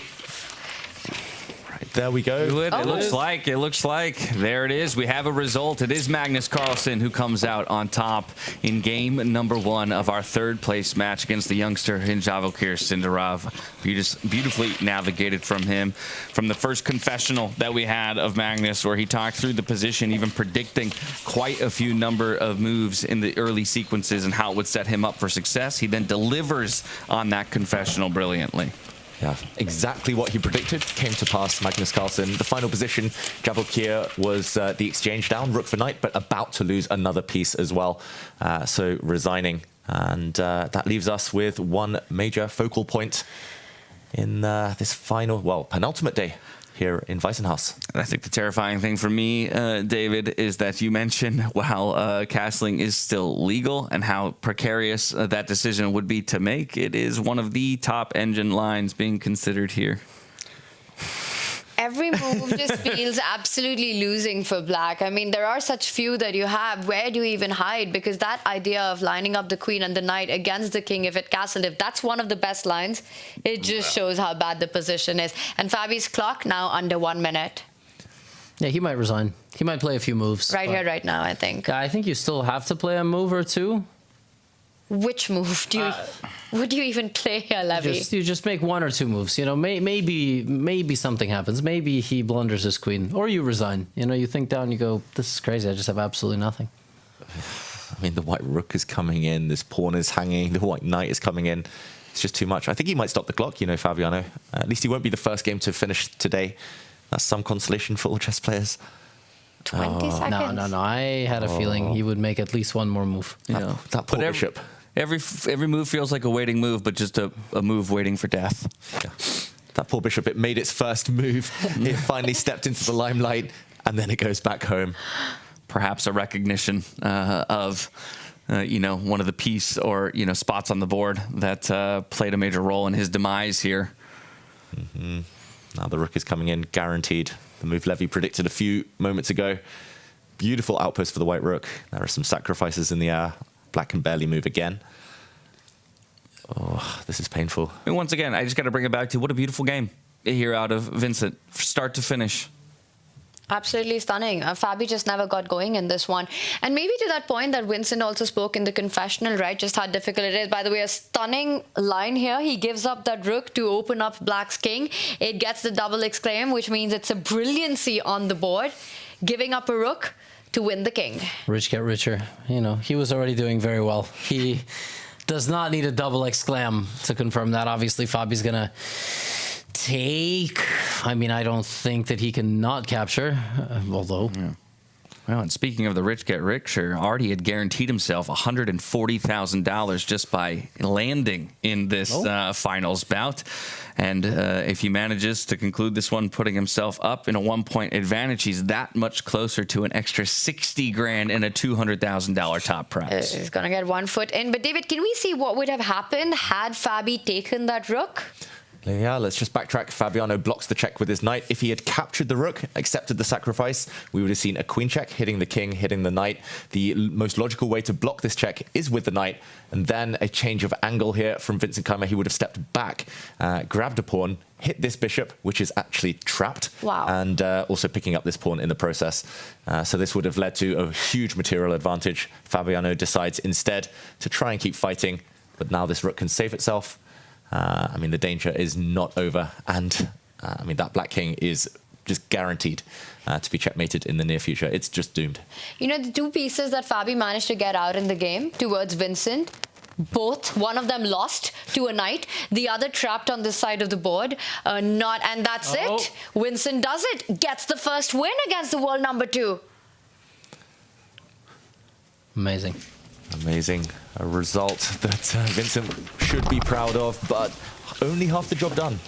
Half the job done, but what a job done. In a matter of 3 days, he's taken down the world number 1, fighting for championship, gets the lead, puts Fabiano Caruana in a must-win in their final game tomorrow for championship. What a star Vincent Keymer is in freestyle chess, as he's showing to be. And doing it all on home turf. Beautiful display of understanding of this format, this game mode. That's been one of our questions from the beginning of the week. You know, how would this freestyle chess format reshape the world of chess and our understanding of, you know, who are the greats? And right now, Vincent Keymer is making a very good argument for himself in Freestyle Chess 2025. And is it just me, or the storm outside just got stormier right now as soon as Vincent got that win in? Yeah, I know Levy's against the theory of the winds of change, my friend, but the winds are only picking up here following the results in this top bout. Let's not distract ourselves. You know, the weather has nothing to do with what's happening. I see Fabiano there taking a walk back to his residence. But yeah, just incredible stuff from Vincent, and he gets a big win. I'm sure he's going to be doing some media, some interviews. Maybe he'll be joining us. But yeah, just awesome. Yeah, winter was coming for Fabi's king, unfortunately, and yeah, that was a tough game, but. Yeah, Fabiano has a chance to bounce back tomorrow. He is the king of comebacks. We learned that yesterday. We're not writing that off, but Vincent is today's player so far. He's got to be. What a game that was. Yeah, and in the end, unfortunately, Fabi could not hold strong. Vincent making his way through the player hall. Let's not forget that we still have 2 other boards in play. It's Hikaru Nakamura up against Nodirbek Abdusattorov, of course, fighting for 5th place, and Alireza Firouzja versus Gukesh in that 7th place matchup. We'll kind of zoom back out. You can see those results at the top of your screen between the marquee matchups. And now we await the results of these extra battles. 4 empty chairs there, right? And I was just thinking that this tournament for the players, how it's really been as we jump into it. David, you can take your pick. But Vincent, he's here with such a strong support system as well, right? We see some of the players who've come in with their seconds and trainers. I know Vincent's dad is here. His girlfriend has been here as well, who just, I think, left yesterday. But it's clear, right, for a chess player how important it is to be in a good mind space, to be in a good headspace, to show this kind of performance. Otherwise, no matter how strong you are, sometimes things can fall apart. And I think he's just got that support system going for him in Weissenhaus.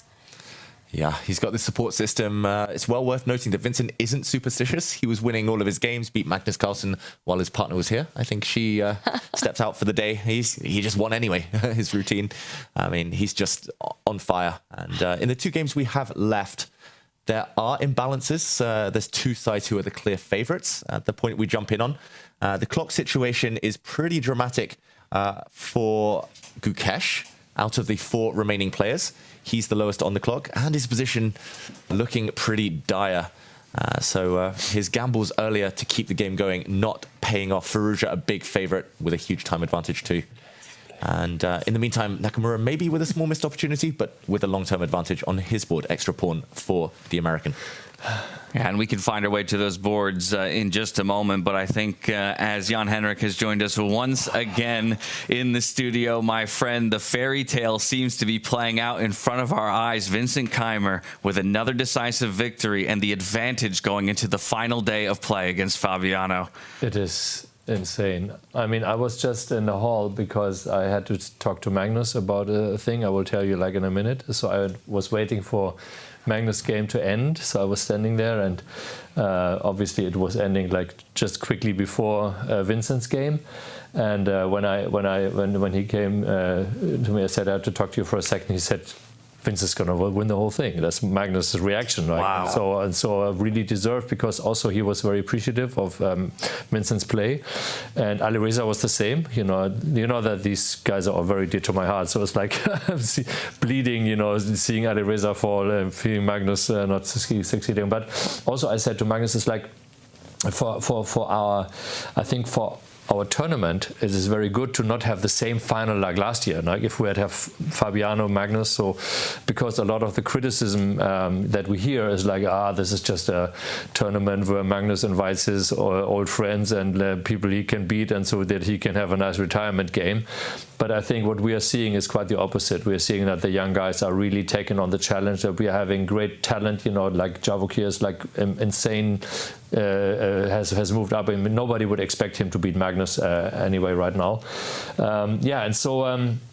So that's the fairy tale is continuing, but so as I have to kind of break the news also that maybe some of you have figured it out already. Also, is that we have made this announcement about the GRENKE tournament, that we are taking over the classical part for a Freestyle Open, for that counts as a Grand Slam, and that has another effect that I just had to inform Magnus about, and I said he doesn't like it so much, but of course we said in the beginning that this is also a clear sign. It's not a tournament where Magnus picks his opponents. It's something where we have clear rules, clear qualification. Nobody is set except for the world champion.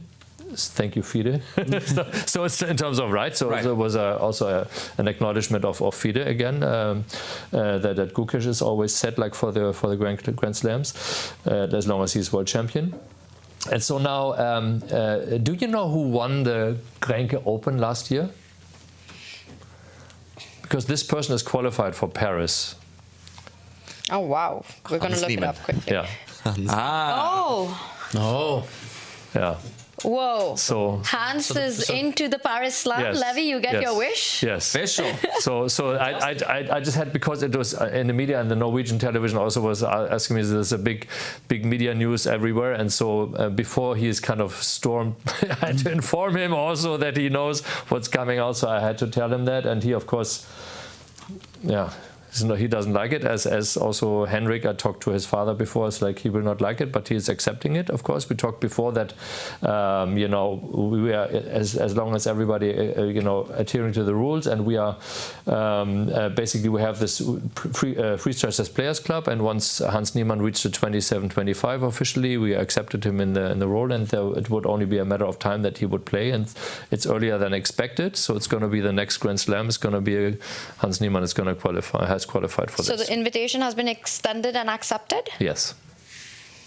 That's big news. That's big news to be receiving here. Good for you guys, because he has talked a lot about over the past year. He's getting invited and then uninvited from tournaments. Exactly. With Hans, I never know what's 100% truth and what's kind of playing a little bit of the heel. Yeah. But he has talked about the fact that players don't want to play in the same tournaments as him, and I think it sends the right message that that's not the case here. So I'm looking forward to it, and the interviews are going to be tremendous. Yeah, very spicy. Plenty of content. I mean, it goes back to when we had Danny Wrench on earlier, right? I mean, we want to shine a spotlight on the players who have, you know, big personalities, who want to make statements and make waves in the scene. And Hans, of course, wants to make waves, both on the chessboard and off. And it's good for us. I mean, it's like I try to make always this comparison to Formula One, right? So and these stories are much more intriguing for people if you have characters that are really like strong, and they're basically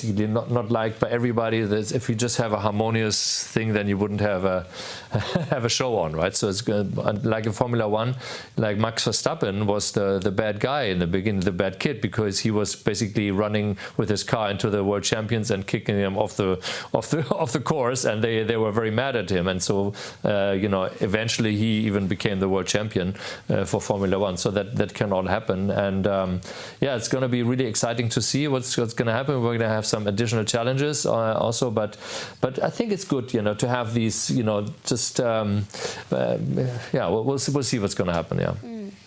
And then I wanna add just a small thing that also is in the media right now is a little bit because Daniel has done out some. He was a little bit unhappy about that he was leaving, but I talked to him, and we will have him on the show tomorrow. We're gonna, you know, as you are doing these deep dives sometimes. So tomorrow we're gonna put him in so that you can basically let's see what Daniel thinks about that, right? So then you put him in, and from home he's gonna comment and say, okay, what he thinks about from his very expert level analysis, and then okay, so come here. Okay, he is already here, and then we will start tomorrow what he really likes to do, and I think he's going to be great. He's going to analyze the 10 minutes when the players are analyzing. So we're going to set it up technically. You're the one, so just so that you know, like Daniel is still part of the family. He's just working from home, and I think he is much more comfortable at home, and so it's all good. Amazing. Now the third thing is I have Michael. You just walked.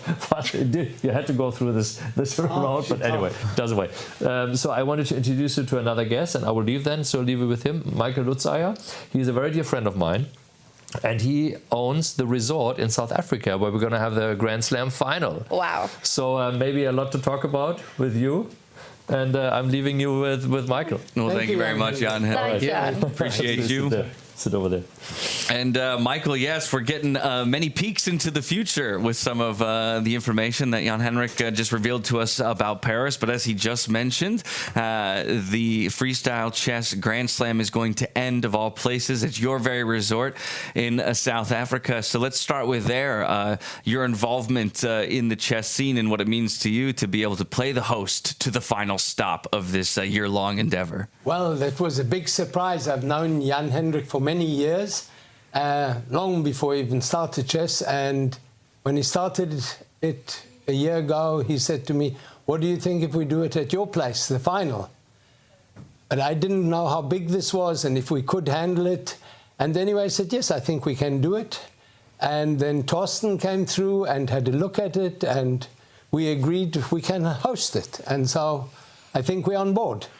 I mean, that's phenomenal to hear. Now that you've had the opportunity to come to event number 1, I'm curious your experience, maybe different climates that we're dealing with at the very moment, but very different, very different. Your experience being in the player hall and watching these 10 different players take each other on in an unfigured out form of chess.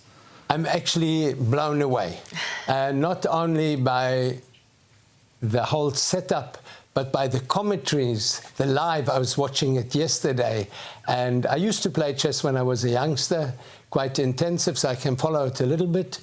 But the way it's done, it's set chess free.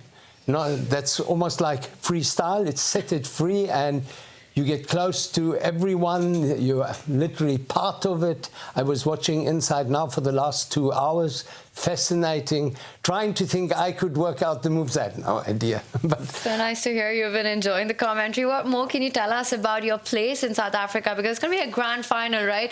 It will come down to that event who will be the Grand Slam champion. So tell us a little bit more about where the players are going to be playing.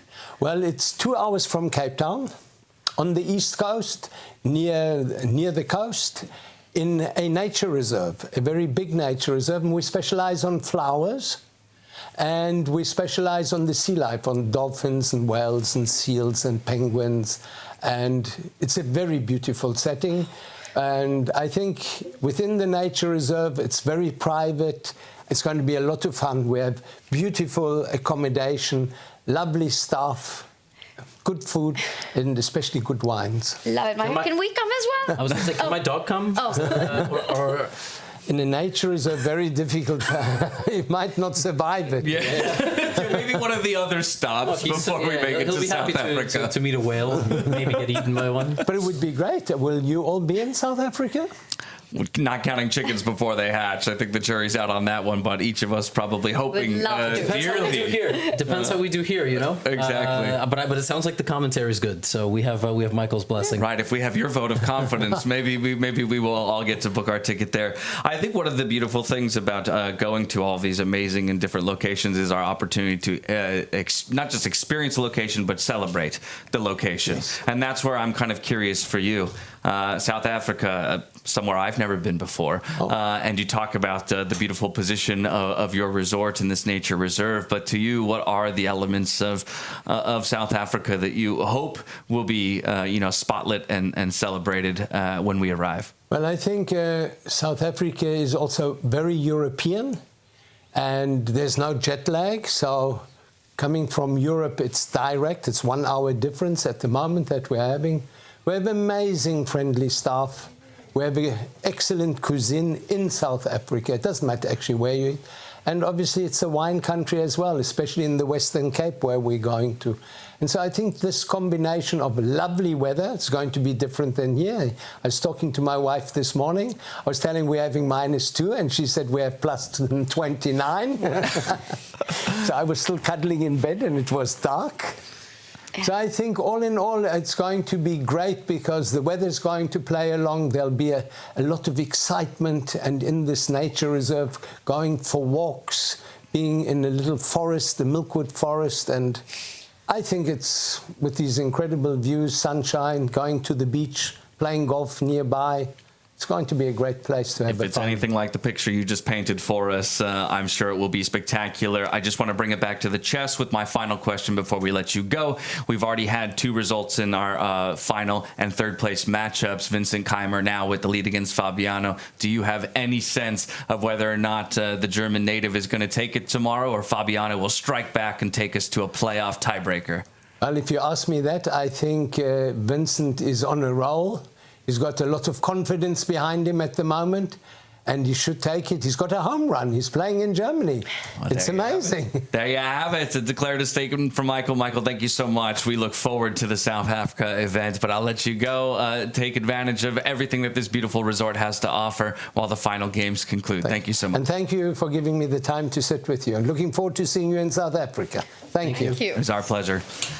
David, We've got a couple of games here with final seconds ticking away. In fact, right on our screens in this moment, Gukesh dipping below 10 seconds will make a move.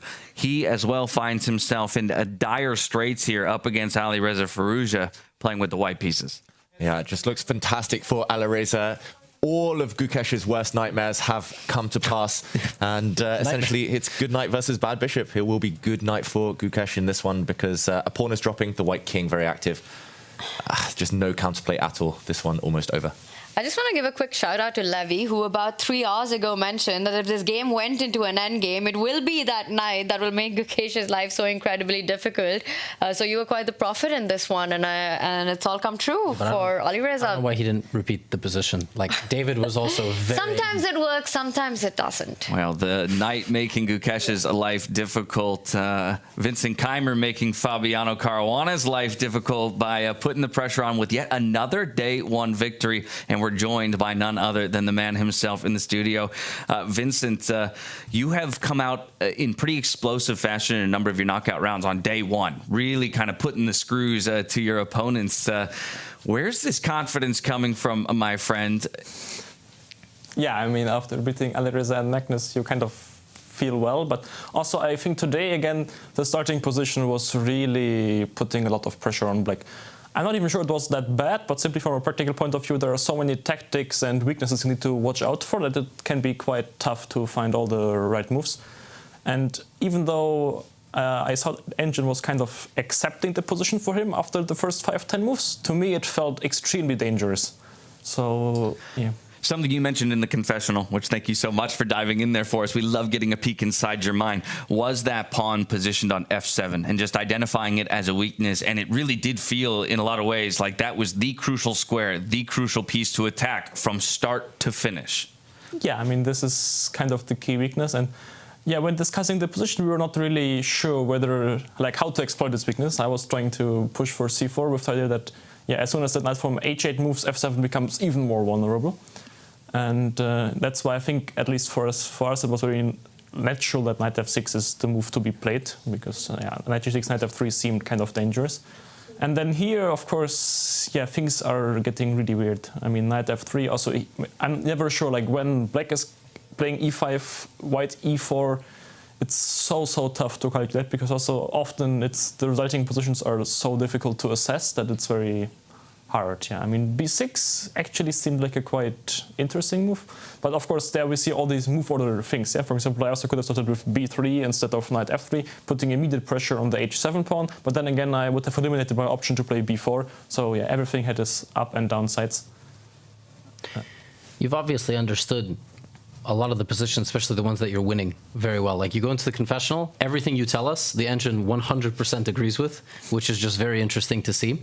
But I am curious, and it's tough for you to say something like this. Have you gotten a little bit lucky that you've gotten 3 positions you understand really well, and maybe there are like hundreds you would be much more confused by? Or are you just on pace to be the best freestyle chess player in the world? No idea. I mean, I would have to test the other few hundred. I also have absolutely no clue. I mean, every game is like opening up a new world. So it's very tough to say like which positions. Maybe there are positions which don't suit me at all, but I think so far, yeah, none of them have happened. One of the things that we were discussing in commentary was, well, the semifinals match we saw, right? 2 unforgettable matches there, yours and Fabi's. For Fabi, it was a really long one. It was a 7-game marathon. You know, we were discussing about fatigue energy being a factor. Was there ever a sort of a discussion or a thought in your mind going into this match that perhaps day one will be the chance that I want to take against a player who's had a very exhausting previous day of action?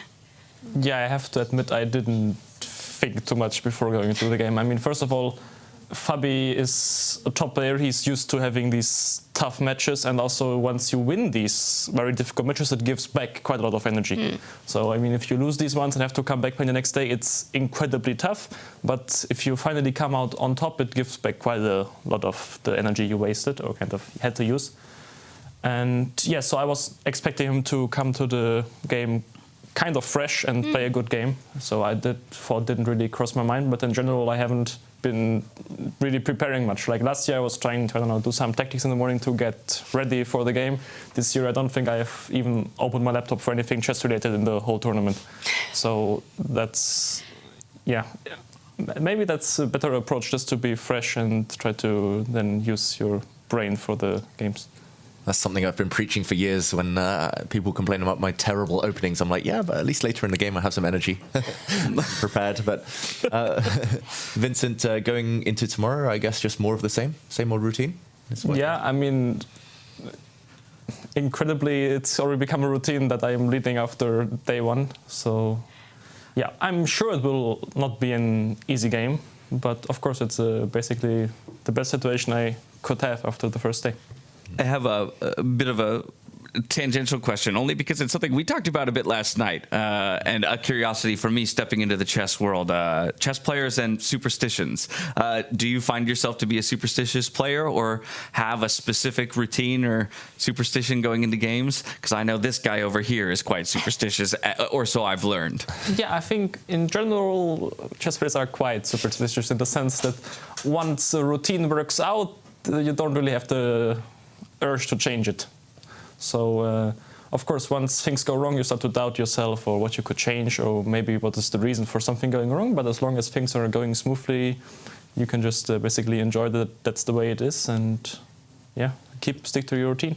Can we ask what superstitions you do have then? I was going to say. Any? It's not specific, it's just the kind of the way I start my day, and everything will just remain the same. Like, but if things are working, you want to keep kind of... Yeah, just doing what's working. Okay. Exactly. You know, I noticed one thing before you walked in for the interview, because you got this beautiful glass room here, that you were having some words with Magnus. You were discussing something right here. And that was really nice to watch, because yesterday you did have a big semifinals match against him. Just wondering if you could share, if you're comfortable, what were you and Magnus talking about? And because he has a lot of good things to say about you here, Vincent. Yeah, it was just about the game today, the position and so on. Because also, like from what I understood, he also was surprised that the resulting position for Fabi was actually kind of okay after the first, 5-6 moves. So that is also interesting to hear that, he shared that evaluation. Maybe we can have a look at the most critical moment of the game. David, Vincent, which you thought when you really had it in the bag?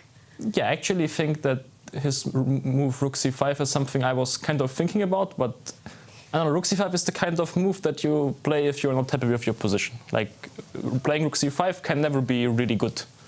It's the question how bad it is, but it's just if you accept, I think he thought that his position is already unpleasant or even kind of bad, because otherwise he would search for some immediate solution like d5, knight e5, and so on. So, and here also there was not that much pressure. I mean, of course, he is attacking this a2 pawn, but my pieces are really active, and this bishop on f8 is so sad that I can really... here actually I was very close to playing h4. That same idea, like pushing h5 followed by d5, knight d4. But h4, rook a2, h5, there's queen d7, which I then saw, and castle rook e2. This is actually... very risky, I think, for me. I mean, not in the sense of losing, but in the sense of losing my advantage. We had a totally different explanation for that. We thought because Peter would be so angry at you for losing control, of just giving up a pawn, just go cemento instead, defend that pawn, and then go for the idea of h4. Yeah, just rook c2 allows f5 and f4. So I had to make sure that immediately this works out. I mean, strategically, f5, f4 is incredibly dangerous for me, but I think I can just play d5, f4, ef, and he can't take on f4 because of queen h4 check. So, and then also this bishop on a8 is so sad as soon as I play d5 that, I think. But I think this position is simply really bad. Like after rook c2, if he has no immediate follow-up, also long-term his position is bad. His king remains in the middle, so if he doesn't show something very direct, it's very easy to just lose by hand. And it was pretty flawless from here on. Just one question at the very end. Did you miss the resource of the knight retreat that Fabi played? And when you didn't pick up the f7 pawn instantly, we'll bring up the board right here. We were trying to understand why you didn't go for what to us appeared to be the most natural move. You, I think, moved the rook instead. Yeah, I honestly just thought the game was over already, and the position looked so completely winning that, Yeah, I think, of course, taking on f7 is the easiest way. I will fully agree with that. But yeah, I mean, thought rook fb1, knight g6, and you just take and you win. Like we thought that's why you played rook fb1. Yeah, but also rook fb1, knight c8 is like there's no threat. Yeah. I'm up at an exchange, all his pieces are tied down, so there's no real danger to that. I agree that bishop f7 finishes the game quicker, but yeah, I think it's a mistake. It's okay. Absolutely fine. One of those moments we can live we're with spoiled it. for choice of how you wanted to go about it. Well, in the vein of keeping things very much the same, after each of your victories, you've joined us here and you've gone on to win the very next round. And so I'm curious from you, any final thoughts before you head into one of the biggest matchups of your career tomorrow, trying to wrap it up and snag that $200,000 and 25 circuit points against Fabiano Caruana? Yeah, not much actually. I think this has also been kind of important that I haven't been worrying too much about anything during the tournament here, and I will just try to stick to that. Well, as is usual, thank you so much for taking a few minutes out of your day to come talk to us about this brilliant victory that you put on display. We'll let you go, get rested up and ready for tomorrow, and we can't await a little bit more brilliance over the board. Thank you. Thank you very much. Appreciate you. And here we return to just those couple of matchups that we have left to be decided here. Again, Hikaru Nakamura against Nodirbek Abdusattorov. Hikaru, in this time, has found at least a small advantage, again, by the computer's standards. Been a while since we've checked in with the game, so perhaps, David, we could walk it back a number of moves to the last place we saw it and kind of reason our way to where we are now.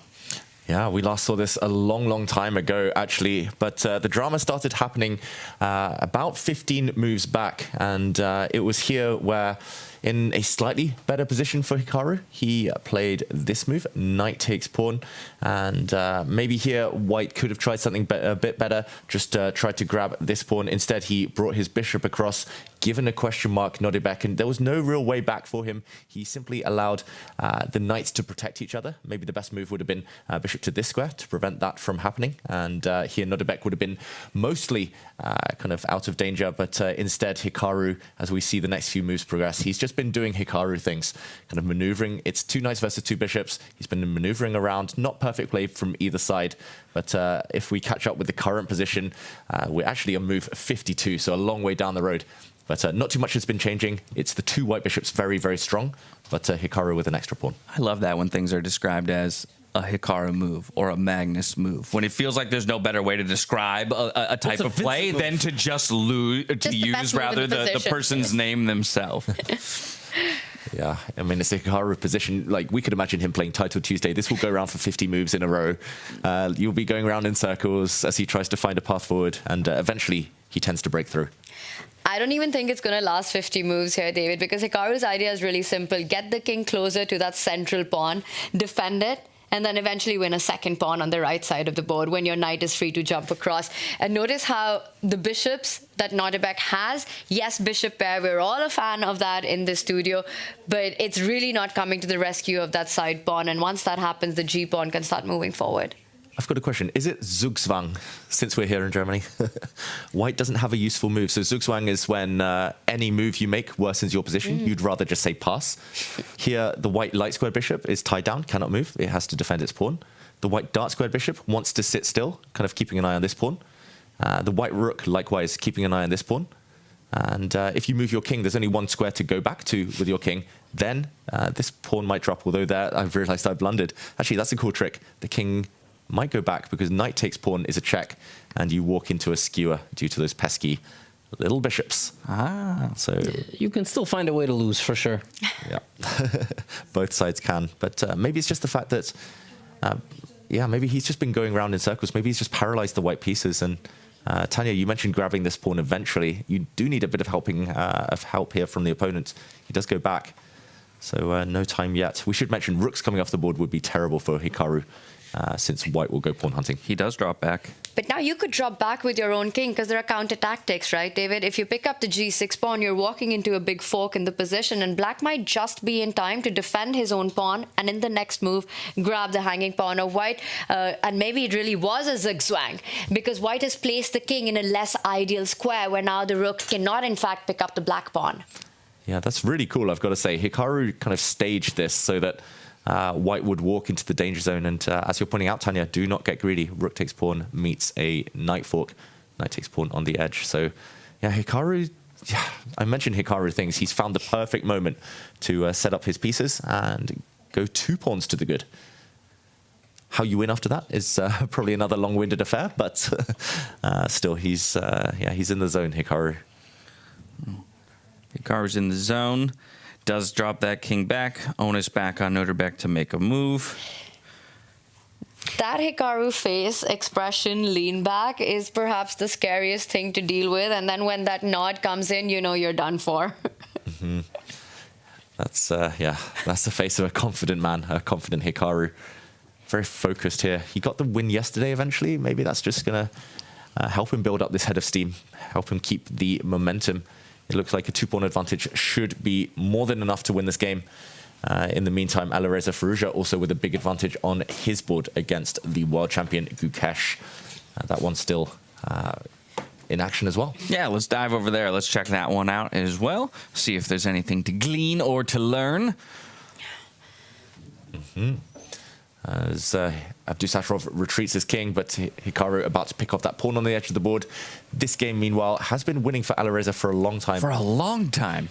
Long time. And now he just needs to decide how to do it. First question, to trade or not to trade? Rooks are staring at each other. It's been bad bishop versus good knight for the whole game, but this bad bishop, is it going to get even worse? I don't want to trade. I don't want to trade. I want to keep a couple threats on the board.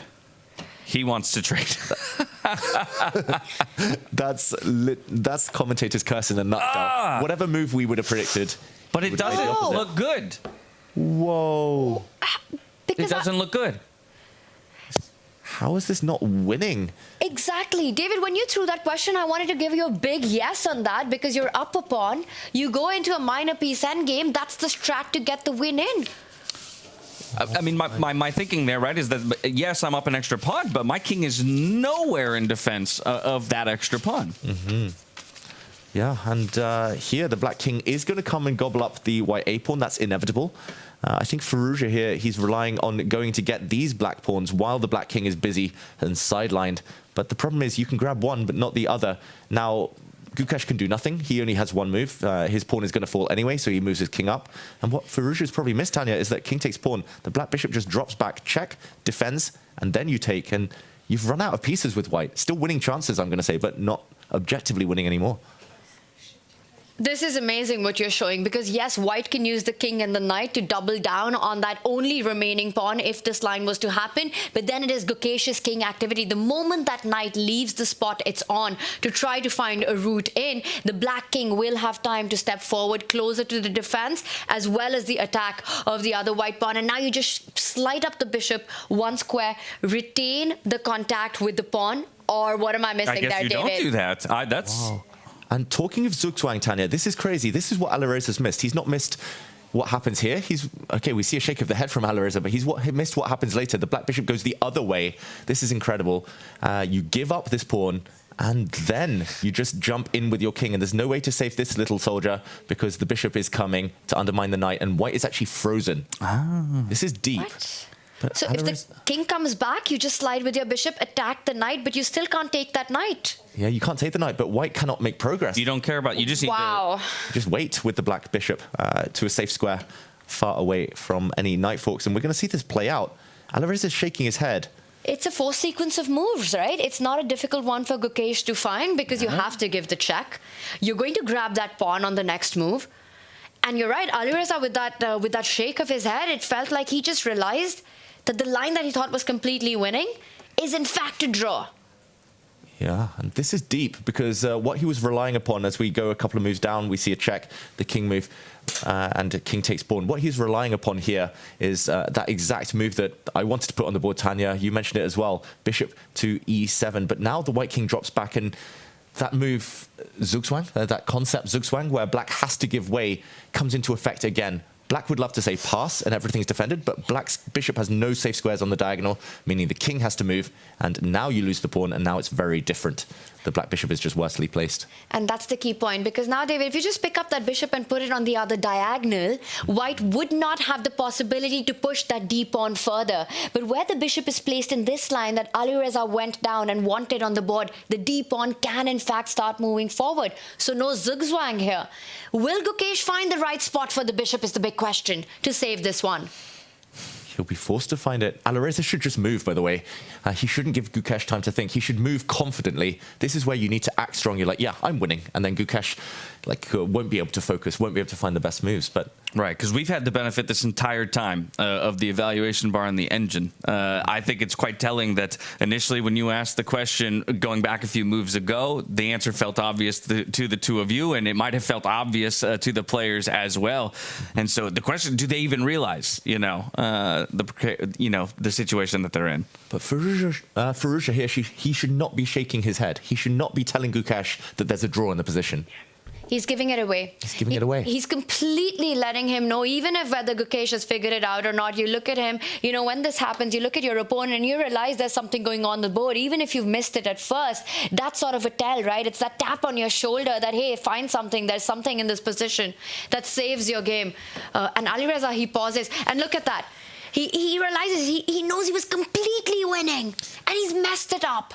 And the thing is, trading rooks any time earlier in the game was desirable for Firouzja because it was good knight versus bad bishop. Firouzja's been a pawn up for most of this game. So he was still in the mindset that trading down, simplifying the equation, is totally winning. And this is like the one exception to the rule where the black king is coming towards the white pawns. White's pawns just cannot advance. And that's torture on his face because... wanting that one back. Exactly. He knew he was winning. He had it in his grasp. Gukesh, this is miraculous, by the way, to save it. But he made this chance by fighting. That's why he's the world champion. He's so tenacious, Gukesh. He's tricked Firouzja. It's as simple as that.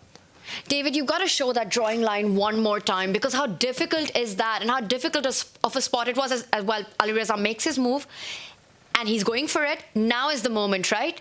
We drop back to H. No, first he comes forward with the king. Yeah. But then he has to find the right square for the bishop once it gets attacked.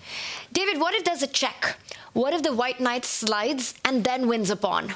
Yeah, it's essentially the same concept. This check also wins a pawn. You could have gone the other way, but now the bishop has to choose the same diagonal, has to slide across and in. And essentially, it's what we call a fortress in chess. This is miraculous. The black bishop, the black king tie down this white pawn from moving. The white knight is stuck defending it. The white king is stuck defending the knight. And it's this little kind of awkward triangle that white cannot get out of. The black bishop just waits, like white waits, black waits, and unfortunately, knight alone cannot deliver checkmate. The bishop will give itself up for one of the pawns. The king will win the other. Moment of truth about to happen, and I think, David, it has to be that square. You can't arrive at this diagonal with any other square on the board, not the one that's right next to the bishop. If the knight hits it, you have to choose the right square. That's the only way to defend it, is the arrow that David's drawing right now. I think, Gukesh, did you see that? Just realized. Yeah. He literally wiped his brow in relief. He has realized he's holding this game. Oh my gosh. He's been suffering forever. It's actually what we call positional domination earlier. Firouzja had it in his grasp. He could have done nothing. He could have just sat on the position. Like you said, James, keep the rooks on the board. He would have won. The black king was so far off in Siberia. But yeah, suddenly miracles do occur in the endgame. The endgame is always, it seems to be the place where Firouzja trips himself up. Yeah. It's happened so many times in his career. The beauty of chess. This is unbelievable. I mean, it's so incredibly deep, this concept of creating this zugzwang where white has got 2 extra pawns in a minor piece endgame and yet unable to make progress. You don't trade, you don't go immediately win a pawn back, but just keep the position as is. The next move, absolutely critical for both these players. Yeah, and for Firouzja, it's just such a pity he doesn't have a pass pawn now. So his hand is forced, essentially. He's going back with his king. I think we'll see the same thing, exact same thing play out, just different move order. But yeah, essentially he's going to have to trap his own knight on this square in the gaining of that black pawn, and then he's frozen. But perhaps he takes control of that bishop square that we were pointing out. If black was to step forward with his king right now, then white comes back with the king, still maybe keeping the chances alive, keeping the game going. Does Gukesh need to be precise right now? Yeah, apparently there's 2 drawing moves. It's the same idea we've shown. The black king coming in towards the pawn, I think the most natural, or the bishop going via this diagonal just to stop the advance. This is actually quite logical. The bishop on this diagonal will stop the advance of both white pawns. Sorry, there we go. Well, no, but to that end, if the king drops back now as opposed to the bishop to h6, can the white king not come forward one more square to e4 and guard that dark square?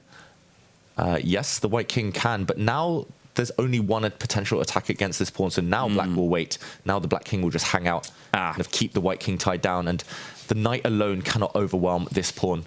You need the king, and as soon as your king goes, your pawn goes. So it's just a different looking waiting game, but a waiting game nonetheless, where they'll shuffle back and forth. And even if you do push that pawn, you create a passer. One passer will not be enough because the bishop eventually will sacrifice itself for the pawn, and you will not have enough material remaining on the board to win the game. You need a queen to checkmate in an endgame like this, but once the pawn disappears, no chance of a queen. And there we go. He finds the key idea. Of course he does. Gukesh, great move from the world champion. He's coming in with his bishop. Wow. Brilliant survivability. I mean, again, one opening, sometimes all you need.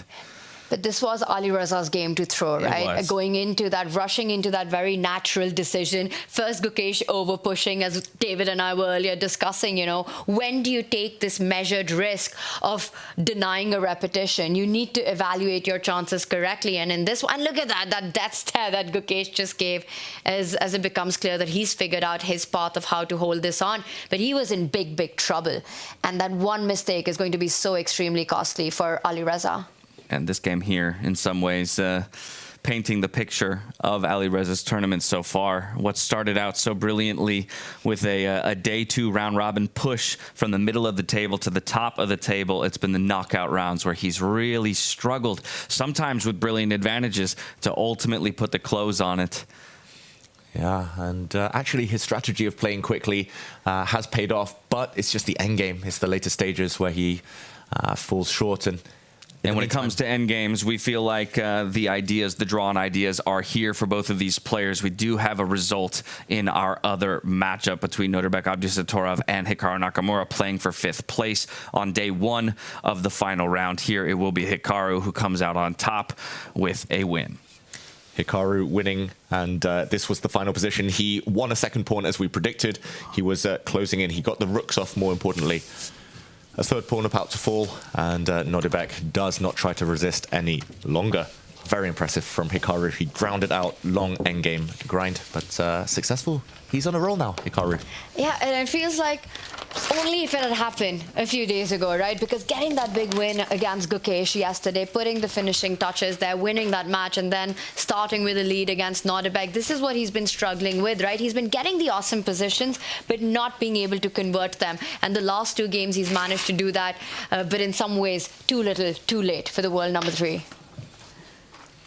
I think he'll be very happy with today's effort, by the way. Hikaru tomorrow, he'll have white as well, but yeah, he'll just look back on those missed opportunities against Sindarov. He was winning for much of their match, eventually letting it slip in the tie breaks. But there we go, he leaves the arena. Still one more day to go. And so back over to the other board, unless there's anything you want to explore in this position. I think we just give the respect to Gukesh and Alireza to watch this game finish out, although it won't be with the result that Alireza would have desired. Gukesh, I think, just working through any final calculations, will drop the king back, still looking for that drawn position that we've shown before. There was a threat on the previous move, David, where the knight could have jumped. If black just kind of gets a little careless, the knight jump would have ended up in winning a pawn in the best possible scenario where it perhaps is not a zugzwang. So he does step out of that idea. Now tying down white's king to defend that central pawn. So not, in a sense, not allowing any progress for white. Now he just wishes he could do nothing again for Firouzja. But the problem is, no matter what he does, black has a solution up his sleeve. If the knight goes this way, no way for the black bishop to defend this pawn, but the black king can step back. And again, if you try and double down, the black bishop comes to this dream diagonal where it prevents the white pawns, white pieces from doing anything. And likewise, if in the game position, if he comes with his knight this direction, stopping the king from defending the pawn, the bishop does the dirty work, steps back and holds the fort. There's nothing to be done. Looks like Firouzja running out of winning ideas here. And usually in these knight versus bishop endgame, 2 versus 1 pawns, it wins for the side that has an extra pawn. If that backward D pawn was anywhere else on the board, was a sort of a disconnected passer away from its own pawn, you know, it would be completely winning for white. But it's the 1 versus 2 dynamic that we see, where you've got this clamp on that central square, where basically one pawn holds down 2 is the only reason this one ends in a draw. The most important factor, Gukesh finding that right spot for the bishop. Alireza's decision to trade the rooks is going to be a tough pill to swallow for him. And for so close to winning. For all that talk about how beautiful pawn chains can be and how useful a tool they can be, sometimes they work against you. Yeah, and it is especially rare to see a position held by the side with the bishop here when the pawn is on the same color as the bishop. Normally that means your bishop is very, very bad. But here it helps that black can hold that pawn with his knight, with his bishop there. And Alireza, I still think it would have been 50-50 whether Gukesh found the draw if he just played those moves quickly and confidently. But somehow the fact that he stopped before this whole sequence played out and was shaking his head, he basically told Gukesh, it's just a draw. You just have and it's like us having the eval bar, right? Right. If you tell someone it's a draw, they know it's a draw, they'll find the draw. But if you kind of act confident and bang, bang, the moves come in, Gukesh might have already given up hope. Gukesh's hand was forced. He had nothing, no options along this path. But in the end, fair play, finding all the best moves to hold it. The knight going back. Yeah, it's a very, very big point that you make there, you know, where you suddenly have this assist where you know that your opponent has seen something where, in fact, the result's not going. And there we see a repetition happen right now as we speak. Perhaps Alireza will play on for longer, but for Gukesh, definitely seeing Alireza like that gave him that confidence that something saves in this position. But I've noticed this about Alireza: he doesn't play those mind games so often. You know, he's quite expressive. If he's missed a chance, if he's missed that opportunity, you can often see it on his face. But yes, in that moment, had he just stuck to that strategy of not letting go, of having that poker face, might have been a the likes of Magnus before. I've watched Magnus plenty, and like in an endgame like that, when maybe not this specific one, but when it's just equal, when Magnus is trying to turn the screw, trying to put the pressure on, he'll just keep a blank face. So you never know what's going through his mind. You just assume he's confident, assume he's doing the business, and then you start to play kind of negatively. You start to get in your own head and you collapse. But Firouzja giving a helping hand to his opponent, bringing his king all the way back. This is just inertia now. Yeah, what do you make of this though? Because they're trying to keep the position alive. I didn't see any traps. I don't either, but that's so it's... So very often, once the player has understood the defensive structure that's required, where to place the king and the bishop, you know, then it becomes very hard to break that fortress. And it's clear that with Gukesh bringing the bishop on the right diagonal, he knows where it belongs. It belongs on that e3 square to defend the pawn if the white knight and king get active, because you not only need to defend that pawn, you need to stop that white pawn from moving forward. So he's going to shuffle around with his own king and bishop, making sure that when that's the only active plan, the only way to play for a win for Alireza, when he goes for it, that possibility will be there for him. That square will be available for his bishop. Yeah, and here I think probably every move that doesn't blunder the bishop immediately or doesn't allow a trade should hold here, should make the draw. But Gukesh still needing to prove it. Will he go back? Will he slide forward? Feels like we should just shuffle the bishop back and forth along that diagonal and so on. G5, H6, G5, H6. Also, can I just say, we had Jan in here earlier. I mean, I just love how everything happens in this tournament live. So many breaking news, nothing scripted. We're finding out about everything that's happening here. You know, hands getting into that tournament, Magnus's reactions to that. That was amazing. It's like the 4th, 5th, 6th, 7th wall has completely been broken by freestyle chess. I love it, the hands-on approach that the Jan-Henrik has here. And yeah, I mean, what a tournament that is going to be in Paris, simply. Hans Niemann against Magnus Carlsen. Imagine that in the final or quarterfinal, semi-final. That is going to be juicy.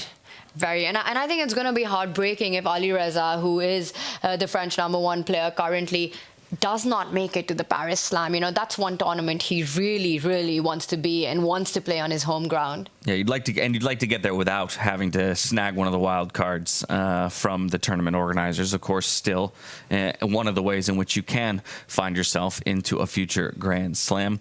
But yeah, it's a lovely perspective as we're trying to shake things up in the chess world. Nothing is really held sacred when it comes to these events, and there's a tremendous willingness to say, let's try this. Oops, it didn't work. Okay, disavow it. Move on to something else. Asking the audience at home, what do you want to see? How can we, level up your viewing experience and the way that you interact with the game of chess on any level? I think it's a spectacular mission statement. Yeah, shaking things up. We love it here. And yeah, this position should be a draw. But imagine the Paris leg of this Grand Slam tour. Imagine Alireza Firouzja, Maxime Vachier-Lagrave, two of the best players in the world. There's only one wild card for the local player. That would be such a pity to lose one of them. And yeah, Firouzja just hasn't been at his best the last few days. I think he'll admit it. We see it on the camera.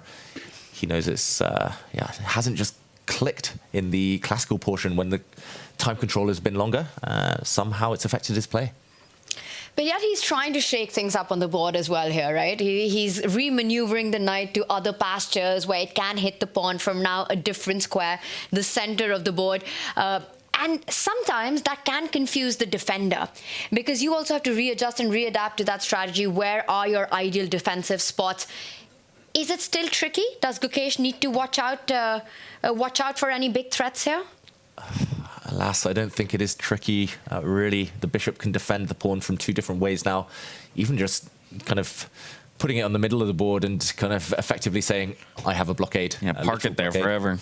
Park it there. And only when the white knight comes around to kick it away, then you go back where you came from and you smile. You're like, okay, you tried. Let's go around in circles. The white king and the black king essentially just balance each other out, cancel each other out right now. And the knight alone cannot do the job of kicking away the bishop. They do say even the worst bishop is a good defender. And Gukesh's bishop in this game has been terrible, but it is the final, it is the final piece in that blockade. Yeah, it saves the game for him in this one. And that, again, it just comes down to that moment, right? To trade or not to trade. And it's funny because that was the question thrown out and really felt like that has to be the easiest winning line. You're up a pawn, you get the heavies off the board. Minor piece endgame, got to be winning. Alireza had calculated the entire line through and missed this incredibly sneaky resource of getting to defend from the other side. Feels as if Gukesh has figured it all out and we're going to have a draw in our hand. This match remains level going into that final classical game. Yeah, you can see on the body language, Firouzja no longer really believes. He's looking for one last trick, one last trap to lay for Gukesh. But yeah, the world champion has proven now that he knows how to hold this. Just a matter of time before Firouzja offers his hand and admits that this one, he let it slip. Yeah, and interestingly, this would be the only matchup to go into tomorrow with an even score line of half a point apiece, while the other three all ended in decisive fashion. Which I think it does completely change the dynamic of the matchup itself, right? Alireza again felt moments away from matching the other games in that sense and having an advantage going into tomorrow. And so in those three matchups, we had experience prevail in two of them. Hikaru and Magnus getting the win. And also doing it with the black pieces. Doing it with the black pieces. And then we have the 20-year-old Vincent fighting for championship, getting his 1 foot in with the first victory against Fabiano Caruana. A draw away from winning the first slam of the year. I can't understand how he's keeping as cool a head as he is. Every time he's in here, I'm waiting for that kind of moment where the emotion and the stakes of the moment kind of overtakes him, but he is handling it like a pro. Vincent Keymer, the cool customer. He really is. Yeah, I mean, he's also giving credit to his opponents a lot. He's like, oh, this was a tough position for Caruana, tough position for black. You know, I got lucky that I was able to pose some problems. But, I mean, look at the other games. Magnus won with black. Yeah. Hikaru won with black. It's not that imbalanced a start position. Vincent just worked his magic as well. The day he beat Magnus, he was like, oh, you know, Magnus started on the back foot. It was unlucky for him. But actually, all the other games were drawn. So it was only Vincent who really got the essence of the position. So, yeah, he deserves all the credit. And I mean, we'll see him smile tomorrow if he wins. We'll see him celebrate. We'll see him start bouncing. But yeah, he's such a focused professional. So impressive from the German Grandmaster. Yeah, he's just playing fantastic chess, right? You think it's a career-defining moment. He beats Magnus, and then he goes to play Fabi. How will he perform? Will he keep up the momentum? And he gets the first win in. It's just incredible, and I completely agree with you. I think Vincent just is playing fabulous chess on the board. Yes, you've got the position, but you still have to work it out. And not once, but on every single move along the way. I'm still thinking about having him in the confessional and pointing out that one absolute key factor in 866 that we saw today, that's the storyline that played out in his game. Once that pawn fell out of the board, the game was completely over. And it was so difficult to spot for everyone, right? For even us in the commentary that, hey, that could be a target at some point. But Vincent just had a feel for it. Yeah, and that's why we want to see the other players in the confessional booths, right? We want to see the genius of Gukesh, the genius of Alireza. Vincent showed us his genius today. And yeah, I mean, I just love that feature. Predicting, I mean, literally 20 moves down the line that one key square would come into play. 100%. It makes it so much more special when you see it play out that way, right? To then have known that this player had that in mind the entire time. It wasn't something that was just found or stumbled into. It was an identification from the drawn position or, the starting position to the end of the game. And how long is this going to be played out? Because they are shuffling it around. I see David, he's looking at his phone, wondering if the sauna will still be on when we finish, because that's the thought that I have in my mind right now. But the game goes on. 50-move rule. If a pawn hasn't made a move in 50 moves, then you can claim a draw. How far are we into that rule? When was the last pawn move? The last pawn move, the last capture happened a while back now. It was on move 63. We're now on move 82. So still a way to go. 30 more? Just over 30 moves, yeah. Still to play, to entertain us. You're right, Tanya. You know me too well. I literally check the time. The sauna here closes in an hour and a half. Well, then, come on, guys. Let's talk about some superstitions. David Halvin, Keymer said he believes, yes, chess players are, maybe predisposed to being superstitious individuals. I think maybe that's something that's pretty, shared among a lot of top athletes across many sports. What were your superstitions, if any? Well, not if any. I know there are any. So. There are many. Was it specific items of clothing? Was it routines for you? Was it what was? Give me a couple. All of the above. All of the above. All of the above. When did you have time to practice then? I didn't. That's the problem. That's why I had to semi-retire. But I mean, for example, with clothing, to start with clothing, if I had the white pieces, I would have to wear white socks, white undergarments. No way. If I had the black pieces, it's black socks, black undergarments. And for example, if I would miss breakfast, one day I remember I was playing a tournament. It was difficult to get hold of food. It wasn't all inclusive, but one day I missed breakfast. I overslept, but I won one of the best games of my career. So I didn't eat breakfast the rest of the tournament, and not sure that was the wisest in the end. But yeah, every player has their routines. Lucky pens, lucky shirts. There are some top players, I won't name names, who have been known to wear the same exact shirt for 9 days, 2 weeks, if they're until they lose, before changing things up. Yeah. What about you, Tanya? Are you a superstitious player? Like Vincent said, I think all chess players are to a certain degree, and I've had my own phase as well, Also, has happened with me, skipped breakfast, round goes my way, hey, I'm going to get up late next day as well. But I think it's been about the pens for me, what I write my notation with. If I have a good result, I do try to stick to that one. Now, rules have changed. A lot of times in chess tournaments, you're not allowed to bring the pen back, so you've got to find new things to go to. But I will say one thing, and I think it was Vishy who I was talking about this to, that when you're playing good, when you're in form, when you're feeling good about your chess, and you have a good result, it's probably a good idea to stick to routine, to stick to things that make you feel are working for you. Why fix what's not broken? But on the other hand, if you're playing bad, let me tell you, switching up your pants, switching up your shirt, waking up for breakfast, well, perhaps not change it. You still got to do it over the board. Well, so taking these ideas and applying it to the players in this tournament, obviously all the players were given colors and awarded their jackets. I wonder if any players are going to be requesting color changes going forward if they feel like maybe their color didn't give them the greatest of chances in this tournament.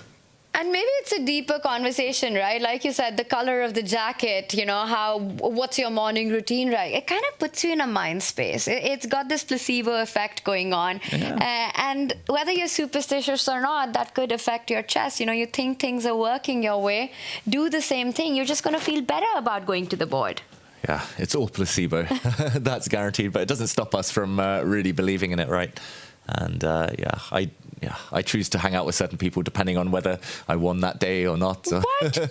I mean, I hope that none of these top players are as extreme as me, but I do know that, this is a big thing in chess. So don't read into it too much when you start ignoring me. Don't take it personally. No comment, James. There might be layered reasons there. But oh, come on. But chess players, I think it's a pattern thing, right? We see patterns in chess. So we see patterns in life. Yes. That's why we're superstitious, maybe more than the average person. That's a good point. Fair enough. In the meantime, the players dancing around with their knights and bishops. The kings still cancelling each other out. Alireza's king momentarily stepped forward, but had to step back to defend the pawn. And we're now at move 86. So the count is on still. Over 25 moves to go before the players can claim a draw. Gukesh, in this case. It is pretty much etiquette in chess for the player on the defending side to not offer the draw. It's the player with the winning chances. Only Alireza can ever win this game. So it's up to him when he offers and acquiesces to the draw. That's interesting.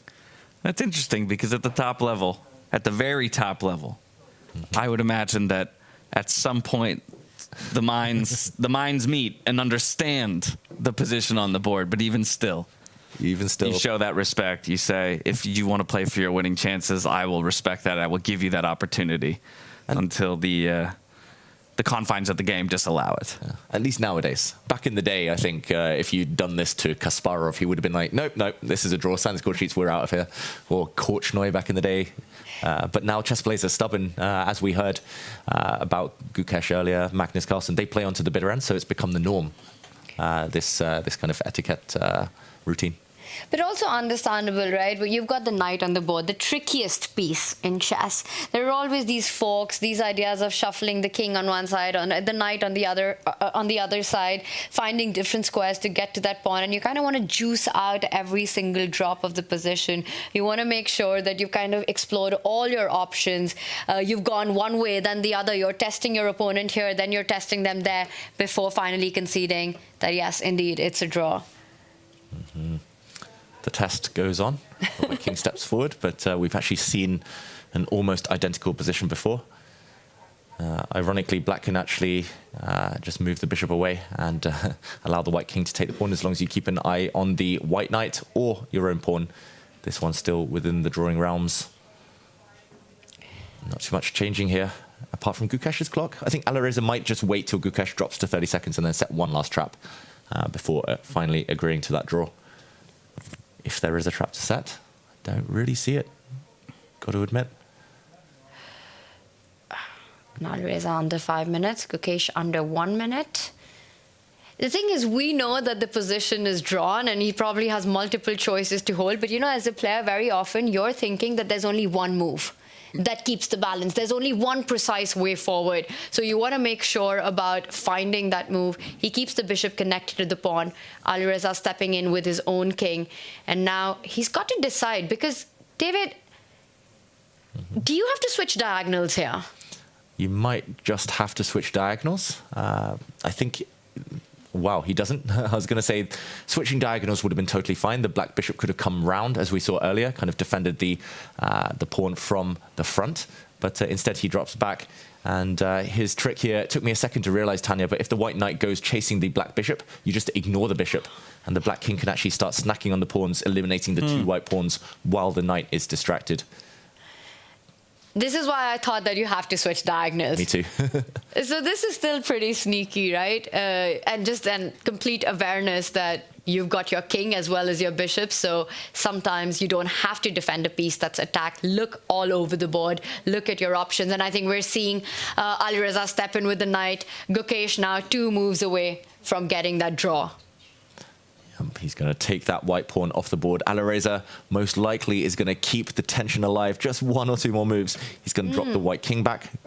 There we go, save the pawn. But we continue, at least 1 set of pawns off the board.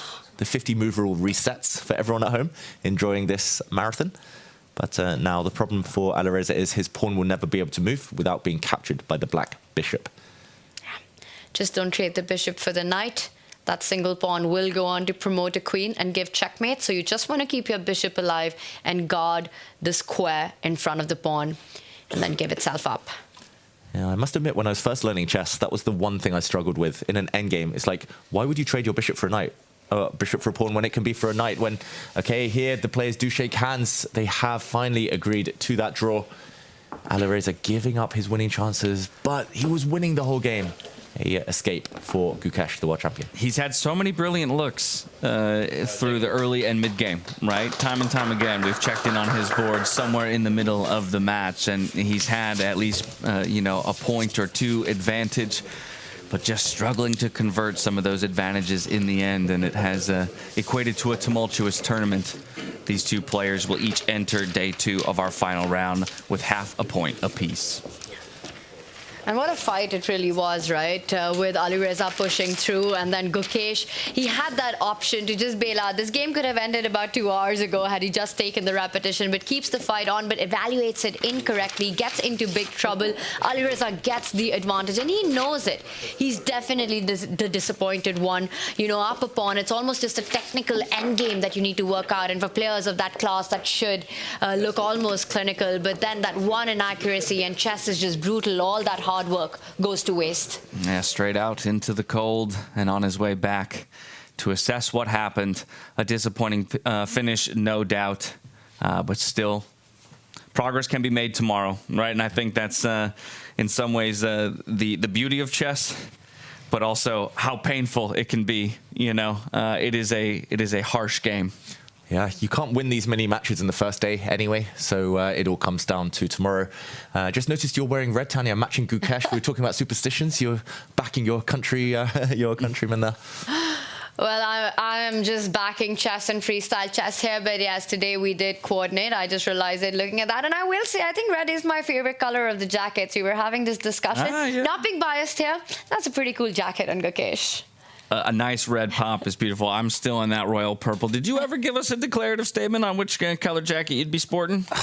Would they allow a checkered jacket? Oh. Just like a Grand Prix flag, Formula 1 Grand Prix flag? You gotta pick one of the players. David's always dodging these questions. He really is. He's so political. So good at it. Yeah, future career in politics for you, my friend. Perhaps, maybe one day we'll come up with, you know, maybe the eventual tour champion comes in the next year in a checkered jacket or something like that, representing the person to beat. And we saw that video, right, where it was freestyle chess is the Formula 1 of chess. So you could have that checkered. They've got the checkered flag, checkered jackets, checkered board. Makes a lot of sense. I should copyright this idea. Too late. Too late. You've already thrown it out there on air. But again, it's a good reminder to you at home. If you've got ideas, if you've got things you want to see here on the Freestyle Chess broadcast, do not be afraid to throw those ideas out there. We are hungry for more of them, and we are open to trying many new things.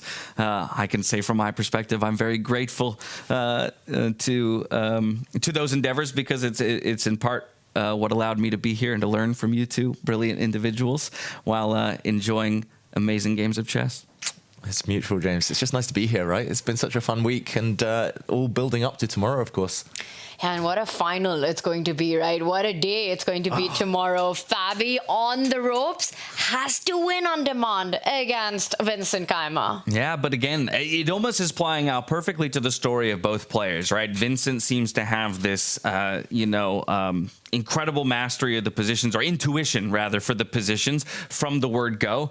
And Fabiano has had just this resilience, this unbreakable feeling to him that even if he goes into the next day down 1-0, maybe he'll take us to a tiebreaker. He'll go all the way to that Armageddon, and he will be the one to come out out on top in the end. That's a picture of our final table. But of course, Vincent Keymer had to go through Alireza Firouzja, then had to go through Magnus Carlsen. For Fabiano, the road was through, of course, first Gukesh and then taking down Javokhir Sindarov, for many the surprise of the tournament early on. Yeah, two deserved finalists, I think we can agree, and we can guarantee that Fabiano, he's going to throw everything, every remaining ounce of energy at coming back tomorrow and keeping his chances alive. And to the point you made earlier, right? Fabi bounced back so many times in his match against Sindarov yesterday, especially in that second blitz game, 5+2, you know, being with his back against the wall, making a comeback there. So he's not new to these situations. He's been in the chess world for far too long, right at the very top, to know what it takes to get that win in, to force a playoff. But just the form Vincent Keymer is showing in, if he continues that tomorrow, it's not going to be easy for the world number 2. Absolutely, and I think we're promised fireworks tomorrow within that player hall because of the results today. Again, 3 of our matches ending in decisive fashion. We'll take a look at them now. Keymer over Caruana, Carlsen over Sindarov, Nakamura taking down Abdusattorov in their first game of the round, and only that one at the bottom of your screens there, Firouzja versus Gukesh, ending in a draw. But either way, we need to figure out all 10 of our placements tomorrow. So whether or not things end in a tie after the first game in Classical or not, we'll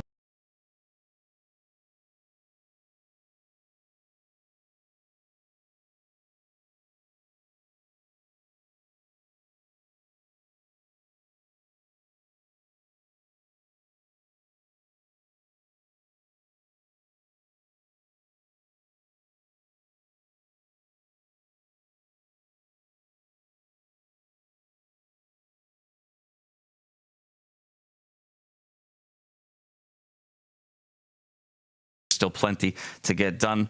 We do want to know from you at home, as we always do, who you feel was the most valuable player of the day. Exclamation point followed by the name of the player that you think is most deserving is a question we'll turn to you. And while chat thinks about that, a question I'll turn to both of you. And in an effort to maybe learn something a little new myself, is there a particular move of the day? So many amazing games, right? Incredible chess. We saw tactics, we saw hits and misses, we saw missed opportunities, we saw the brilliancies on the board. A lot comes to mind, and I know what David has in his mind, and I would agree with that.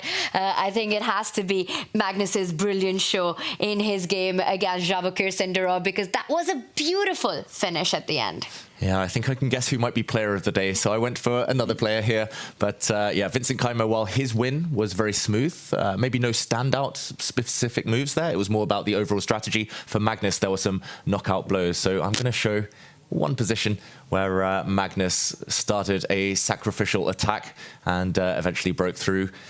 It was here with this battery along the diagonal, the black bishop, black queen, setting up some checkmate threats that Magnus jumped in with a brilliant move. Knight takes c2. This is actually just a removal of a defender. That white pawn didn't look like much of a defender, but if the queen had captured, we would have seen that the pawn had controlled a very important square. Now the black rook enters the fray, and it's not just 2 attackers on the diagonal. It's another bishop attacking and a rook attacking. 4 attackers, and it's almost guaranteed now. This knight cannot really be defended if white makes a move. Rook takes knight. There would have been a further mayhem on the board, and we can see how the queen combined with her bishops are going to deliver a killer blow. Instead, Magnus moved here after the rook came across, landed another brilliant move, a duo of brilliancies, and we see the killer blow here, the bishop picking up the rook. Just glorious at that. And once again, Magnus showing brilliant chess, as we would expect from him, no doubt.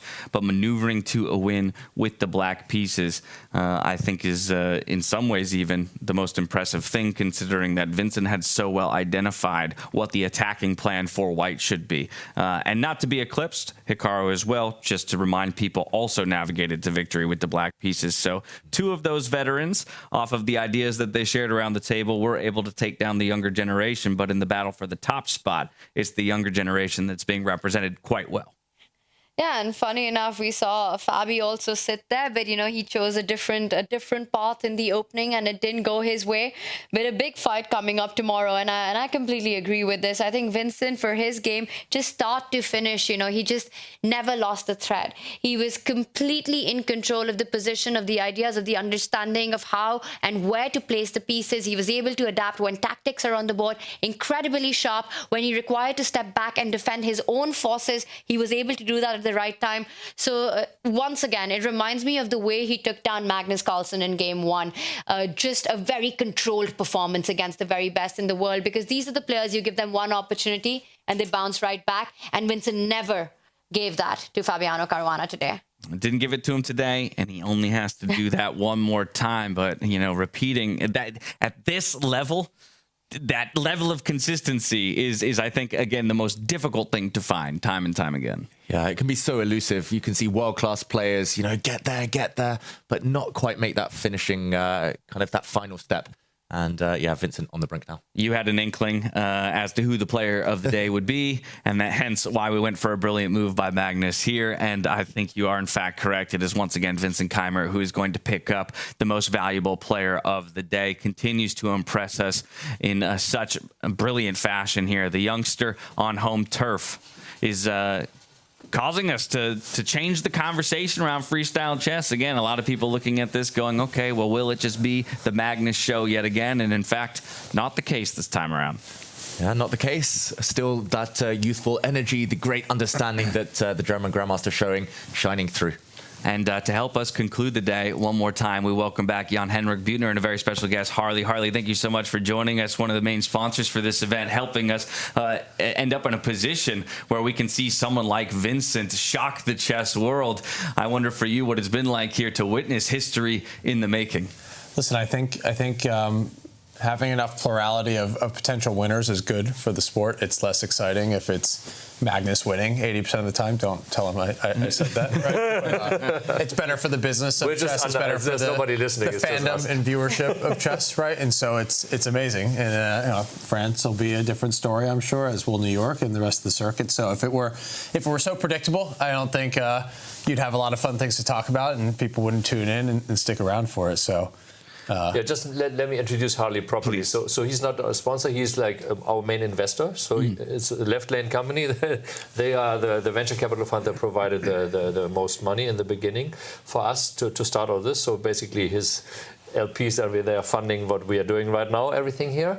For the start, and so the great thing is we got together because Harley and his company, he's the main partner, they have also invested in other leagues, So for example, if you know the Kings League, for example, with Gerard Piquet, that's them. Yeah. Snow League with Shaun White, this also. So you can ask him a lot of hometown, actually. Yeah, so you can and then also League One volleyball. So you can talk about that as well. Maybe that's also interested for the show. Well, then what jumps out to me about that is the incredible investment and interest you have in sport and high-level competition.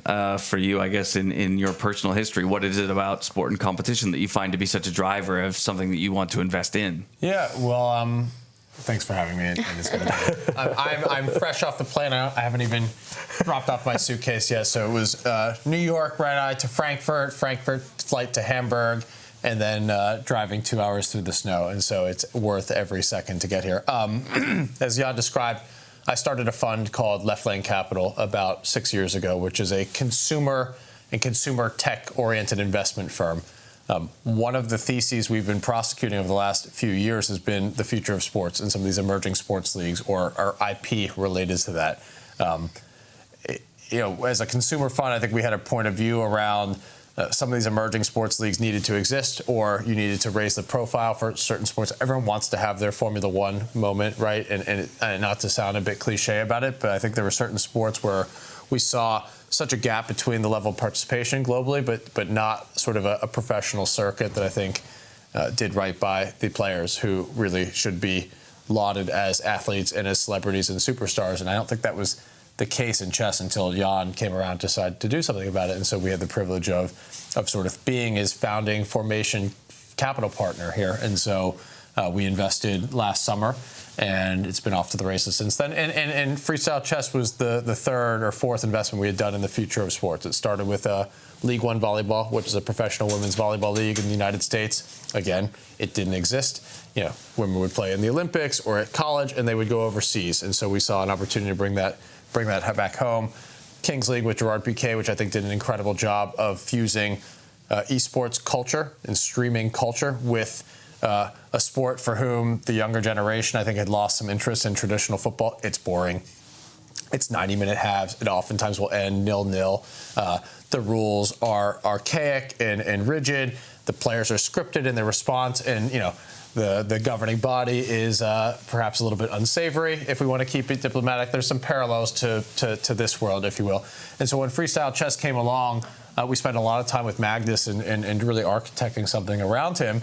And as I got to know Magnus more, I appreciated actually that Magnus is a student of sports, unlike any athlete I've ever met. And he said something to me. We were talking about Kings League and how we had to make the game more dynamic and make the rules more innovative and a bit faster and more captivating for a younger audience. And he said, I wasn't sure if he was paying attention to me or not, because Magnus can be like that. And he was processing everything. He was just also doing something else and thinking about something else, like 5 moves ahead. And he looks up at me and he goes, yeah, we need to make the goals wider in chess. And it was like a metaphor. He just sort of stitched it together in a really profound comment that just resonated with me. And I was like, okay, this is the right person to kind of embark on this with. And so that was last summer. We went to go see him in Nashville, Tennessee. He was there because Ella was getting her master's. Yes, she was studying there still then, yeah. My partner, Jason, who'll be here later tonight, and we'll meet him tomorrow, who did this deal with me with Freestyle. He plays golf with Magnus. And so, yeah, it's been fun. And what's been cool is to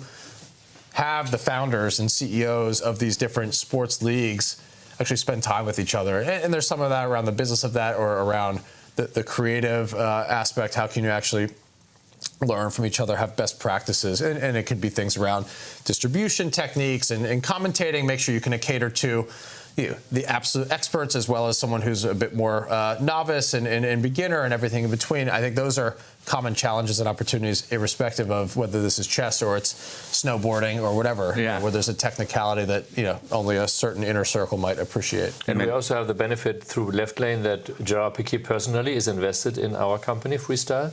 The same as like Derek Rose, he came to us, and look at that. Have you seen what he did yesterday, Derek? He was like he living in the comments. He was posting in his chat. First of all, he was in the chat for 4.5 hours, right? And the people in the chat even thought it was a fake. It's like it's the real Derek Rose, and then Danny Range from Chess.com verified, yeah, it's the real Derek Rose, and he commented, and I just had a screenshot of this because it was so great. And while you're pulling it up, the outpour that we got from other professional athletes who are either very loudly or in many instances more closetly, like rabid chess fans and players, has been very cool. And so whether it be the Derek Roses or so read this, what he posted. I never thought I would be watching chess for 4 to 5 hours. That's how I know this is something special in all caps. Love it. Yeah. I mean, from his lips to our ears, that's no better compliment than from a man like Derek Rose himself. But to kind of bring it right back to chess, I'm curious about one with your ventures into esports as well. Chess, I've heard some of the pro players even kind of talk about it as perhaps the oldest esport in a sense, but it is this very practical, tactile game now being transitioned into the digital world. I mean, for you, learnings and with your ventures into esports, how did you kind of identify that chess was one of those, practical sports that you wanted to engage with, but help usher it along this journey of becoming more accessible? Well, it wasn't so much esports that we were doing. It's real world sports. They might just be better consumed in a digital. You don't have a football stadium of people watching a small board on a big screen. You might, but it's less good of I think it's a product that's meant to be consumed digitally. And so I think you have great opportunities there for as you think about sponsorship and media rights and sport tourism and the like. Listen, when we looked at the establishment, we felt like the prize purse that existed for the athletes was de minimis, and that in and of itself needed to change. We felt like the storytelling above, below, beside the board also was lacking, and I think that's something that Jan really brought to the table. And again, bringing a bit more action, something that felt less scripted, less rehearsed, was, I think, something we're starting to see in other sports. And so I think we looked at a lot to land it at where we did on freestyle chess. It was a bit fate that we kind of came together and were able to work on this. Yeah, I've got a question, because you mentioned something really interesting about Magnus saying it's about making the goal a bit wider in chess, and it comes down to that point, right? With position 5-1-8, it just feels the way it's been studied and the opening preparation that's been there, sort of the path has narrowed down. That goal also from a chess term has been really narrowed down, and then freestyle just opens up all these million possibilities, sort of cleans the slate, and then it's all about raw chess skills. And I want to understand a little bit of that, because for Left Lane and Jan, you both have come together. Magnus also a big partner in all of that, and I think for the chess world to really know how much of an active role does he have. There's been this perception that, is he calling all the shots when it comes to freestyle chess? So yes, the three of you have put this together, but how actively is Magnus involved in the decision making? Yeah, I think that comes back to when I was here the last time, like a few hours ago. I broke the news that we're going to have Hans Niemann in Paris, and obviously nobody will doubt that this is not a decision that Magnus has made. So he is very much involved in what the rules are. I think that's very important, as he also saw from our technical meeting, which was said to be the most democratic technical meeting that was ever had in a chess world. Usually the technical meetings are like the players read the rules by the arbiters, they tell whatever, and we just had these things, and I always went on stage and said, okay guys, we have now the two possibilities, option A is like this, option B is like this, and then so the players decide. And so, for example, there was this, we have the 960 positions, and we took the 518 out, this the normal position, the starting position, and then it was the other position, I forgot the number, what it is, like, was it? 534. 534, that is basically where just queen and king is swapped, right? So that was taken out before as well. And so it was Magnus raising the hand and said, why are we taking out this position? It's totally different because, the castling is different, blah, blah, blah. And so we said, okay, let's put it back in. So it's like the players, we are doing it for the players with the players. So it's really everything, but it's also democratic. It's not like Magnus decides the rules. We are deciding the rules as the players, or they are deciding all together. But he was the one who initiated the whole thing. He came up with the idea, let's put Fischer random 960 on the highest level, normal thinking time, the players. So that's kind of the core structure. Then he picked the individual players in the beginning. There was no other method, and since then we have found very good mechanisms to make really clear rules. So for example, right now Hans qualified because we just announced that we're going to have the GRENKE Open as a classic, freestyle classic, like a huge 2,600 chess players going to be in Karlsruhe, and so as they had the rules that the previous GRENKE Open winner is qualified for the GRENKE Classic, right? Now the GRENKE Classic is replaced by freestyle chess. So obviously the winner of the last tournament, Hans Niemann, is qualified for freestyle chess. So that is like a clear rule that I also said it's much earlier than we thought. We're going to eventually. Hans moved up the ranks. He was getting into 27, 25. We had the discussion internally also with Harley and with Henrik and with Magnus. Say, okay, yeah, what do we do about it? And the Carlsen family is very, very dear and honest family. So they said, okay, well, if he qualifies for the rules, we will not say something for that. And the same holds true here. And I thought I waited for Magnus because I knew once we had this out with the GRENKE, and then the Norwegians, the guys, they said like they're going crazy in Norway now. They all want to talk to Magnus. What does he think about like Hans participating? He said, oh, Magnus has to know. So he didn't even know when he was playing that was. So I had to take him aside. So okay, in the holster, I said, just to be prepared. We're not going to like it, but that's going to. So it is, I think, this, in addition with the fact that, Vincent won against him, that it's not the same final like last year, Fabiano against Magnus. I think this takes totally air out of all of the criticism that this is a Magnus-only show here. Yeah. Magnus he's at the peak of his career. He's focused on being an athlete, not around thinking about the business of chess per se. And so, agreed. This was in many ways his brainchild. He wanted to put this variant of chess on the map for all the reasons that we appreciate and have described. And I think for us, what would be successful is that the 7, 8, 9, 10-year-old who are kids who are starting to play chess stop playing are starting to play freestyle, or starting to play this variant of chess, so that it starts to take more and more. I think if that's the future, this will have been a really, really successful, enduring enterprise. Yeah, it's like the bigger the base, the bigger the pyramid. It's the beginning of a beautiful journey here in Freestyle Chess 2025. 1 day left to play. Vincent Keymer on the edge of history here. Harley, I know you've been jet-setting around the world, my friend, so I do want to let you go. Maybe make use of the spa and rest up in preparation for tomorrow. But do you feel like the young German's going to do it? You know what? I think the hometown advantage is playing to his favor. I think he's going to take it home. All right, well, there you have it. We wait on bated breath for those results. We'll let these two amazing gentlemen be on their way. And as they exit the studio, we will just reset the stakes for all of you at home. There is 1 day left to play and plenty of action still to come as Vincent Keymer will try to get it done against Fabiano Caruana. The big question is, can Fabiano strike back, extend it to a playoff tiebreaker, and keep his tournament hopes alive? We find out all that and more tomorrow. Same time, same place. We hope to see you there. And until then, stay healthy, stay safe, be good to each other, and good night.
Are you curious to play freestyle chess but don't know how to?